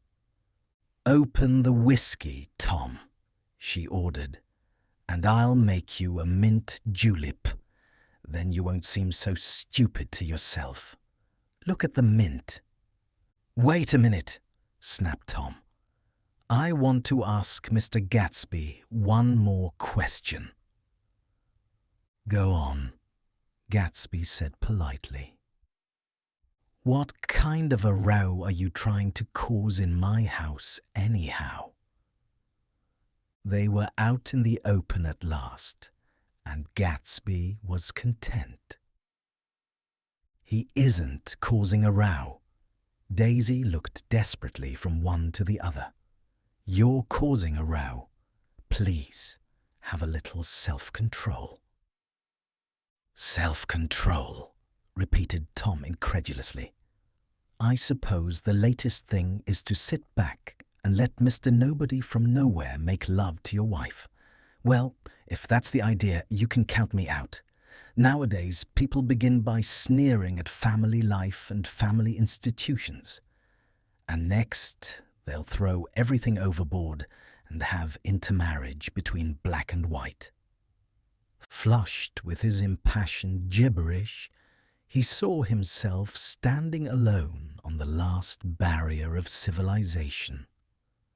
"We're all white here," murmured Jordan. "I know I'm not very popular.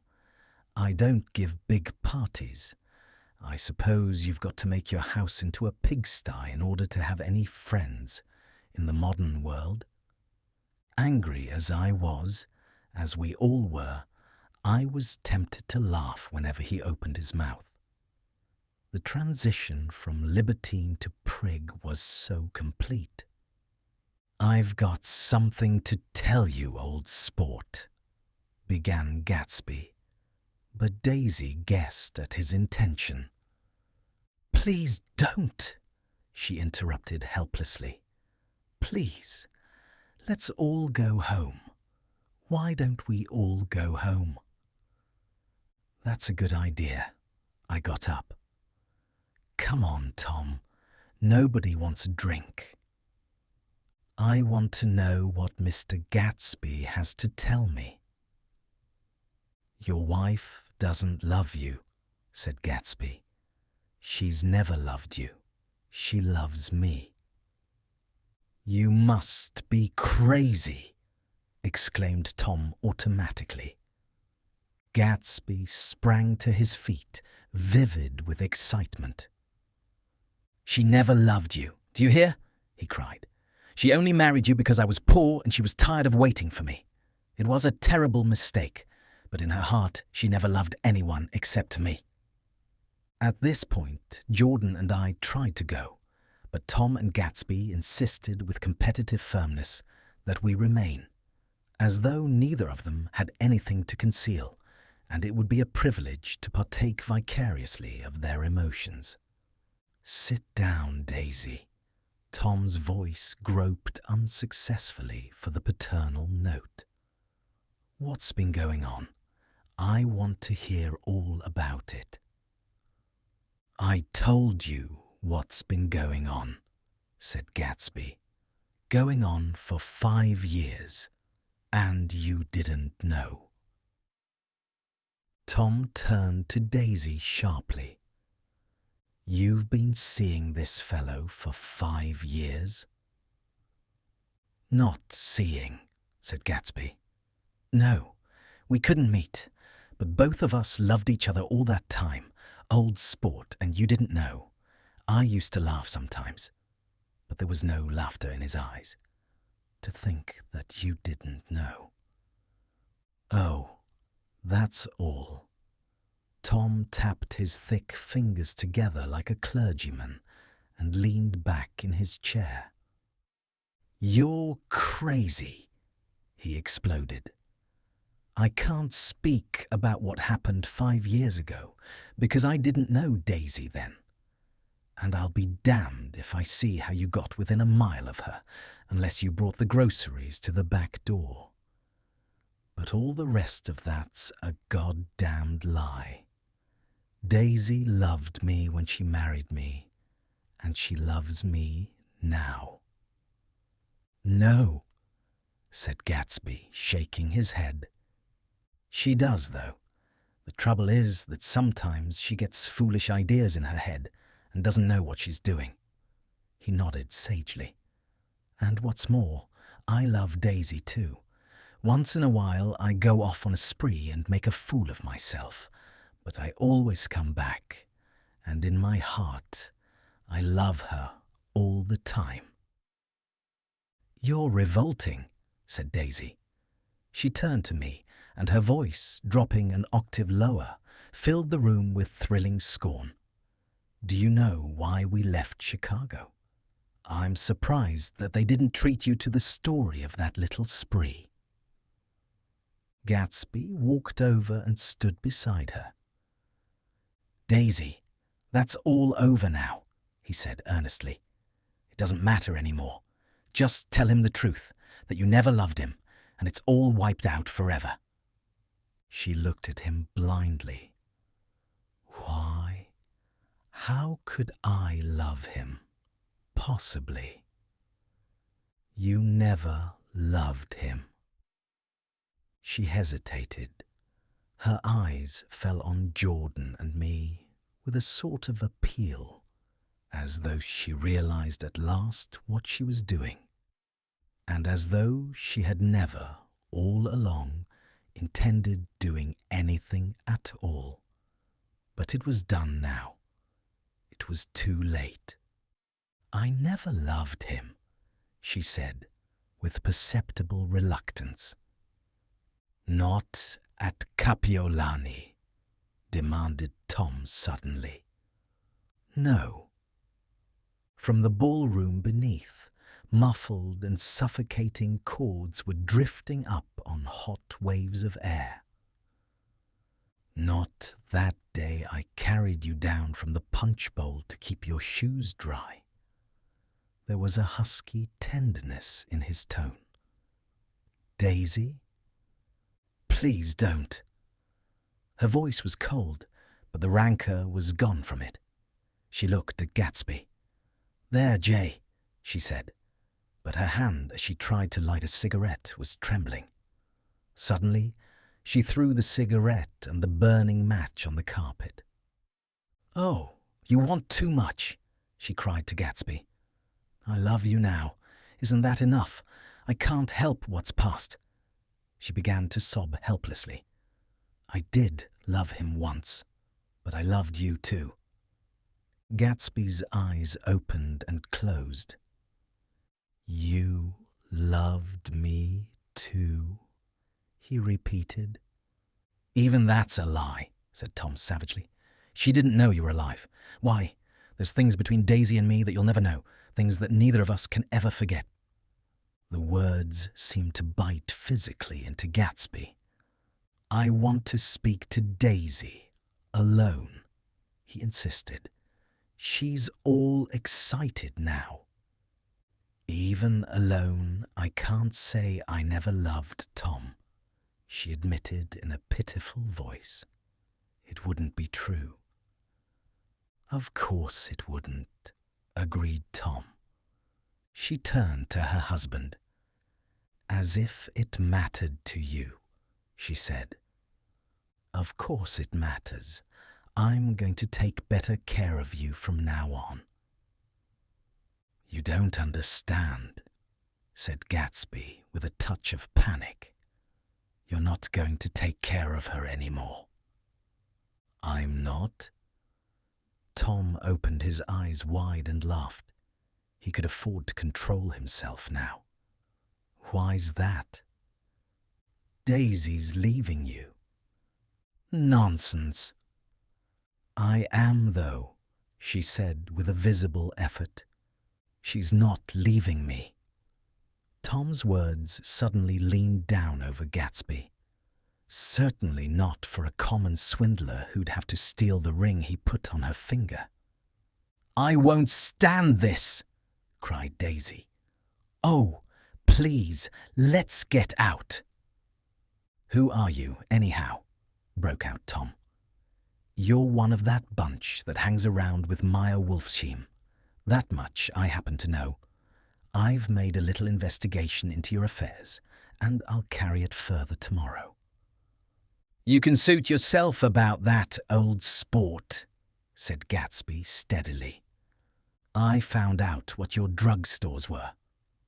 He turned to us and spoke rapidly. He and this Wolfsheim bought up a lot of side street drugstores here and in Chicago and sold grain alcohol over the counter. That's one of his little stunts. I picked him for a bootlegger the first time I saw him, and I wasn't far wrong. What about it? Said Gatsby politely. I guess your friend Walter Chase wasn't too proud to come in on it. And you left him in the lurch, didn't you? You let him go to jail for a month over in New Jersey. God, you ought to hear Walter on the subject of you. He came to us dead broke. He was very glad to pick up some money, old sport. Don't you call me old sport, cried Tom. Gatsby said nothing. Walter could have you up on the betting laws too, but Wolfsheim scared him into shutting his mouth. That unfamiliar yet recognizable look was back again in Gatsby's face. That drugstore business was just small change, continued Tom slowly. But you've got something on now that Walter's afraid to tell me about. I glanced at Daisy, who was staring terrified between Gatsby and her husband, and at Jordan, who had begun to balance an invisible but absorbing object on the tip of her chin. Then I turned back to Gatsby and was startled at his expression. He looked, and this is said in all contempt for the babbled slander of his garden, as if he had killed a man. For a moment, the set of his face could be described in just that fantastic way. It passed, and he began to talk excitedly to Daisy, denying everything, defending his name against accusations that had not been made. But with every word she was drawing further and further into herself, so we gave that up, and only the dead dream fought on as the afternoon slipped away, trying to touch what was no longer tangible, struggling unhappily, undespairingly, toward that lost voice across the room. The voice begged again to go. Please, Tom, I can't stand this anymore. Her frightened eyes told that whatever intentions, whatever courage she had had, were definitely gone. You two start on home, Daisy, said Tom, in Mr. Gatsby's car. She looked at Tom, alarmed now, but he insisted with magnanimous scorn. Go on. He won't annoy you. I think he realizes that his presumptuous little flirtation is over. They were gone, without a word, snapped out, made accidental, isolated, like ghosts, even from our pity. After a moment, Tom got up and began wrapping the unopened bottle of whiskey in the towel. "Want any of this stuff? Jordan? Nick?" I didn't answer. "Nick?" he asked again. "What? Want any?" "No, I just remembered that today's my birthday. I was 30. Before me stretched the portentous, menacing road of a new decade. It was 7 o'clock when we got into the coupe with him and started for Long Island. Tom talked incessantly, exulting and laughing, but his voice was as remote from Jordan and me as the foreign clamour on the sidewalk or the tumult of the elevated overhead. Human sympathy has its limits, and we were content to let all their tragic arguments fade with the city lights behind. 30. The promise of a decade of loneliness, a thinning list of single men to know, a thinning briefcase of enthusiasm, thinning hair. But there was Jordan beside me, who, unlike Daisy, was too wise ever to carry well-forgotten dreams from age to age. As we passed over the dark bridge, her wan face fell lazily against my coat shoulder, and the formidable stroke of 30 died away with the reassuring pressure of her hand. So we drove on toward death through the cooling twilight. After 5, when he strolled over to the after 5, when he strolled over to the garage and found George Wilson sick in his office, really sick, pale as his own pale hair and shaking all over. Michaelis advised him to go to bed, but Wilson refused, saying that he'd miss a lot of business if he did. While his neighbour was trying to persuade him, a violent racket broke out overhead. "I've got my wife locked in up there," explained Wilson calmly. "She's going to stay there till the day after tomorrow, and then we're going to move away." Michaelis was astonished. They had been neighbours for 4 years, and Wilson had never seemed faintly capable of such a statement. Generally, he was one of these worn-out men. When he wasn't working, he sat on a chair in the doorway and stared at the people and the cars that passed along the road. When anyone spoke to him, he invariably laughed in an agreeable, colourless way. He was his wife's man and not his own. So naturally, Michaelis tried to find out what had happened, but Wilson wouldn't say a word. Instead, he began to throw curious, suspicious glances at his visitor and ask him what he'd been doing at certain times on certain days. Just as the latter was getting uneasy, some workmen came past the door bound for his restaurant, and Michaelis took the opportunity to get away, intending to come back later. But he didn't. He supposed he forgot to, that's all. When he came outside again, a little after 7, he was reminded of the conversation because he heard Mrs. Wilson's voice, loud and scolding, downstairs in the garage. "Beat me," he heard her cry. "Throw me down and beat me, you dirty little coward." A moment later, she rushed out into the dusk, waving her hands and shouting. Before he could move from his door, the business was over. The death car, as the newspapers called it, didn't stop. It came out of the gathering darkness, wavered tragically for a moment, and then disappeared around the next bend. Mavro Michaelis wasn't even sure of its colour. He told the first policeman that it was light green.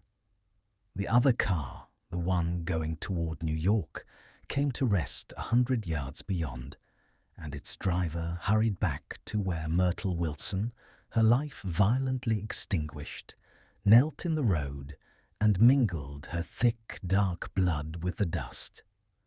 Michaelis and this man reached her first, but when they had torn open her shirtwaist, still damp with perspiration, they saw that her left breast was swinging loose like a flap, and there was no need to listen for the heart beneath.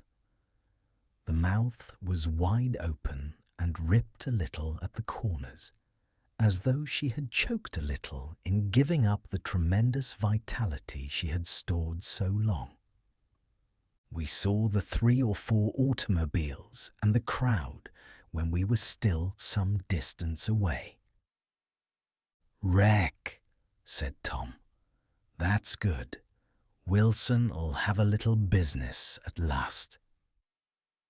He slowed down, but still without any intention of stopping, until, as we came nearer, the hushed, intent faces of the people at the garage door made him automatically put on the brakes.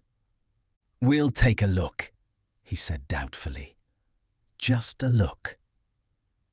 I became aware now of a hollow, wailing sound which issued incessantly from the garage, a sound which, as we got out of the coupe and walked toward the door, resolved itself into the words, "Oh my God," uttered over and over in a gasping moan.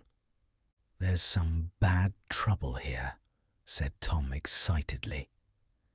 He reached up on tiptoes and peered over a circle of heads into the garage, which was lit only by a yellow light in a swinging metal basket overhead. Then he made a harsh sound in his throat, and with a violent thrusting movement of his powerful arms pushed his way through. The circle closed up again with a running murmur of expostulation. It was a minute before I could see anything at all. Then new arrivals deranged the line, and Jordan and I were pushed suddenly inside. Myrtle Wilson's body, wrapped in a blanket and then in another blanket, as though she suffered from a chill in the hot night, lay on a work table by the wall, and Tom, with his back to us, was bending over it, motionless. Next to him stood a motorcycle policeman, taking down names with much sweat and correction in a little book. At first, I couldn't find the source of the high, groaning words that echoed clamorously through the bare garage. Then I saw Wilson standing on the raised threshold of his office, swaying back and forth and holding to the doorposts with both hands. Some man was talking to him in a low voice and attempting from time to time to lay a hand on his shoulder, but Wilson neither heard nor saw. His eyes would drop slowly from the swinging light to the laden table by the wall, and then jerk back to the light again, and he gave out incessantly his high, horrible call. "Oh my God! Oh my God! Oh God! Oh my God!" Presently, Tom lifted his head with a jerk, and after staring around the garage with glazed eyes, addressed a mumbled, incoherent remark to the policeman. "V." The policeman was saying, "Oh, no, ah," corrected the man. "V-R-O." "Listen to me," muttered Tom fiercely. "Ah," said the policeman. "Oh. Go. G." He looked up as Tom's broad hand fell sharply on his shoulder. "What you want, fella?" "What happened? That's what I want to know." "Auto hit her. Instantly killed." "Instantly killed," repeated Tom, staring. "She ran out in a road. Son of a bitch didn't even stop us car." "There was 2 cars," said Michaelis. "One comin', one goin', see?" "Going where?" asked the policeman keenly. One going each way. Well, His hand rose toward the blankets, but stopped halfway and fell to his side. She ran out there, and the one coming from New York knocked right into her, going 30 or 40 miles an hour. "What's the name of this place here?" demanded the officer. "Hasn't got any name." A pale, well-dressed Negro stepped near. "It was a yellow car," he said. "Big yellow car, new." "See the accident?" asked the policeman. "No, but the car passed me down the road, going faster than 40, going 50, 60. Come here and let's have your name. Look out now, I want to get his name." Some words of this conversation must have reached Wilson, swaying in the office door, for suddenly a new theme found voice among his grasping cries. "You don't have to tell me what kind of car it was. I know what kind of car it was." Watching Tom, I saw the wad of muscle back of his shoulder tighten under his coat. He walked quickly over to Wilson and, standing in front of him, seized him firmly by the upper arms.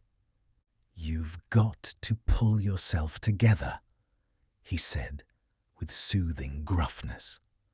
Wilson's eyes fell upon Tom. He started up on his tiptoes and then would have collapsed to his knees had not Tom held him upright. "Listen," said Tom, shaking him a little.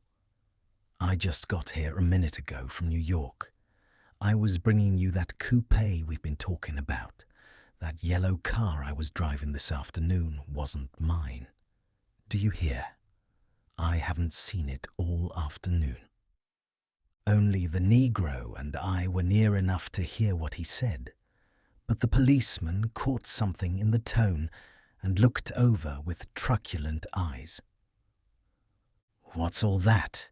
he demanded. "I'm a friend of his." Tom turned his head, but kept his hands firm on Wilson's body. "He says he knows the car that did it. It was a yellow car." Some dim impulse moved the policeman to look suspiciously at Tom. "And what color's your car?" "It's a blue car, a coupe." "We've come straight from New York," I said. Someone who had been driving a little behind us confirmed this, and the policeman turned away. "Now, if you'll let me have that name again, correct." Picking up Wilson like a doll, Tom carried him into the office, set him down in a chair, and came back. "If somebody'll come here and sit with him," he snapped authoritatively. He watched while the two men standing closest glanced at each other and went unwillingly into the room. Then Tom shut the door on them and came down the single step, his eyes avoiding the table. As he passed close to me, he whispered, "Let's get out." Self-consciously, with his authoritative arms breaking the way, we pushed through the still-gathering crowd, passing a hurried doctor, case in hand, who had been sent for in wild hope half an hour ago. Tom drove slowly until we were beyond the bend.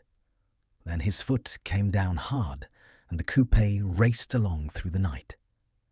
In a little while, I heard a low, husky sob, and saw that the tears were overflowing down his face.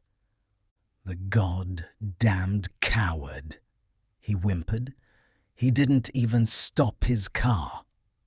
The Buchanan's house floated suddenly toward us through the dark, rustling trees. Tom stopped beside the porch and looked up at the second floor, where 2 windows bloomed with light among the vines. "Daisy's home," he said. As we got out of the car, he glanced at me and frowned slightly. I ought to have dropped you in West Egg, Nick. There's nothing we can do tonight. A change had come over him, and he spoke gravely and with decision. As we walked across the moonlight gravel to the porch, he disposed of the situation in a few brisk phrases. I'll telephone for a taxi to take you home, and while you're waiting, you and Jordan better go in the kitchen and have them get you some supper, if you want any. He opened the door. Come in. No, thanks, but I'd be glad if you'd order me the taxi. I'll wait outside. Jordan put her hand on my arm. Won't you come in, Nick? No, thanks. I was feeling a little sick, and I wanted to be alone. But Jordan lingered for a moment more. It's only 9:30, she said.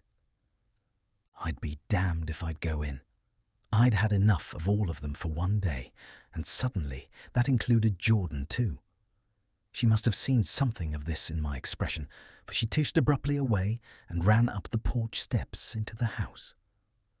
I sat down for a few minutes with my head in my hands, until I heard the phone taken up inside and the butler's voice calling a taxi. Then I walked slowly down the drive away from the house, intending to wait by the gate. I hadn't gone 20 yards when I heard my name, and Gatsby stepped from between two bushes into the path. I must have felt pretty weird by that time, because I could think of nothing except the luminosity of his pink suit under the moon. "What are you doing?" I inquired. "Just standing here, old sport." Somehow that seemed a despicable occupation. For all I knew, he was going to rob the house in a moment. I wouldn't have been surprised to see sinister faces, the faces of Wolfsheim's people, behind him in the dark shrubbery. "Did you see any trouble on the road?" he asked after a minute. "Yes." He hesitated. "Was she killed?" "Yes." "I thought so. I told Daisy I thought so. It's better that the shock should all come at once. She stood it pretty well." He spoke as if Daisy's reaction was the only thing that mattered. "I got to West Egg by a side road," he went on, "and left the car in my garage. I don't think anybody saw us, but of course, I can't be sure." I disliked him so much by this time that I didn't find it necessary to tell him he was wrong. "Who was the woman?" he inquired. "Her name was Wilson. Her husband owns the garage. How the devil did it happen?" "Well, I tried to swing the wheel." He broke off, and suddenly I guessed at the truth. "Was Daisy driving?" "Yes," he said after a moment. "But of course, I'll say I was. You see, when we left New York, she was very nervous and she thought it would steady her to drive. And this woman rushed out at us just as we were passing a car coming the other way. It all happened in a minute. But it seemed to me that she wanted to speak to us, thought we were somebody she knew. Well, first Daisy turned away from the woman toward the other car, and then she lost her nerve and turned back. The second my hand reached the wheel, I felt the shock. It must have killed her instantly. It ripped her open. "Don't tell me, old sport." He winced. "Anyhow, Daisy stepped on it. I tried to make her stop, but she couldn't, so I pulled on the emergency brake. Then she fell over into my lap, and I drove on. She'll be all right tomorrow," he said presently. I'm just going to wait here and see if he tries to bother her about that unpleasantness this afternoon. She's locked herself into her room, and if he tries any brutality, she's going to turn the light out and on again. He won't touch her, I said. He's not thinking about her. I don't trust him, old sport. How long are you going to wait? All night, if necessary. Anyhow, till they all go to bed. A new point of view occurred to me. Suppose Tom found out that Daisy had been driving. He might think he saw a connection in it. He might think anything. I looked at the house. There were 2 or 3 bright windows downstairs and the pink glow from Daisy's room on the ground floor. You wait here, I said. I'll see if there's any sign of a commotion. I walked back along the border of the lawn, traversed the gravel softly, and tiptoed up the veranda steps. The drawing room curtains were open, and I saw that the room was empty. Crossing the porch where we had dined that June night 3 months before, I came to a small rectangle of light, which I guessed was the pantry window. The blind was drawn, but I found a rift at the sill. Daisy and Tom were sitting opposite each other at the kitchen table, with a plate of cold-fried chicken between them and 2 bottles of ale. He was talking intently across the table at her, and in his earnestness, his hand had fallen upon and covered her own. Once in a while she looked up at him and nodded in agreement. They weren't happy, and neither of them had touched the chicken or the ale, and yet they weren't unhappy either.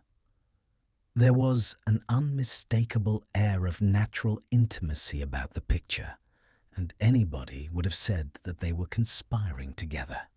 As I tiptoed from the porch, I heard my taxi feeling its way along the dark road toward the house.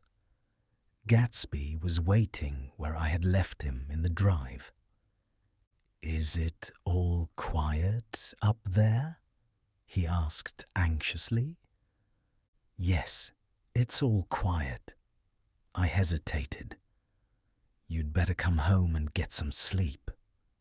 He shook his head. "I want to wait here till Daisy goes to bed. Good night, old sport." He put his hands in his coat pockets and turned back eagerly to his scrutiny of the house, as though my presence marred the sacredness of the vigil. So I walked away and left him standing there in the moonlight, watching over nothing. 8. I couldn't sleep all night. A foghorn was groaning incessantly on the sound, and I tossed half-sick between grotesque reality and savage, frightening dreams. Toward dawn, I heard a taxi go up Gatsby's drive, and immediately I jumped out of bed and began to dress. I felt that I had something to tell him, something to warn him about, and morning would be too late. Crossing his lawn, I saw that his front door was still open, and he was leaning against a table in the hall, heavy with dejection or sleep. "Nothing happened," he said wanly. I waited, and about 4 o'clock she came to the window and stood there for a minute, and then turned out the light. His house had never seemed so enormous to me as it did that night when we hunted through the great rooms for cigarettes. We pushed aside curtains that were like pavilions and felt over innumerable feet of dark wall for electric light switches. Once I tumbled with a sort of splash upon the keys of a ghostly piano. There was an inexplicable amount of dust everywhere, and the rooms were musty, as though they hadn't been aired for many days. I found the humidor on an unfamiliar table with 2 stale, dry cigarettes inside. Throwing open the French windows of the drawing room, we sat smoking out into the darkness. "You ought to go away," I said. "It's pretty certain they'll trace your car. Go away now, old sport. Go to Atlantic City for a week, or up to Montreal." He wouldn't consider it. He couldn't possibly leave Daisy until he knew what she was going to do. He was clutching at some last hope, and I couldn't bear to shake him free. It was this night that he told me the strange story of his youth with Dan Cody. Told it to me because Great Gatsby had broken up like glass against Tom's hard malice, and the long secret extravaganza was played out. I think that he would have acknowledged anything now without reserve, but he wanted to talk about Daisy.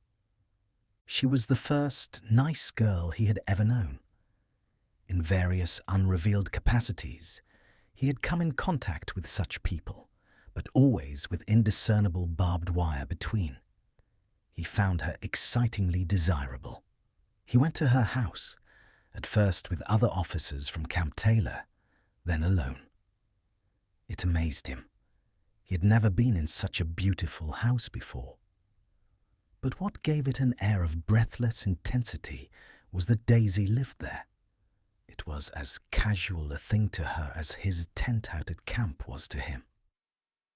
There was a ripe mystery about it, a hint of bedrooms upstairs more beautiful and cool than other bedrooms, of gay and radiant activities taking place through its corridors, and of romances that were not musty and laid away already in lavender, but fresh and breathing and redolent of this year's shining motor cars, and of dances whose flowers were scarcely withered.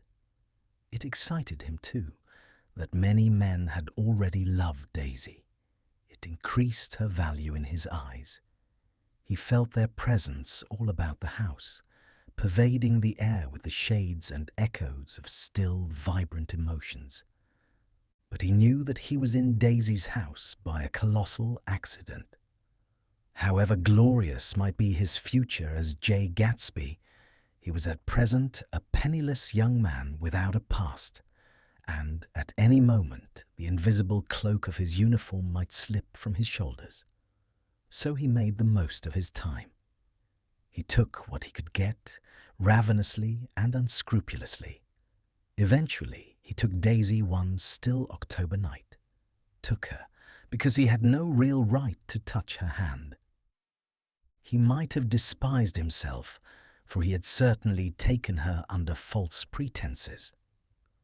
I don't mean that he had traded on his phantom millions, but he had deliberately given Daisy a sense of security. He let her believe that he was a person from much the same strata as herself, that he was fully able to take care of her. As a matter of fact, he had no such facilities. He had no comfortable family standing behind him, and he was liable at the whim of an impersonal government to be blown anywhere about the world. But he didn't despise himself, and it didn't turn out as he had imagined. He had intended, probably, to take what he could and go. But now he found that he had committed himself to the following of a grail. He knew that Daisy was extraordinary, but he didn't realize just how extraordinary a nice girl could be. She vanished into her rich house, into her rich, full life, leaving Gatsby nothing. He felt married to her, that was all. When they met again, 2 days later, it was Gatsby who was breathless, who was, somehow, betrayed. Her porch was bright with the bought luxury of starshine. The wicker of the settee squeaked fashionably as she turned toward him, and he kissed her curious and lovely mouth. She had caught a cold, and it made her voice huskier and more charming than ever. And Gatsby was overwhelmingly aware of the youth and mystery that wealth imprisons and preserves, of the freshness of many clothes, and of Daisy, gleaming like silver, safe and proud above the hot struggles of the poor. I can't describe to you how surprised I was to find out I loved her, old sport. I even hoped for a while that she'd throw me over, but she didn't, because she was in love with me too. She thought I knew a lot, because I knew different things from her. Well, there I was, way off my ambitions, getting deeper in love every minute, and all of a sudden I didn't care.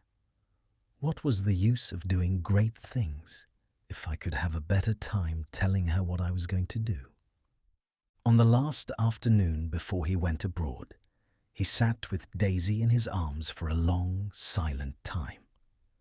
It was a cold fall day, with fire in the room and her cheeks flushed. Now and then she moved, and he changed his arm a little, and once he kissed her dark, shining hair. The afternoon had made them tranquil for a while, as if to give them a deep memory for the long parting the next day promised. They had never been closer in their month of love, nor communicated more profoundly one with another than when she brushed silent lips against his coat's shoulder, or when he touched the end of her fingers gently as though she were asleep. He did extraordinarily well in the war. He was a captain before he went to the front, and following the Argonne battles, he got his majority and the command of the divisional machine guns.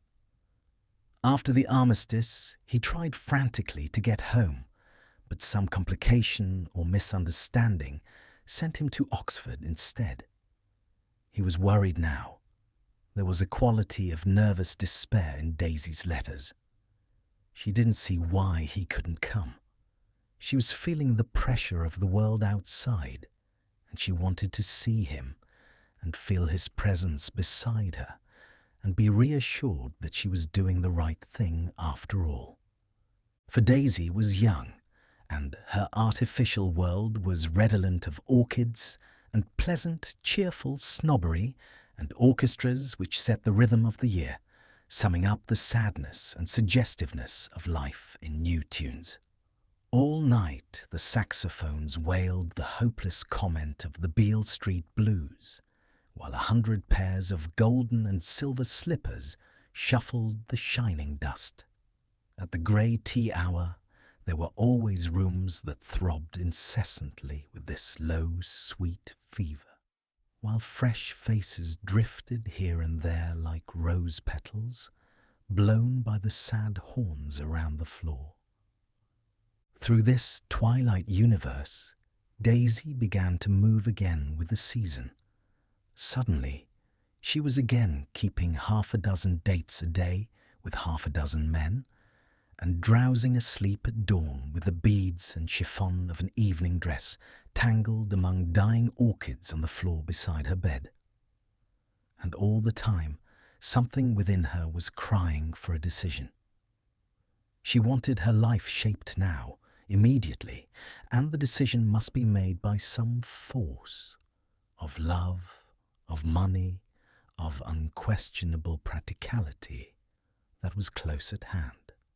That force took shape in the middle of spring with the arrival of Tom Buchanan. There was a wholesome bulkiness about his person and his position, and Daisy was flattered. Doubtless there was a certain struggle and a certain relief. The letter reached Gatsby while he was still at Oxford. It was dawn now on Long Island, and we went about opening the rest of the windows downstairs, filling the house with grey-turning, gold-turning light. The shadow of a tree fell abruptly across the dew, and ghostly birds began to sing among the blue leaves. There was a slow, pleasant movement in the air, scarcely a wind, promising a cool, lovely day. I don't think she ever loved him. Gatsby turned around from a window and looked at me challengingly. You must remember, old sport, she was very excited this afternoon. He told her those things in a way that frightened her, that made it look as if I was some kind of cheap sharper. And the result was, she hardly knew what she was saying. He sat down gloomily. Of course, she might have loved him just for a minute, when they were first married, and loved me more even then, do you see? Suddenly, he came out with a curious remark. In any case, he said, it was just personal. What could you make of that, except to suspect some intensity in his conception of the affair that couldn't be measured? He came back from France when Tom and Daisy were still on their wedding trip and made a miserable but irresistible journey to Louisville on the last of his army pay. He stayed there a week, walking the streets where their footsteps had clicked together through the November night and revisiting the out-of-the-way places to which they had driven in her white car.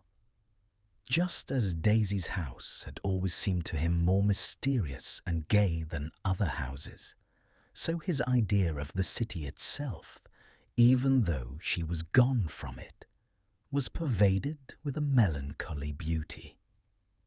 He left feeling that if he had searched harder, he might have found her, that he was leaving her behind. The day coach, he was penniless now, was hot. He went out to the open vestibule and sat down on a folding chair, and the station slid away and the backs of unfamiliar buildings moved by. Then out into the spring fields, where a yellow trolley raced them for a minute with people in it who might once have seen the pale magic of her face along the casual street. The track curved, and now it was going away from the sun, which, as it sank lower, seemed to spread itself in benediction over the vanishing city where she had drawn her breath. He stretched out his hand desperately, as if to snatch only a wisp of air, to save a fragment of the spot that she had made lovely for him. But it was all going by too fast now for his blurred eyes, and he knew that he had lost that part of it, the freshest and the best, forever. It was 9 o'clock when we finished breakfast and went out on the porch. The night had made a sharp difference in the weather, and there was an autumn flavour in the air. The gardener, the last one of Gatsby's former servants, came to the foot of the steps. "I'm going to drain the pool today, Mr. Gatsby. Leaves'll start falling pretty soon, and then there's always trouble with the pipes." "Don't do it today," Gatsby answered. He turned to me apologetically. "You know, old sport, I've never used that pool all summer." I looked at my watch and stood up. 12 minutes to my train. I didn't want to go to the city. I wasn't worth a decent stroke of work, but it was more than that. I didn't want to leave Gatsby. I missed that train, and then another, before I could get myself away. "I'll call you up," I said finally. "Do, old sport. I'll call you about noon."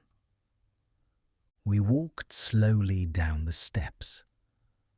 "I suppose Daisy'll call too." He looked at me anxiously, as if he hoped I'd corroborate this. "I suppose so." "Well, goodbye." We shook hands and I started away. Just before I reached the hedge, I remembered something and turned around. "They're a rotten crowd," I shouted across the lawn. "You're worth the whole damn bunch put together." I've always been glad I said that. It was the only compliment I ever gave him, because I disapproved of him from beginning to end. First, he nodded politely, and then his face broke into that radiant and understanding smile, as if we'd been in ecstatic cahoots on that fact all the time.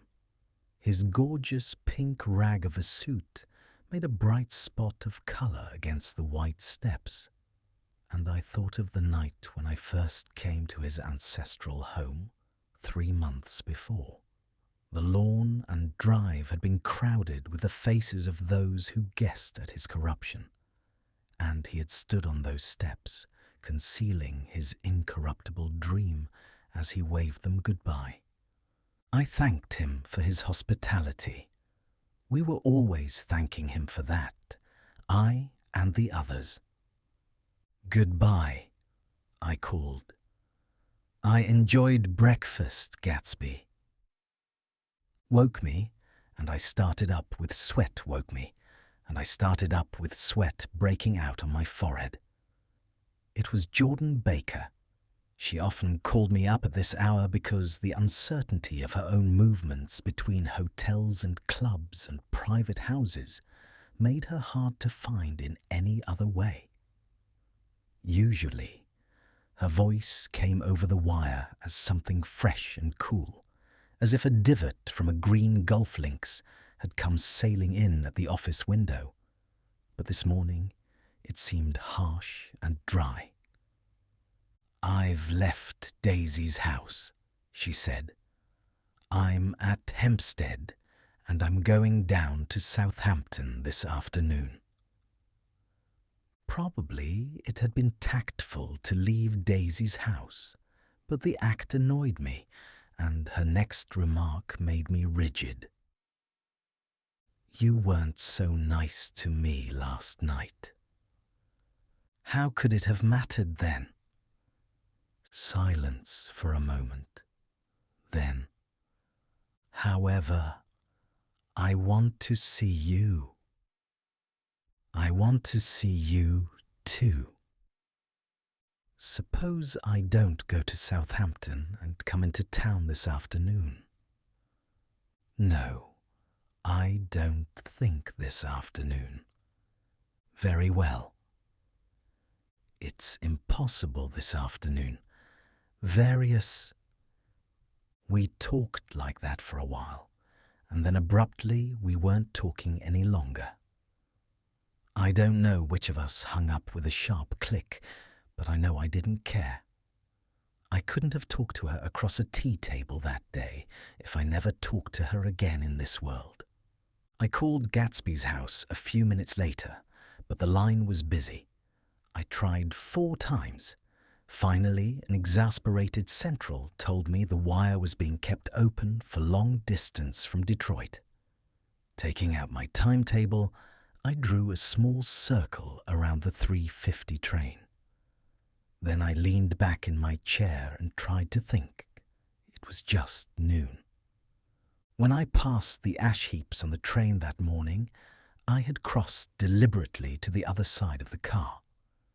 I supposed there'd be a curious crowd around there all day, with little boys searching for dark spots in the dust, and some garrulous man telling over and over what had happened until it became less and less real even to him, and he could tell it no longer, and Myrtle Wilson's tragic achievement was forgotten. Now, I want to go back a little and tell what happened at the garage after we left there the night before. They had difficulty in locating the sister, Catherine.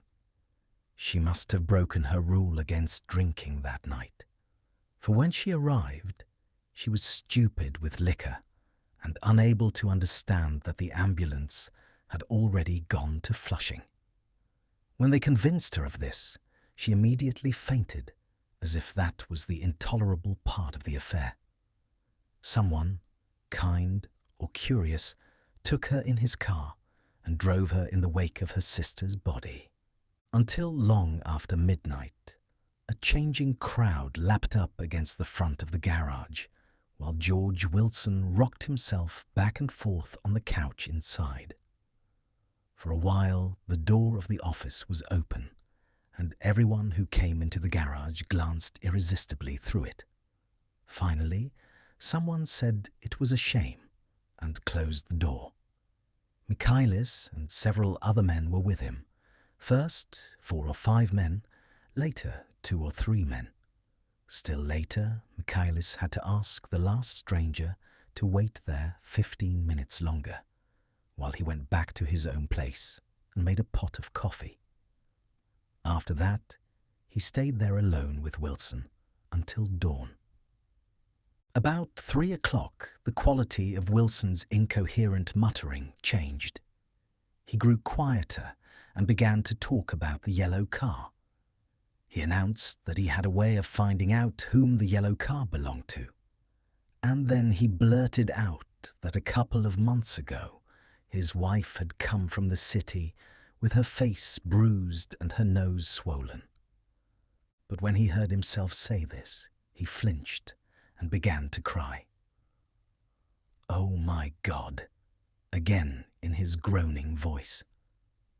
Michaelis made a clumsy attempt to distract him. "How long have you been married, George? Come on there, try and sit still a minute and answer my question. How long have you been married?" 12 years. Ever had any children? Come on, George, sit still. I asked you a question. Did you ever have any children? The hard brown beetles kept thudding against the dull light, and whenever Michaelis heard a car go tearing along the road outside, it sounded to him like the car that hadn't stopped a few hours before. He didn't like to go into the garage, because the workbench was stained where the body had been lying, so he moved uncomfortably around the office.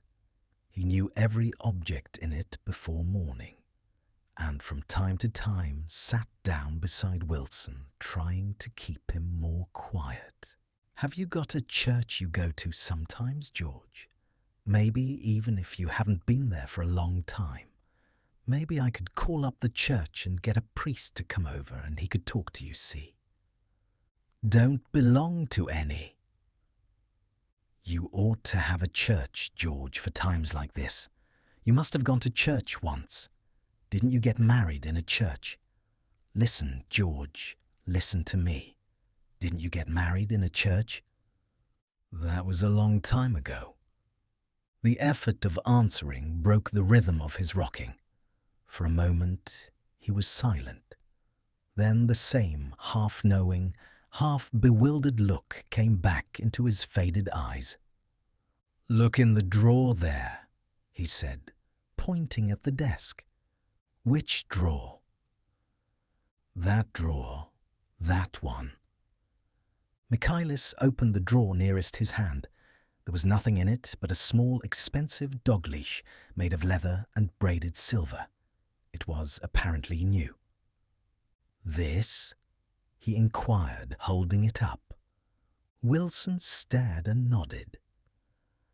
"I found it yesterday afternoon. She tried to tell me about it, but I knew it was something funny." "You mean your wife bought it?" "She had it wrapped in tissue paper on her bureau." Michaelis didn't see anything odd in that, and he gave Wilson a dozen reasons why his wife might have bought the dog leash. But conceivably, Wilson had heard some of these same explanations before from Myrtle, because he began saying, "Oh my God," again in a whisper. His comforter left several explanations in the air. "Then he killed her," said Wilson. His mouth dropped open suddenly. "Who did?" I have a way of finding out. You're morbid, George, said his friend. This has been a strain to you, and you don't know what you're saying. You'd better try and sit quiet till morning. He murdered her. It was an accident, George. Wilson shook his head. His eyes narrowed and his mouth widened slightly with the ghost of a superior. I know, he said definitely. I'm one of these trusting fellas, and I don't think any harm to nobody, but when I get to know a thing, I know it. It was the man in that car.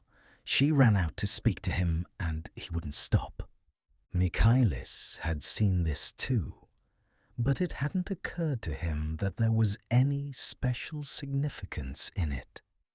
He believed that Mrs. Wilson had been running away from her husband, rather than trying to stop any particular car. How could she have been like that? She's a deep one, said Wilson, as if that answered the question. Ah, He began to rock again, and Michaelis stood twisting the leash in his hand. Maybe you got some friend that I could telephone for, George. This was a forlorn hope. He was almost sure that Wilson had no friend. There was not enough of him for his wife. He was glad a little later when he noticed a change in the room, a blue quickening by the window, and realized that dawn wasn't far off. About 5 o'clock, it was blue enough outside to snap off the light. Wilson's glazed eyes turned out to the ash heaps, where small grey clouds took on fantastic shapes and scurried here and there in the faint dawn wind. I spoke to her, he muttered after a long silence. I told her she might fool me, but she couldn't fool God. I took her to the window. With an effort, he got up and walked to the rear window and leaned with his face pressed against it. And I said, God knows what you've been doing, everything you've been doing. You may fool me, but you can't fool God. Standing behind him, Michaelis saw with a shock that he was looking at the eyes of Dr. T.J. Eckelberg, which had just emerged, pale and enormous from the dissolving night. God sees everything, repeated Wilson. That's an advertisement, Michaelis assured him. Something made him turn away from the window and look back into the room. But Wilson stood there a long time, his face close to the window pane, nodding into the twilight. By 6 o'clock, Michaelis was worn out and grateful for the sound of a car stopping outside. It was one of the watchers of the night before who had promised to come back, so he cooked breakfast for 3, which he and the other man ate together.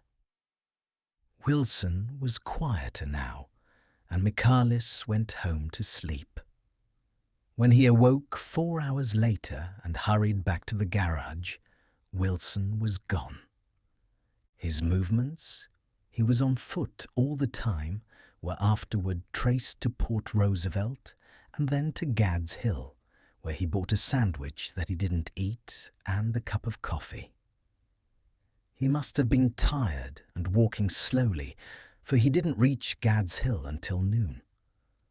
Thus far, there was no difficulty in accounting for his time. There were boys who had seen a man acting sort of crazy, and motorists at whom he stared oddly from the side of the road. Then, for 3 hours, he disappeared from view.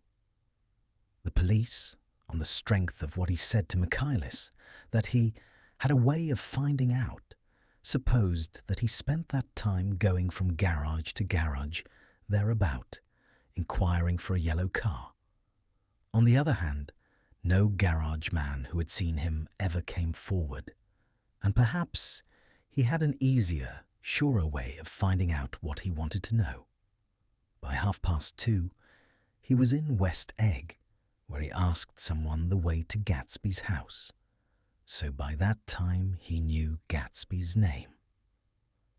At 2:00, Gatsby put on his bathing suit and left word with the butler that if anyone phoned, word was to be brought to him at the pool.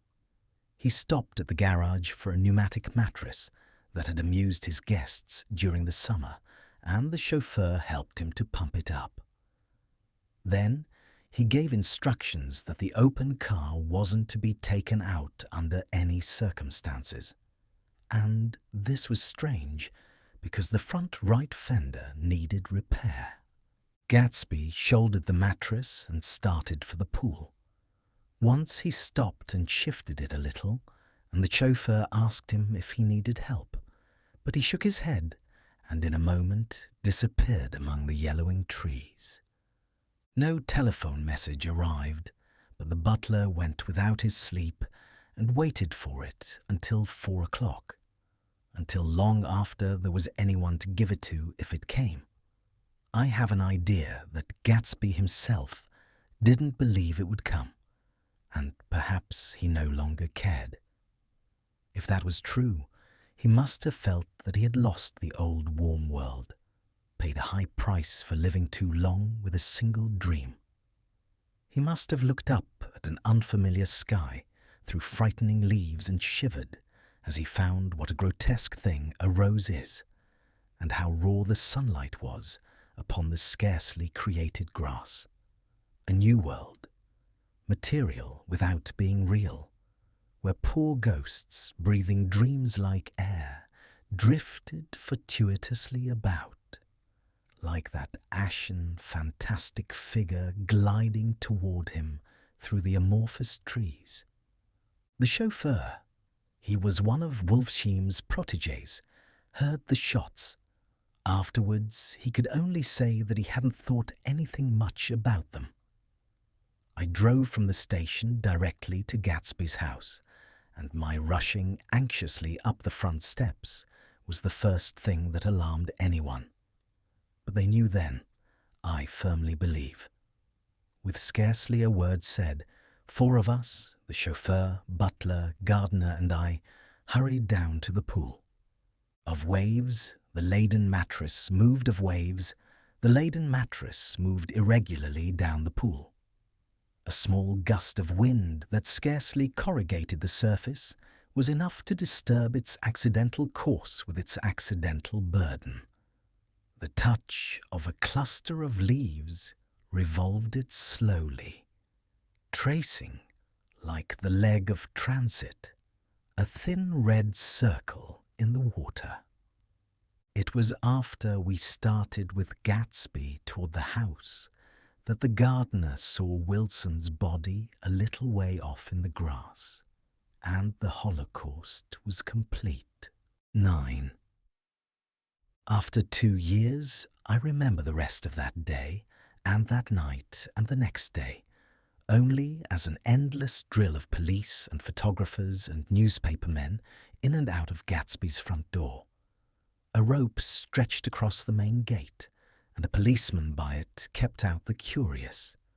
But little boys soon discovered that they could enter through my yard, and there were always a few of them clustered open-mouthed about the pool. Someone with a positive manner, perhaps a detective, used the expression madman as he bent over Wilson's body that afternoon, and the adventitious authority of his voice set the key for the newspaper reports next morning. Most of these reports were a nightmare, grotesque, circumstantial, eager, and untrue. When Michaelis's testimony at the inquest brought to light Wilson's suspicions of his wife, I thought the whole tale would shortly be served up in racy pasquinade. But Catherine, who might have said anything, didn't say a word. She showed a surprising amount of character about it too, looked at the coroner with determined eyes under that corrected brow of hers, and swore that her sister had never seen Gatsby, that her sister was completely happy with her husband, that her sister had been into no mischief whatever. She convinced herself of it and cried into her handkerchief as if the very suggestion was more than she could endure. So Wilson was reduced to a man deranged by grief in order that the case might remain in its simplest form. And it rested there. But all this part of it seemed remote and unessential. I found myself on Gatsby's side and alone. From the moment I telephoned news of the catastrophe to West Egg Village, every surmise about him and every practical question was referred to me. At first, I was surprised and confused. Then, as he lay in his house and didn't move or breathe or speak hour upon hour, it grew upon me that I was responsible because no one else was interested. Interested, I mean, with that intense personal interest to which everyone has some vague right at the end. I called up Daisy half an hour after we found him, called her instinctively and without hesitation. But she and Tom had gone away early that afternoon and taken baggage with them. Left no address? No. Say when they'd be back? No. Any idea where they are? How I could reach them? I don't know. Can't say. I wanted to get somebody for him. I wanted to go into the room where he lay and reassure him. I'll get somebody for you, Gatsby. Don't worry, just trust me, and I'll get somebody for you. Maya Wolfsheim's name wasn't in the phone book. The butler gave me his office address on Broadway, and I called information. But by the time I had the number, it was long after 5, and no one answered the phone. Will you ring again? I've rung 3 times. It's very important. Sorry, I'm afraid no one's there. I went back to the drawing room and thought for an instant that they were chance visitors, all these official people who suddenly filled it. But though they drew back the sheet and looked at Gatsby with shocked eyes, his protest continued in my brain. Look here, old sport, you've got to get somebody for me. You've got to try hard. I can't go through this alone. Someone started to ask me questions, but I broke away and going upstairs looked hastily through the unlocked parts of his desk. He'd never told me definitely that his parents were dead. But there was nothing. Only the picture of Dan Cody, a token of forgotten violence, staring down from the wall. Next morning, I sent the butler to New York with a letter to Wolfsheim, which asked for information and urged him to come out on the next train. That request seemed superfluous when I wrote it. I was sure he'd start when he saw the newspapers, just as I was sure there'd be a wire from Daisy before noon. But neither a wire nor Mr. Wolfsheim arrived.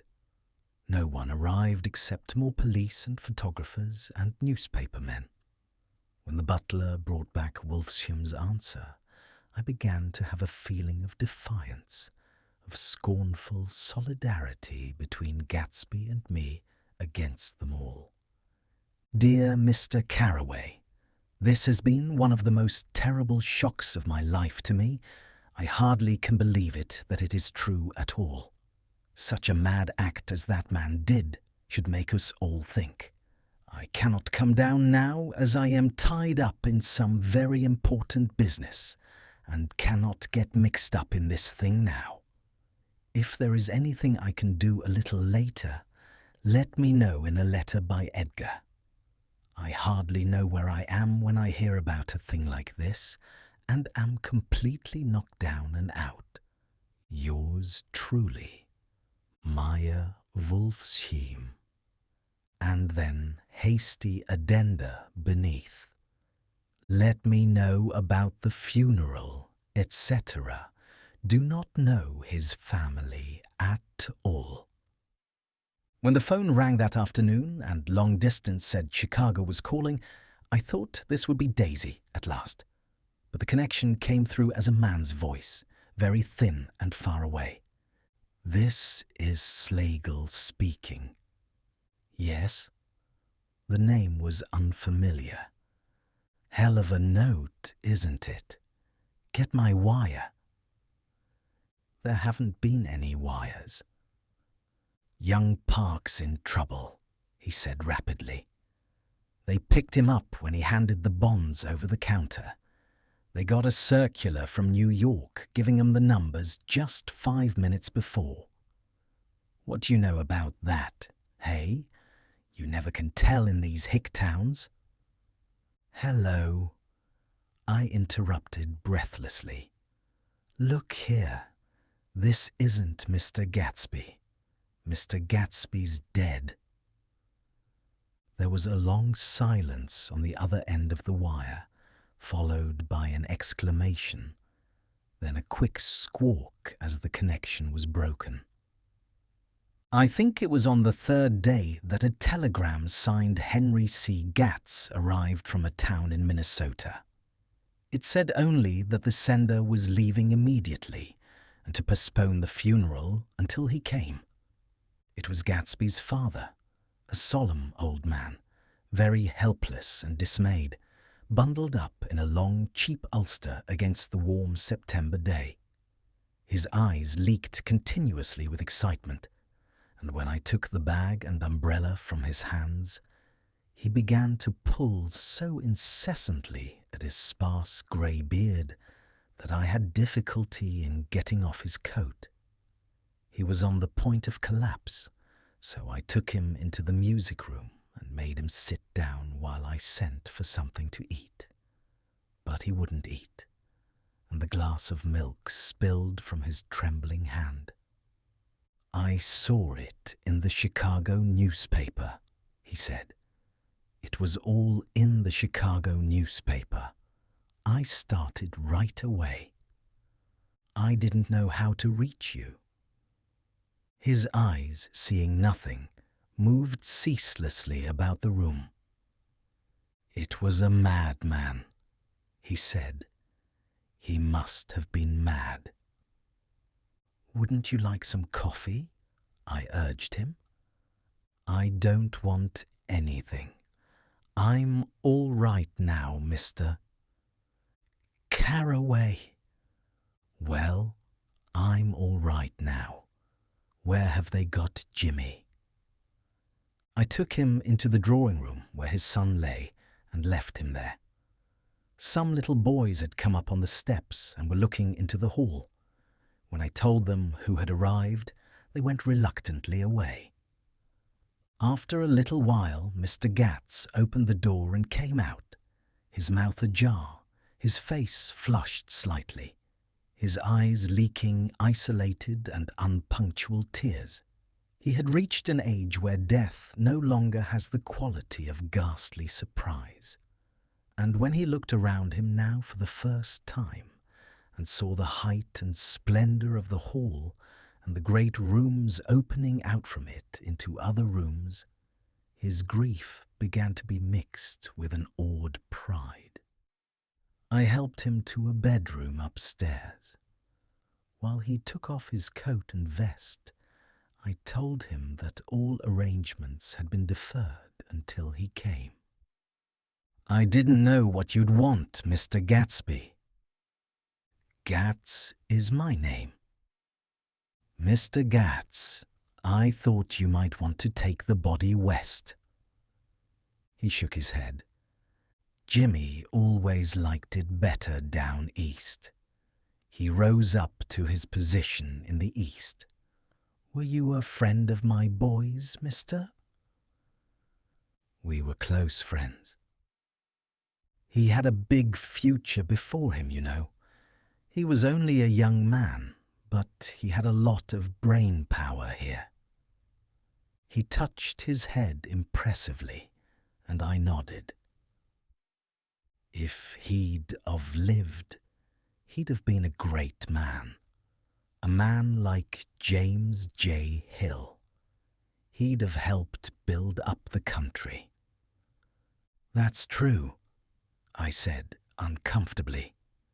He fumbled at the embroidered coverlet, trying to take it from the bed, and lay down stiffly, was instantly asleep. That night, an obviously frightened person called up and demanded to know who I was before he would give his name. "This is Mr. Carraway," I said. "Oh," he sounded relieved. "This is Klipspringer." I was relieved too, for that seemed to promise another friend at Gatsby's grave. I didn't want it to be in the papers and draw a sightseeing crowd, so I'd been calling up a few people myself. They were hard to find. "The funeral's tomorrow," I said. 3 o'clock here at the house. I wish you'd tell anybody who'd be interested." "Oh, I will." He broke out hastily. "Of course, I'm not likely to see anybody, but if I do—" His tone made me suspicious. "Of course you'll be there yourself." "Well, I'll certainly try. What I called up about is—" "Wait a minute," I interrupted. "How about saying you'll come?" "Well, the fact is, the truth of the matter is that I'm staying with some people up here in Greenwich, and they rather expect me to be with them tomorrow. In fact, there's a sort of picnic or something. Of course, I'll do my best to get away." I ejaculated an unrestrained "huh." And he must have heard me, for he went on nervously. "What I called up about was a pair of shoes I left there. I wonder if it'd be too much trouble to have the butler send them on. You see, they're tennis shoes, and I'm sort of helpless without them. My address is care of B.F. I didn't hear the rest of the name, because I hung up the receiver. After that, I felt a certain shame for Gatsby. One gentleman to whom I telephoned implied that he had got what he deserved. However, that was my fault, for he was one of those who used to sneer most bitterly at Gatsby on the courage of Gatsby's liquor, and I should have known better than to call him. The morning of the funeral, I went up to New York to see Meyer Wolfshim. I couldn't seem to reach him any other way. The door that I pushed open, on the advice of an elevator boy, was marked the Swastika Holding Company, and at first there didn't seem to be anyone inside. But when I'd shouted hello several times in vain, an argument broke out behind a partition, and presently a lovely Jewess appeared at an interior door and scrutinized me with black, hostile eyes. "Nobody's in," she said. "Mr. Wolfsheim's gone to Chicago." The first part of this was obviously untrue, for someone had begun to whistle the rosary tunelessly inside. "Please say that Mr. Carraway wants to see him." "I can't get him back from Chicago, can I?" At this moment, a voice, unmistakably Wolfsheim's, called Stella from the other side of the door. "Leave your name on the desk," she said quickly. "I'll give it to him when he gets back. But I know he's there." She took a step toward me and began to slide her hands indignantly up and down her hips. "You young men think you can force your way in here any time," she scolded. We're getting sick and tired of it. When I say he's in Chicago, he's in Chicago. I mentioned Gatsby. Oh, ha. She looked at me over again. Will you just... What was your name? She vanished. In a moment, Meyer Wolfsheim stood solemnly in the doorway, holding out both hands. He drew me into his office, remarking in a reverent voice that it was a sad time for all of us, and offered me a cigar. My memory goes back to when first I met him, he said. A young major just out of the army and covered over with medals he got in the war.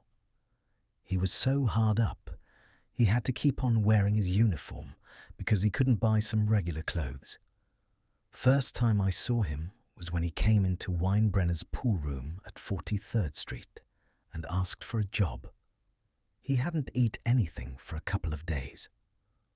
"Come on, have some lunch with me," I said. He ate more than $4 worth of food in half an hour. "Did you start him in business?" I inquired. "Start him? I made him." "Oh." I raised him up out of nothing, right out of the gutter.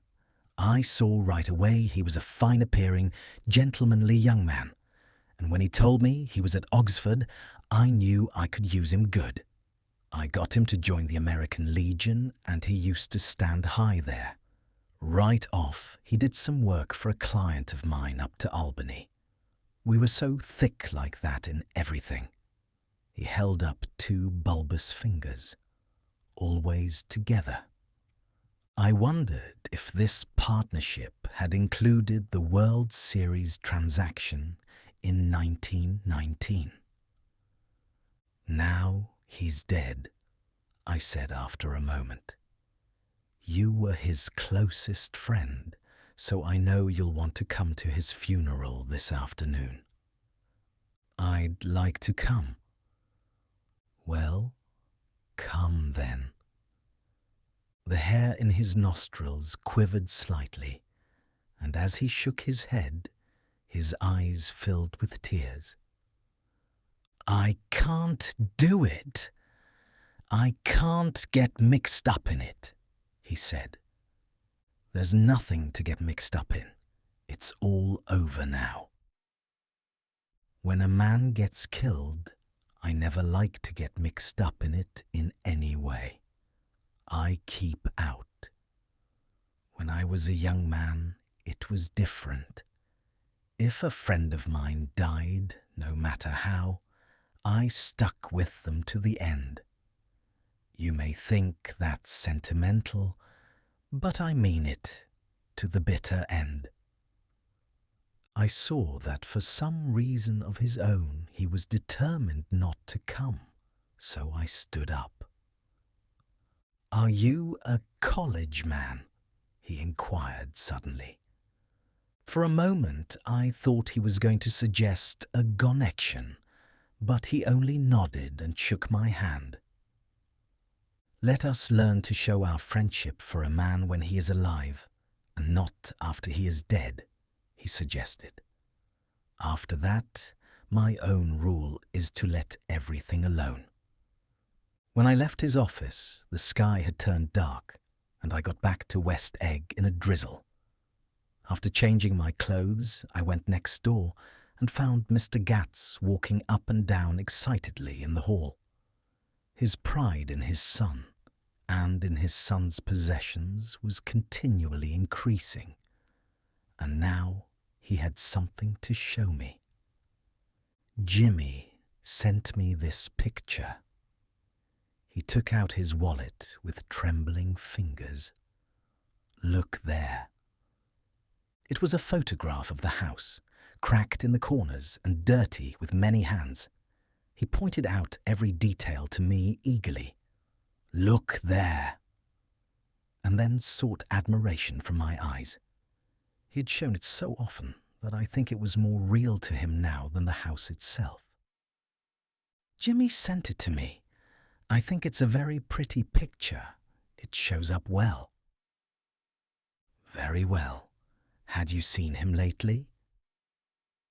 He come out to see me 2 years ago and bought me the house I live in now. Of course, we was broke up when he run off from home, but I see now there was a reason for it. He knew he had a big future in front of him, and ever since he made a success, he was very generous with me. He seemed reluctant to put away the picture, held it for another minute, lingeringly before my eyes. Then he returned the wallet and pulled from his pocket a ragged old copy of a book called Hop Along Cassidy. Look here. This is a book he had when he was a boy.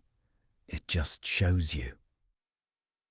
He opened it at the back cover and turned it around for me to see. On the last flyleaf was printed the word schedule and the date September 12th, 1906. And underneath, rise from bed 6 a.m., dumbbell exercise, and wall scaling 6:15 to 6:30. Study electricity, etc. 7:15 to 8:15. Work 8:30 to 4:30 p.m. Baseball and sports 4:30 to 5 o'clock.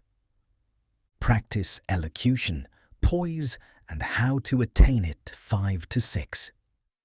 Study needed inventions 7 to 9. General resolves. No wasting time at shafters or a name indecipherable. No more smoking or chewing. Bath every other day. Read one improving book or magazine per week. Save $5. Crossed out $3 per week. Be better to parents. I came across this book by accident, said the old man. It just shows you, don't it? It just shows you. Jimmy was bound to get ahead. He always had some resolves like this or something. Do you notice what he's got about improving his mind? He was always great for that. He told me I ate like a hog once, and I beat him for it. He was reluctant to close the book, reading each item aloud, and then looking eagerly at me. I think he rather expected me to copy down the list for my own use. A little before 3, the Lutheran minister arrived from Flushing, and I began to look involuntarily out the windows for other cars. So did Gatsby's father. And as the time passed, and the servants came in and stood waiting in the hall, his eyes began to blink anxiously, and he spoke of the rain in a worried, uncertain way. The minister glanced several times at his watch, so I took him aside and asked him to wait for half an hour. But it wasn't any use. Nobody came.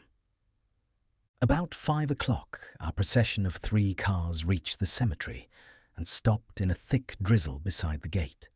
First, a motor hearse, horribly black and wet, then Mr. Gatz and the minister and me in the limousine, and a little later 4 or 5 servants and the postman from West Egg in Gatsby's station wagon, all wet to the skin. As we started through the gate into the cemetery, I heard a car stop, and then the sound of someone splashing after us over the soggy ground. I looked around. It was the man with owl-eyed glasses whom I had found marvelling over Gatsby's books in the library one night 3 months before. I'd never seen him since then. I don't know how he knew about the funeral or even his name. The rain poured down his thick glasses, and he took them off and wiped them to see the protecting canvas unrolled from Gatsby's grave. I tried to think about Gatsby then for a moment, but he was already too far away, and I could only remember without resentment that Daisy hadn't sent a message or a flower. Dimly, I heard someone murmur, Blessed are the dead that the rain falls on. And then the owl-eyed man said, Amen to that, in a brave voice. We straggled down quickly through the rain to the cars. Owl Eyes spoke to me by the gate. I couldn't get to the house, he remarked. Neither could anybody else. Go on, he started. Why, my God, they used to go there by the hundreds. He took off his glasses and wiped them again, outside and in. The poor son of a bitch, he said. One of my most vivid memories is of coming back west from prep school and later from college at Christmas time. Those who went farther than Chicago would gather in the old dim Union Station at 6 o'clock of a December evening with a few Chicago friends, already caught up into their own holiday gaieties, to bid them a hasty goodbye. I remember the fur coats of the girls returning from Miss This or That's, and the chatter of frozen breath, and the hands waving overhead as we caught sight of old acquaintances, and the matchings of invitations. Are you going to the Ordways, the Herseys, the Schultzes, and the long green tickets clasped tight in our gloved hands? And last, the murky yellow cars of the Chicago, Milwaukee, and St. Paul Railroad, looking cheerful as Christmas itself on the tracks beside the gate. When we pulled out into the winter night and the real snow, our snow began to stretch out beside us and twinkle against the windows, and the dim lights of small Wisconsin stations moved by. A sharp wild brace came suddenly into the air.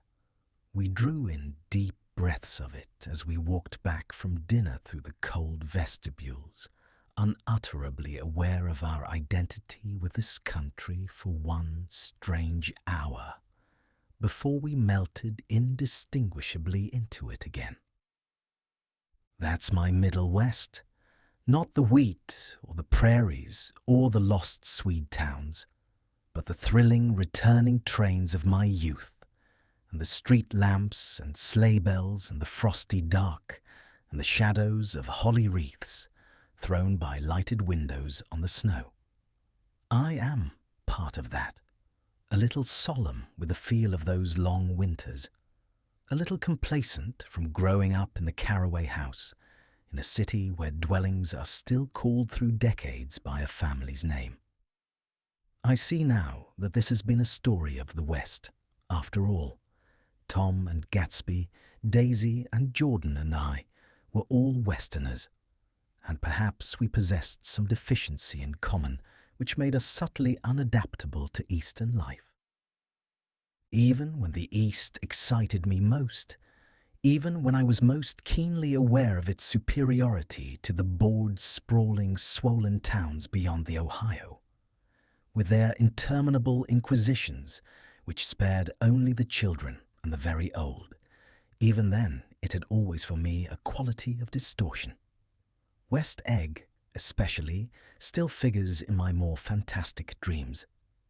I see it as a night scene by El Greco, 100 houses, at once conventional and grotesque, crouching under a sullen, overhanging sky and a lustreless moon.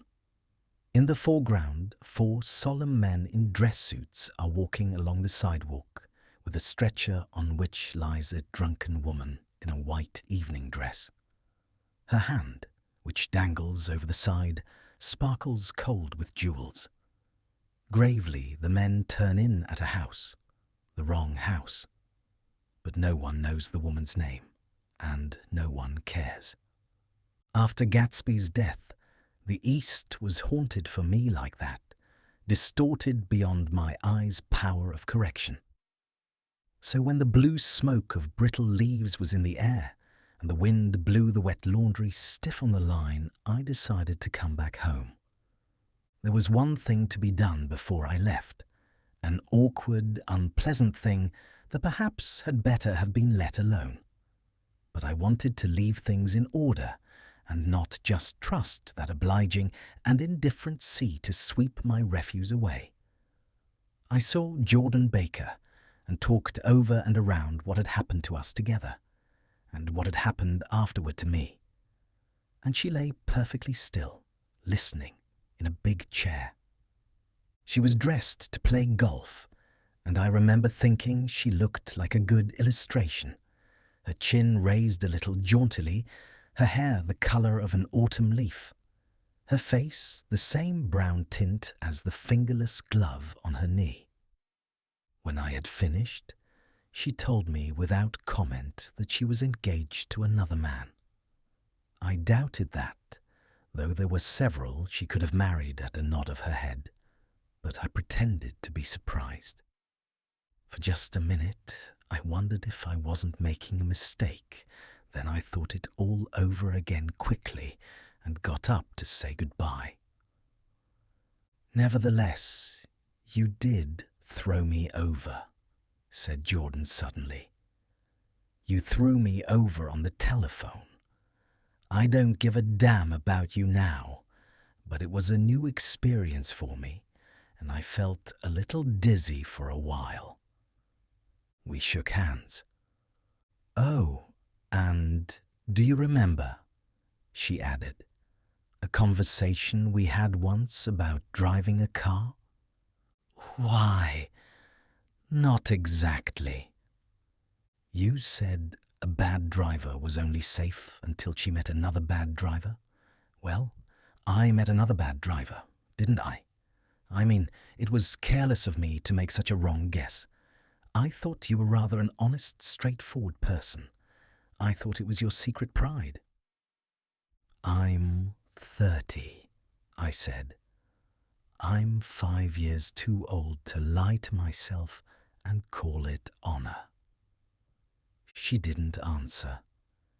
Angry and half in love with her and tremendously sorry, I turned away. One afternoon, late in October, I saw Tom Buchanan. He was walking ahead of me along Fifth Avenue in his alert, aggressive way, his hands out a little from his body as if to fight off interference, his head moving sharply here and there, adapting itself to his restless eyes. Just as I slowed up to avoid overtaking him, he stopped and began frowning into the windows of a jewelry store. Suddenly, he saw me and walked back, holding out his hand. "What's the matter, Nick? Do you object to shaking hands with me?" "Yes. You know what I think of you." "You're crazy, Nick," he said quickly. "Crazy as hell. I don't know what's the matter with you." "Tom," I inquired, "what did you say to Wilson that afternoon?" He stared at me without a word, and I knew I had guessed right about those missing hours. I started to turn away, but he took a step after me and grabbed my arm. "I told him the truth," he said. "He came to the door while we were getting ready to leave, and when I sent down word that we weren't in, he tried to force his way upstairs. He was crazy enough to kill me if I hadn't told him who owned the car. His hand was on a revolver in his pocket every minute he was in the house." He broke off defiantly. "What if I did tell him? That fellow had it coming to him. He threw dust into your eyes just like he did in Daisy's, but he was a tough one. He ran over Myrtle like you'd run over a dog and never even stopped his car." There was nothing I could say except the one unutterable fact that it wasn't true. And if you think I didn't have my share of suffering, look here. When I went to give up that flat and saw that damn box of dog biscuits sitting there on the sideboard, I sat down and cried like a baby. By God, it was awful. I couldn't forgive him or like him, but I saw that what he had done was, to him, entirely justified. It was all very careless and confused. They were careless people, Tom and Daisy. They smashed up things and creatures and then retreated back into their money or their vast carelessness or whatever it was that kept them together, and let other people clean up the mess they had made. I shook hands with him. It seemed silly not to, for I felt suddenly as though I were talking to a child. Then he went into the jewelry store to buy a pearl necklace, or perhaps only a pair of cuff buttons, rid of my provincial squeamishness forever. Gatsby's house was still empty when I left. The grass on his lawn had grown as long as mine. One of the taxi drivers in the village never took a fare past the entrance gate without stopping for a minute and pointing inside. Perhaps it was he who drove Daisy and Gatsby over to East Egg the night of the accident, and perhaps he had made a story about it all his own. I didn't want to hear it, and I avoided him when I got off the train. I spent my Saturday nights in New York because those gleaming, dazzling parties of his were with me so vividly that I could still hear the music and the laughter, faint and incessant, from his garden and the cars going up and down his drive.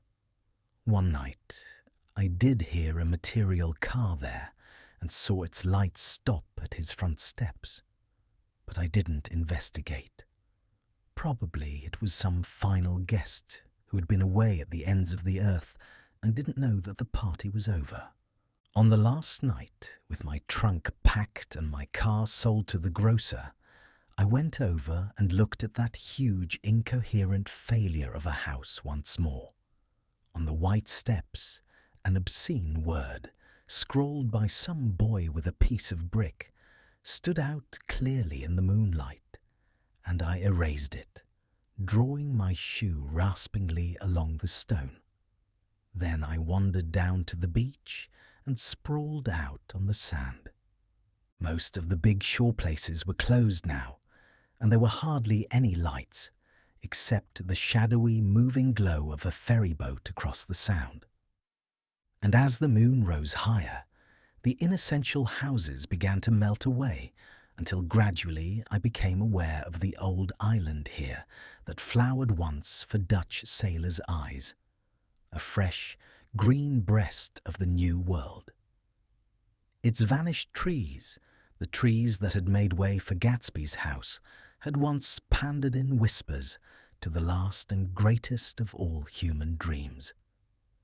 For a transitory, enchanted moment, man must have held his breath in the presence of this continent, compelled into an aesthetic contemplation he neither understood nor desired, face to face for the last time in history with something commensurate to his capacity for wonder. And as I sat there brooding on the old, unknown world, I thought of Gatsby's wonder when he first picked out the green light at the end of Daisy's dock. He had come a long way to this blue lawn, and his dream must have seemed so close that he could hardly fail to grasp it. He did not know that it was already behind him, somewhere back in that vast obscurity beyond the city, where the dark fields of the Republic rolled on under the night.